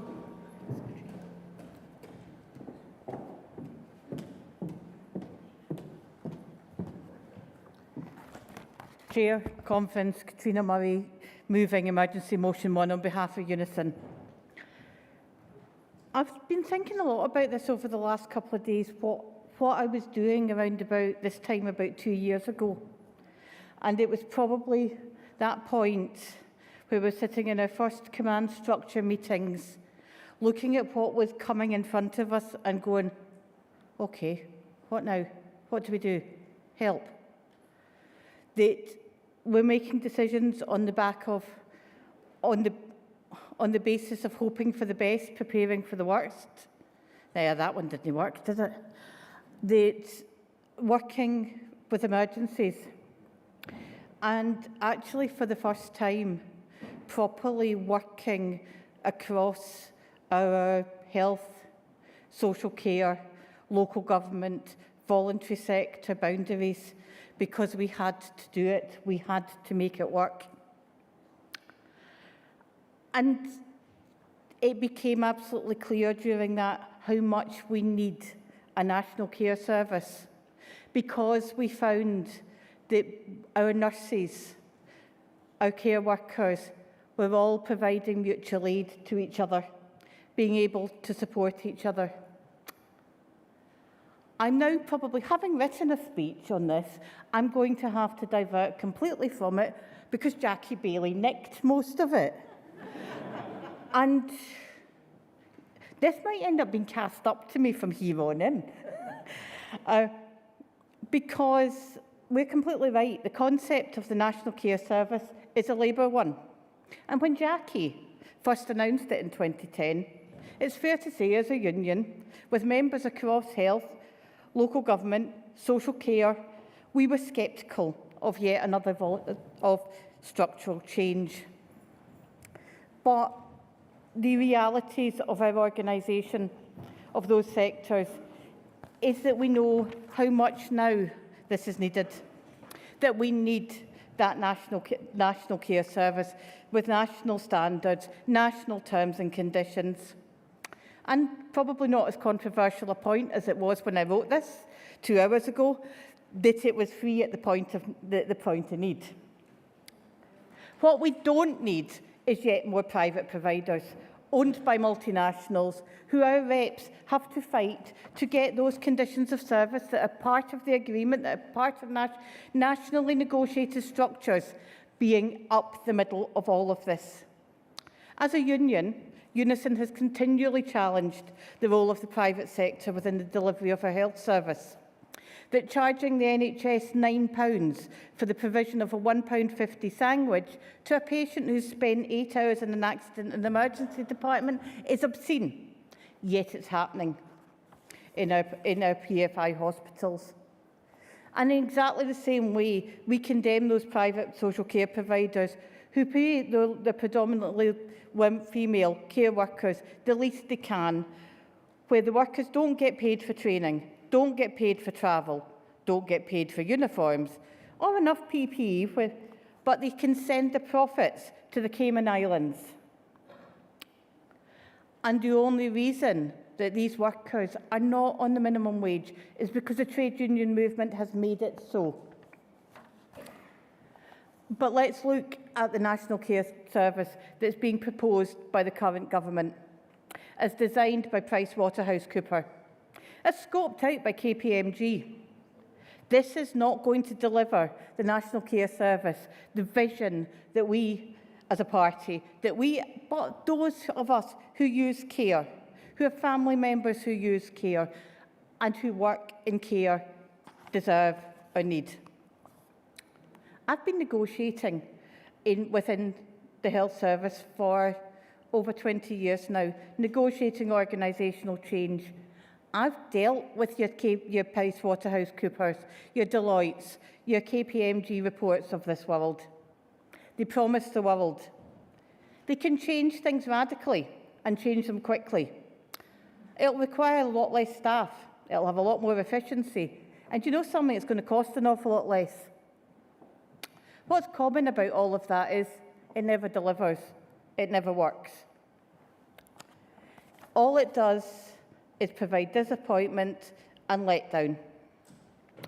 Let's be absolutely clear, Conference, that the position of our party is that we want a national care service that works, that delivers, that looks after people, that supports, that it builds on the partnership working and mutual aid of those early days of the pandemic where we just had to get through this and design systems that worked. One that serves the people of Scotland well, that we've learned the lessons and that we're not putting them back out to the likes of the privateers. Conference, I move.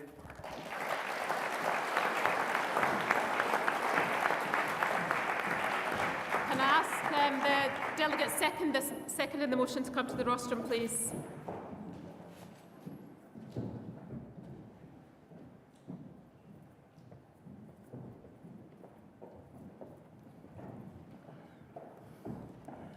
Chair, Conference, John Gillespie Unite, second on emergency motion 1. And by the way, Katrina, I nicked your speech and Jackie nicked that for me. Anyway, on to the serious stuff, Conference. Conference, according to the SSSC, there are 209,690 workers in the care sector, 34% whom are employed in the public sector.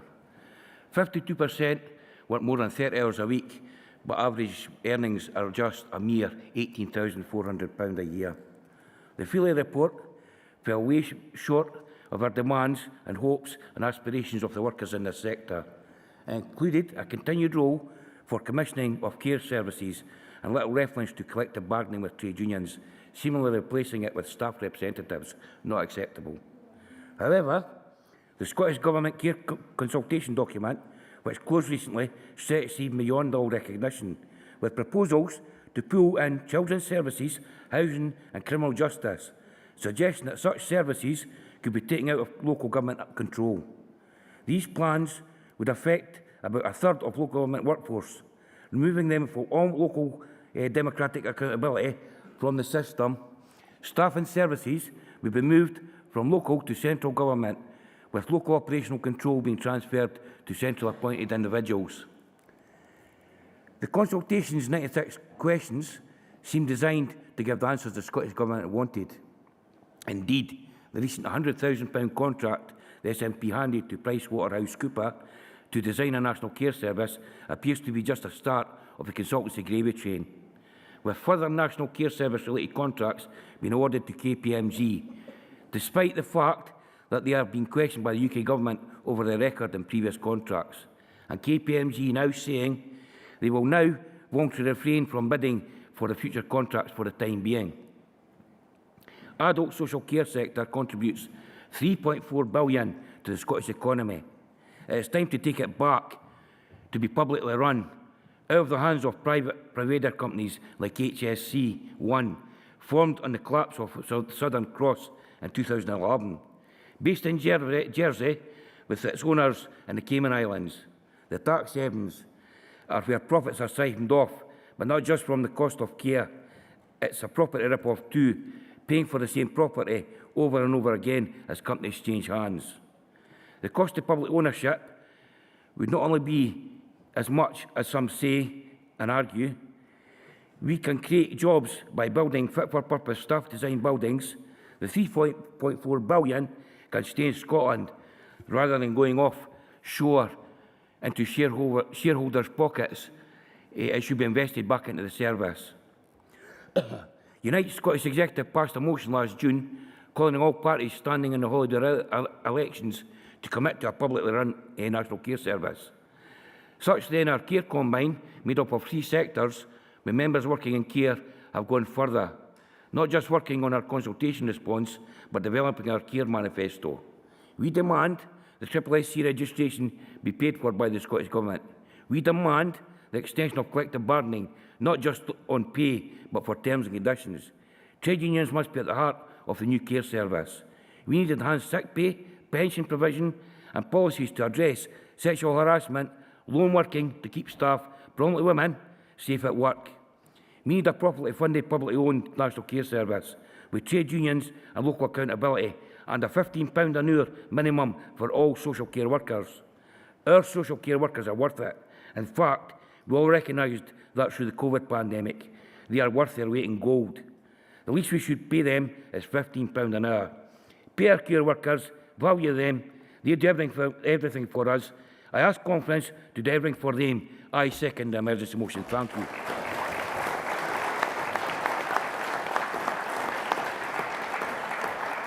Thank you, John, and thanks to all delegates for moving and seconding these motions. I now ask for an indication of delegates who would like to speak in this debate to raise your hands. I'm going to take speakers in groups of 3, and if I call you, make your way to the side of the stage. Carol, delegate there with the black jumper, and delegate there with the sort of greyish jacket, pink mask. Carol, if you can come up to the rostrum first, please. Thank you.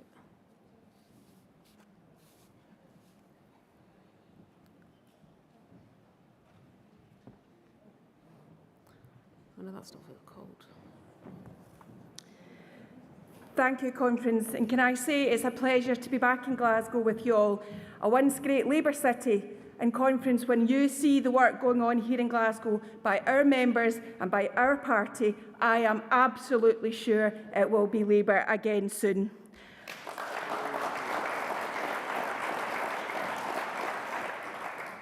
I look out today and see so many people I know through this movement.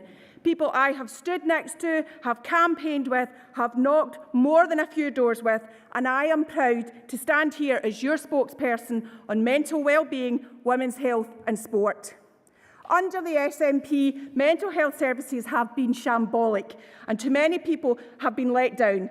Let me be clear, it is a priority for me, my fellow Scottish Labour MSPs and our party to address this. So let's talk about the reality is under an SNP Scottish Government. As I speak to you today, the Scottish Government's 18-week waiting time target for CAMHS has never been met, and the number of young people waiting more than a year for an appointment has risen by 189%. To that I say enough. We will not stand for it. People deserve a service. Our hard-working NHS staff deserve better. This government shirks its responsibility to both patients and staff. Young people in particular have borne a serious brunt from this lack of provision. Amongst many that I have spoken to, this has taken a considerable toll on their ability to get on in life. Conference, it is shameful, but it is our job to raise this and hold this government to account. There are as many as 2,000 children and young people on mental health waiting lists across Scotland. Yet, Conference, a clear failure of this government has been to address the root causes. People are born into a society where inequality is prevalent, and for many that inequality will hinder their progress and limit their opportunity. A lack of funding in local services, a failure to keep health provision on the doorsteps of working communities, and an allowance from this government to see council budgets stretched so far that green space and affordable leisure become inaccessible to so many people. These are the root causes of the challenges we face in mental health and beyond, and inaction will only further damage the lives of those impacted by inequality and who have suffered poor mental health without timely and effective treatment. I say to the SNP, when will you listen? This simply cannot go on. People want their lives back on track, and it is my job, our job, to help them out. Only Labour can, and only Labour will. Now, the SNP like to talk a big game about giving mental health the recognition it deserves, but intentions and targets alone will not push the needle forward, and we need serious and sustained funding. Conference, it takes genuine investment to make serious change that actually lasts beyond an election campaign. And to be clear, Scotland will only get this with Labour governments. Scottish Labour in Holyrood, and of course we know that Scottish Labour in local government makes the biggest difference to people's everyday lives. Conference, to begin to tackle these problems, I want to see our party develop a comprehensive workforce plan. I want a settlement for mental health that gives it parity of esteem with physical health and increasing funding to 11% of the NHS budget. I want to see access to a dedicated mental health worker in every GP practice, and we must ensure that no one is rejected from mental health treatment when seeking support. Absolutely no one. I know that our members, our voters and those who are keen to vote Labour again agree with these aims. So, Conference, I ask you to support the motion from my home CLP of Carrick, Cumnock and Doon Valley so that you give me the authority to push forward with the important work of getting ready for government. I make that commitment to you, to the wonderful NHS staff and to the public who so need a real commitment to mental health services. Please support.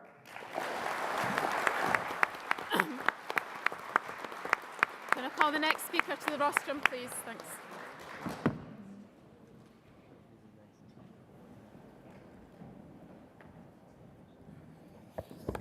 Conference, I'm expecting this to turn round and say past when I get up, but maybe not.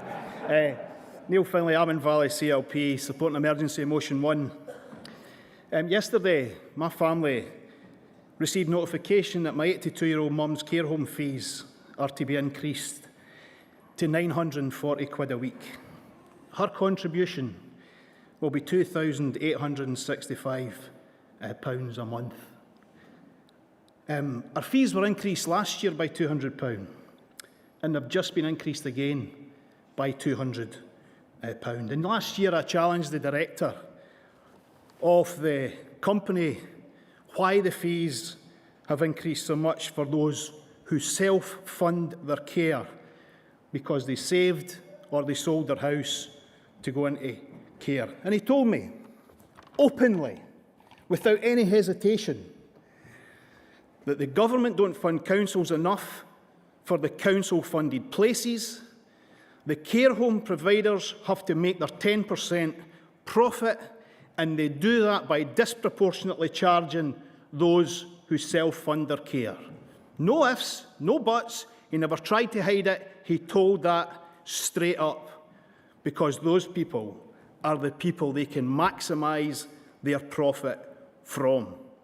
That's the motive of the private care home sector. Providers like HC1, owned by a private equity company based in the Cayman Islands, 170 care homes they own, and in 2019 paid their directors and their shareholders £48 million in dividends, at the same time as issuing a warning of cuts to care.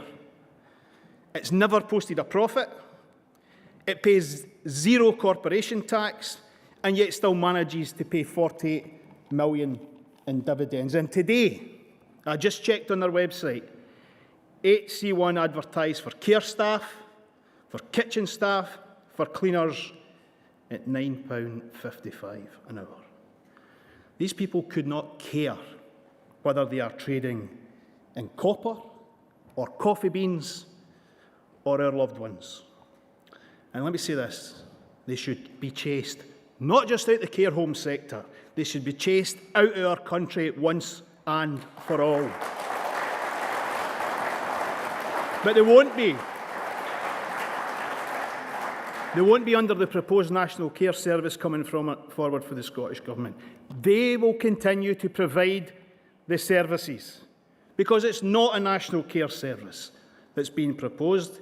It's a National Commissioning Service, privately commissioned services. And the HC1s and the rest of the chancellors in this sector will remain in place. We need a real National Care Service, publicly owned, publicly funded, publicly accountable, with the highest standards of care and exemplary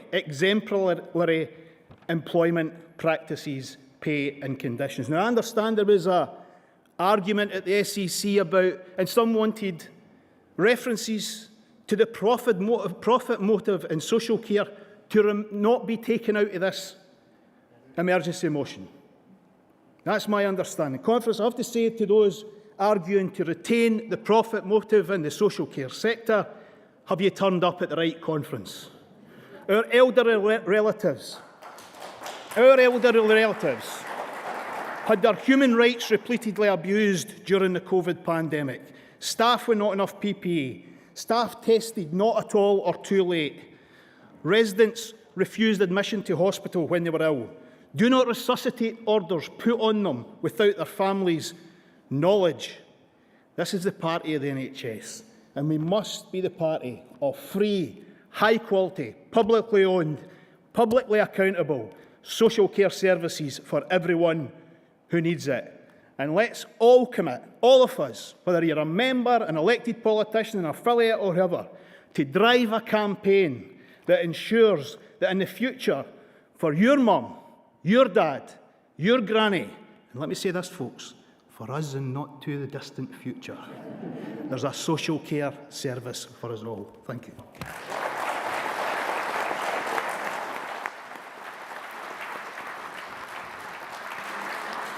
Thanks, Neil. Can I call the next speaker up?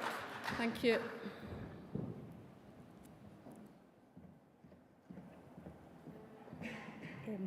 My name is Michelle McGinty and I'm a delegate and candidate for the Dumbarton CLP constituency, and as you all know, one of its members is the formidable Jackie Bailey, so I hope you will keep it a secret that I've not wrote a speech, because I think she told me that I should. But I haven't, because I think that I'm going to speak for the heart today, and that's genuinely how I want it to come across. I don't want it to come across as contrived. As a mother of 6, I've felt like an unpaid carer for I don't know how many years. I cook, clean, do everything for them. But unfortunately, just over 2 years ago, an unpaid carer became my reality. My nan was diagnosed with bowel cancer and it was terminal. She was sent home and told that she had 6 weeks to live. But typical west of Scotland, hardy wee woman, she was not given up without a fight, and neither were we. So we looked to the local council to provide carers to support us, and that was not the reality. We became their supporters. They were so rushed off their feet because they were being sent from case to case and house to house and asked to do so much stuff in such a limited time that we were actually taking on a lot of their care responsibility to try and help them. We were supporting them when they were coming in upset because they were told that for an elderly patient that had fell on the floor, they were to put a blanket over them and leave them, phone the telecom service that came and lifted them and leave them. And they were saying that's not the employers that we want to work for, that's not the care that we want to provide. We want to give people the support and the comfort and the dignity that they deserve.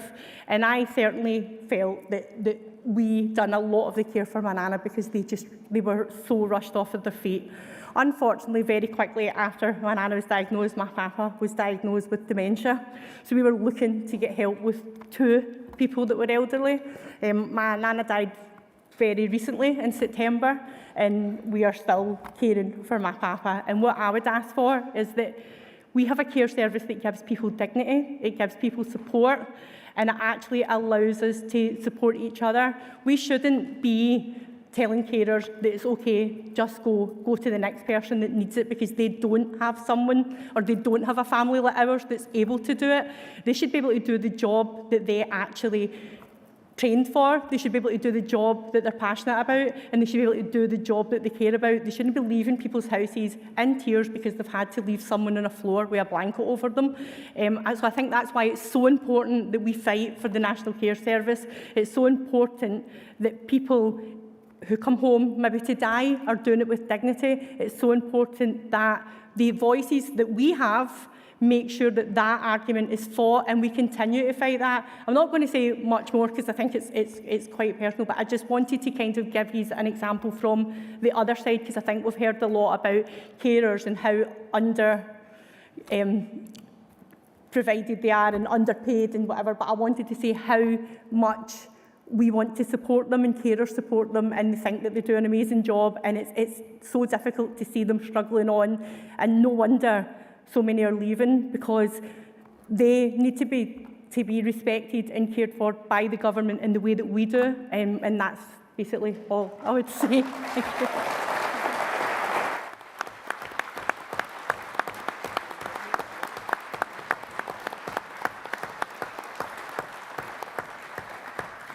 Thank you, Michelle. Unfortunately, we're running 10 minutes late, so I'm not going to be able to invite any more speakers into this debate. So I'm going to call on Councillor Maggie McTernan to close the debate.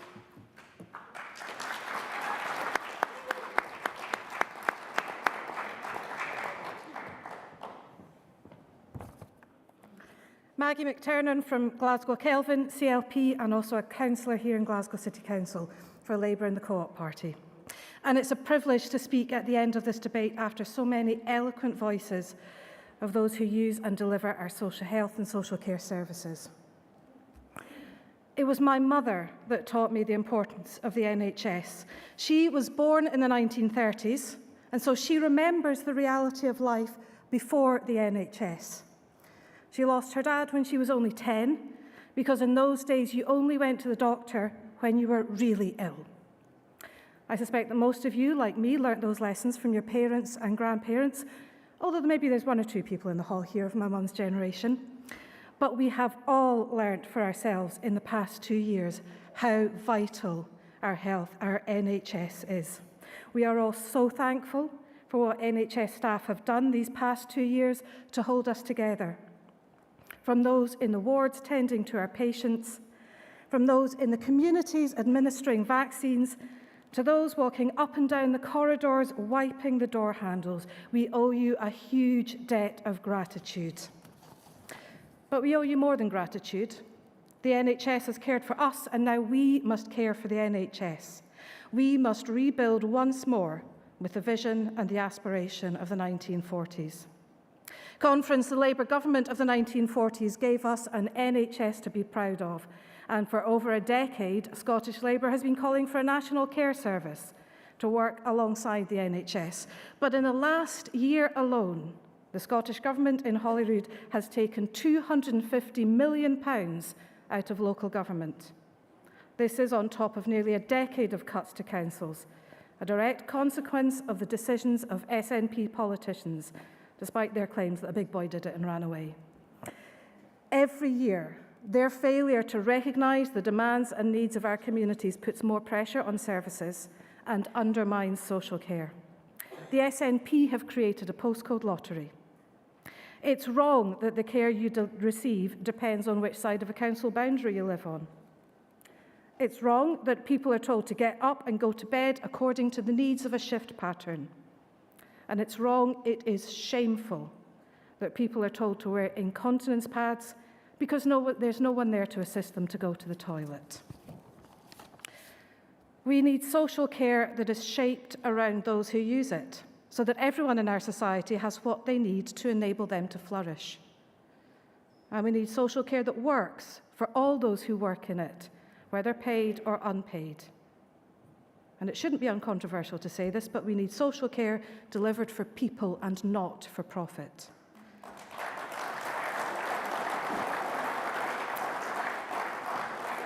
The solutions to the problems facing social care do not lie in taking power further away from those who use and provide care services and centralising it in government departments. We need to devolve power, to take it closer to those who are most affected by the decisions being made.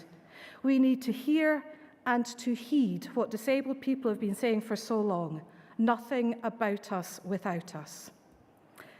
Especially in the aftermath of the greatest public health crisis of our lifetimes, a pandemic that has exposed the cracks in our health and social care system that nationalist governments have tried to paper over, and a pandemic that has exacerbated the inequalities faced by people of colour, inequalities between the richest and the poorest, and between women and men. We all remember the incredible scenes of an entire country taking to the streets to applaud our amazing NHS and care staff. But who were we really applauding? Conference? It was mostly women. It was women among the lowest paid workers who bore some of the biggest burdens. In 1945, when Clem Attlee and the post-war Labour government set about creating the National Health Service and Social Security system, it was in recognition of the enormous sacrifice that so many had made, the solidarity that had been built across communities, and it aspired to put right the inequalities of the past. Now, in 2022, we can and must do the same. For the people who expect dignity and need support to live their lives to the full. For the women who demand better working conditions and fairer pay. And for the country that we seek to represent. Thank you.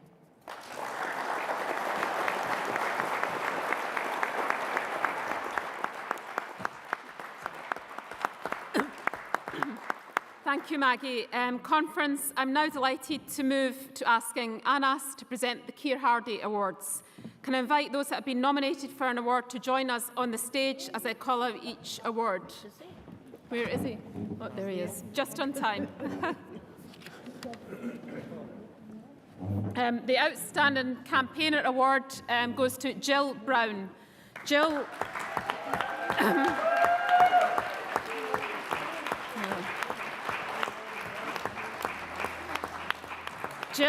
Jill led a fantastic local campaign in Glasgow's Partick East Kelvindale by-election in 2021. She beat the odds to become elected with an almost 11% increase in the vote share, showing just how important it is to speak to as many voters as possible. And since then, Jill has kept up the good work, delivering thousands of leaflets, community surveys, and continuing those doorstep conversations.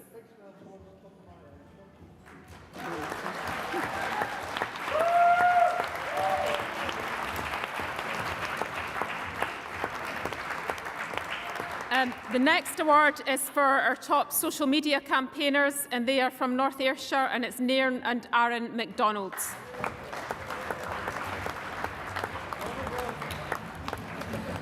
North Ayrshire Labour are leading the way with their eye-catching graphic design, consistency of branding across their digital content and printed materials, and creating a North Ayrshire brand that is instantly recognisable.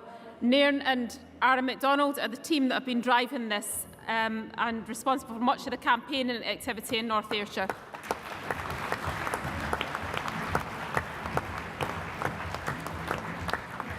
The next award for community engagement goes to Andrew Verkia. Andrew's a friend of mine. Andrew is a member of Dunfermline CLP, and he's been Labour councillor for Rosyth since the 2017 election. I'm proud to have been his election agent when I got elected. He's an operating department practitioner based in the theatres in Kirkcaldy in Dunfermline, and he's been working in the critical care department, ensuring people who required surgery during the pandemic received the safe care they needed. Andrew volunteered to be trained as a COVID-19 vaccinator mostly in his own council ward, vaccinated his constituents, and he'd done this all in his own time as a volunteer because he believed it was the right thing to do. So, congratulations, Andrew.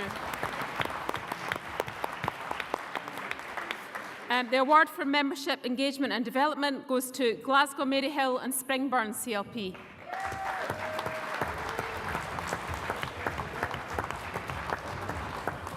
During lockdown, Glasgow, Maryhill and Springburn CLP held a number of policy discussions and socials online, keeping members engaged with each other. Collecting the award are Ralph Bennett-Richard, Zara Henderson and Fiona Higgins, who have been key in organising the events.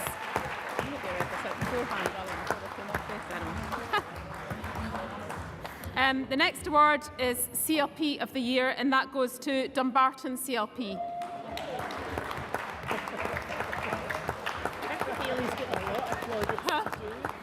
Dumbarton CLP have spoken to over 7,000 voters in the last 12 months. They've delivered 25,000 leaflets and increased Jackie's majority from a razor-thin margin of 109 to 1,483. Collecting the award today are Michelle McGinty, Labour Group leader Martin Rooney, local member Liz Roon, and of course Jackie Bailey. Dumbarton continues. Dumbarton continues their run as the only local party in the country with an unbroken record of returning a Labour MSP at every single Holyrood election.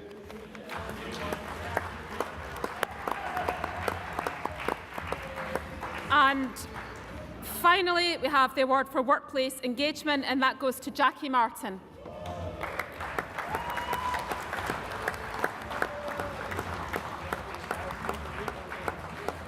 A former chair of the party, Jackie's been nominated for the Workplace Engagement and Working for the Trade Unions Award by USDAW. Jackie's worked closely with Labour MSP Daniel Johnson in campaigning for greater protection for public-facing workers.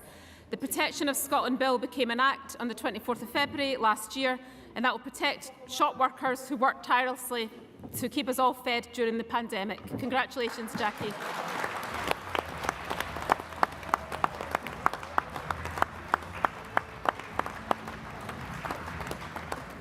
Thank you. Congratulations again to everybody. Conference, before we finish this morning's session, delegates are now going to be invited to vote on the motions that we debated earlier, and voting will be a show of hands. Can I ask all of those in favour of motion 15 on health and care services to raise their hands? And any against?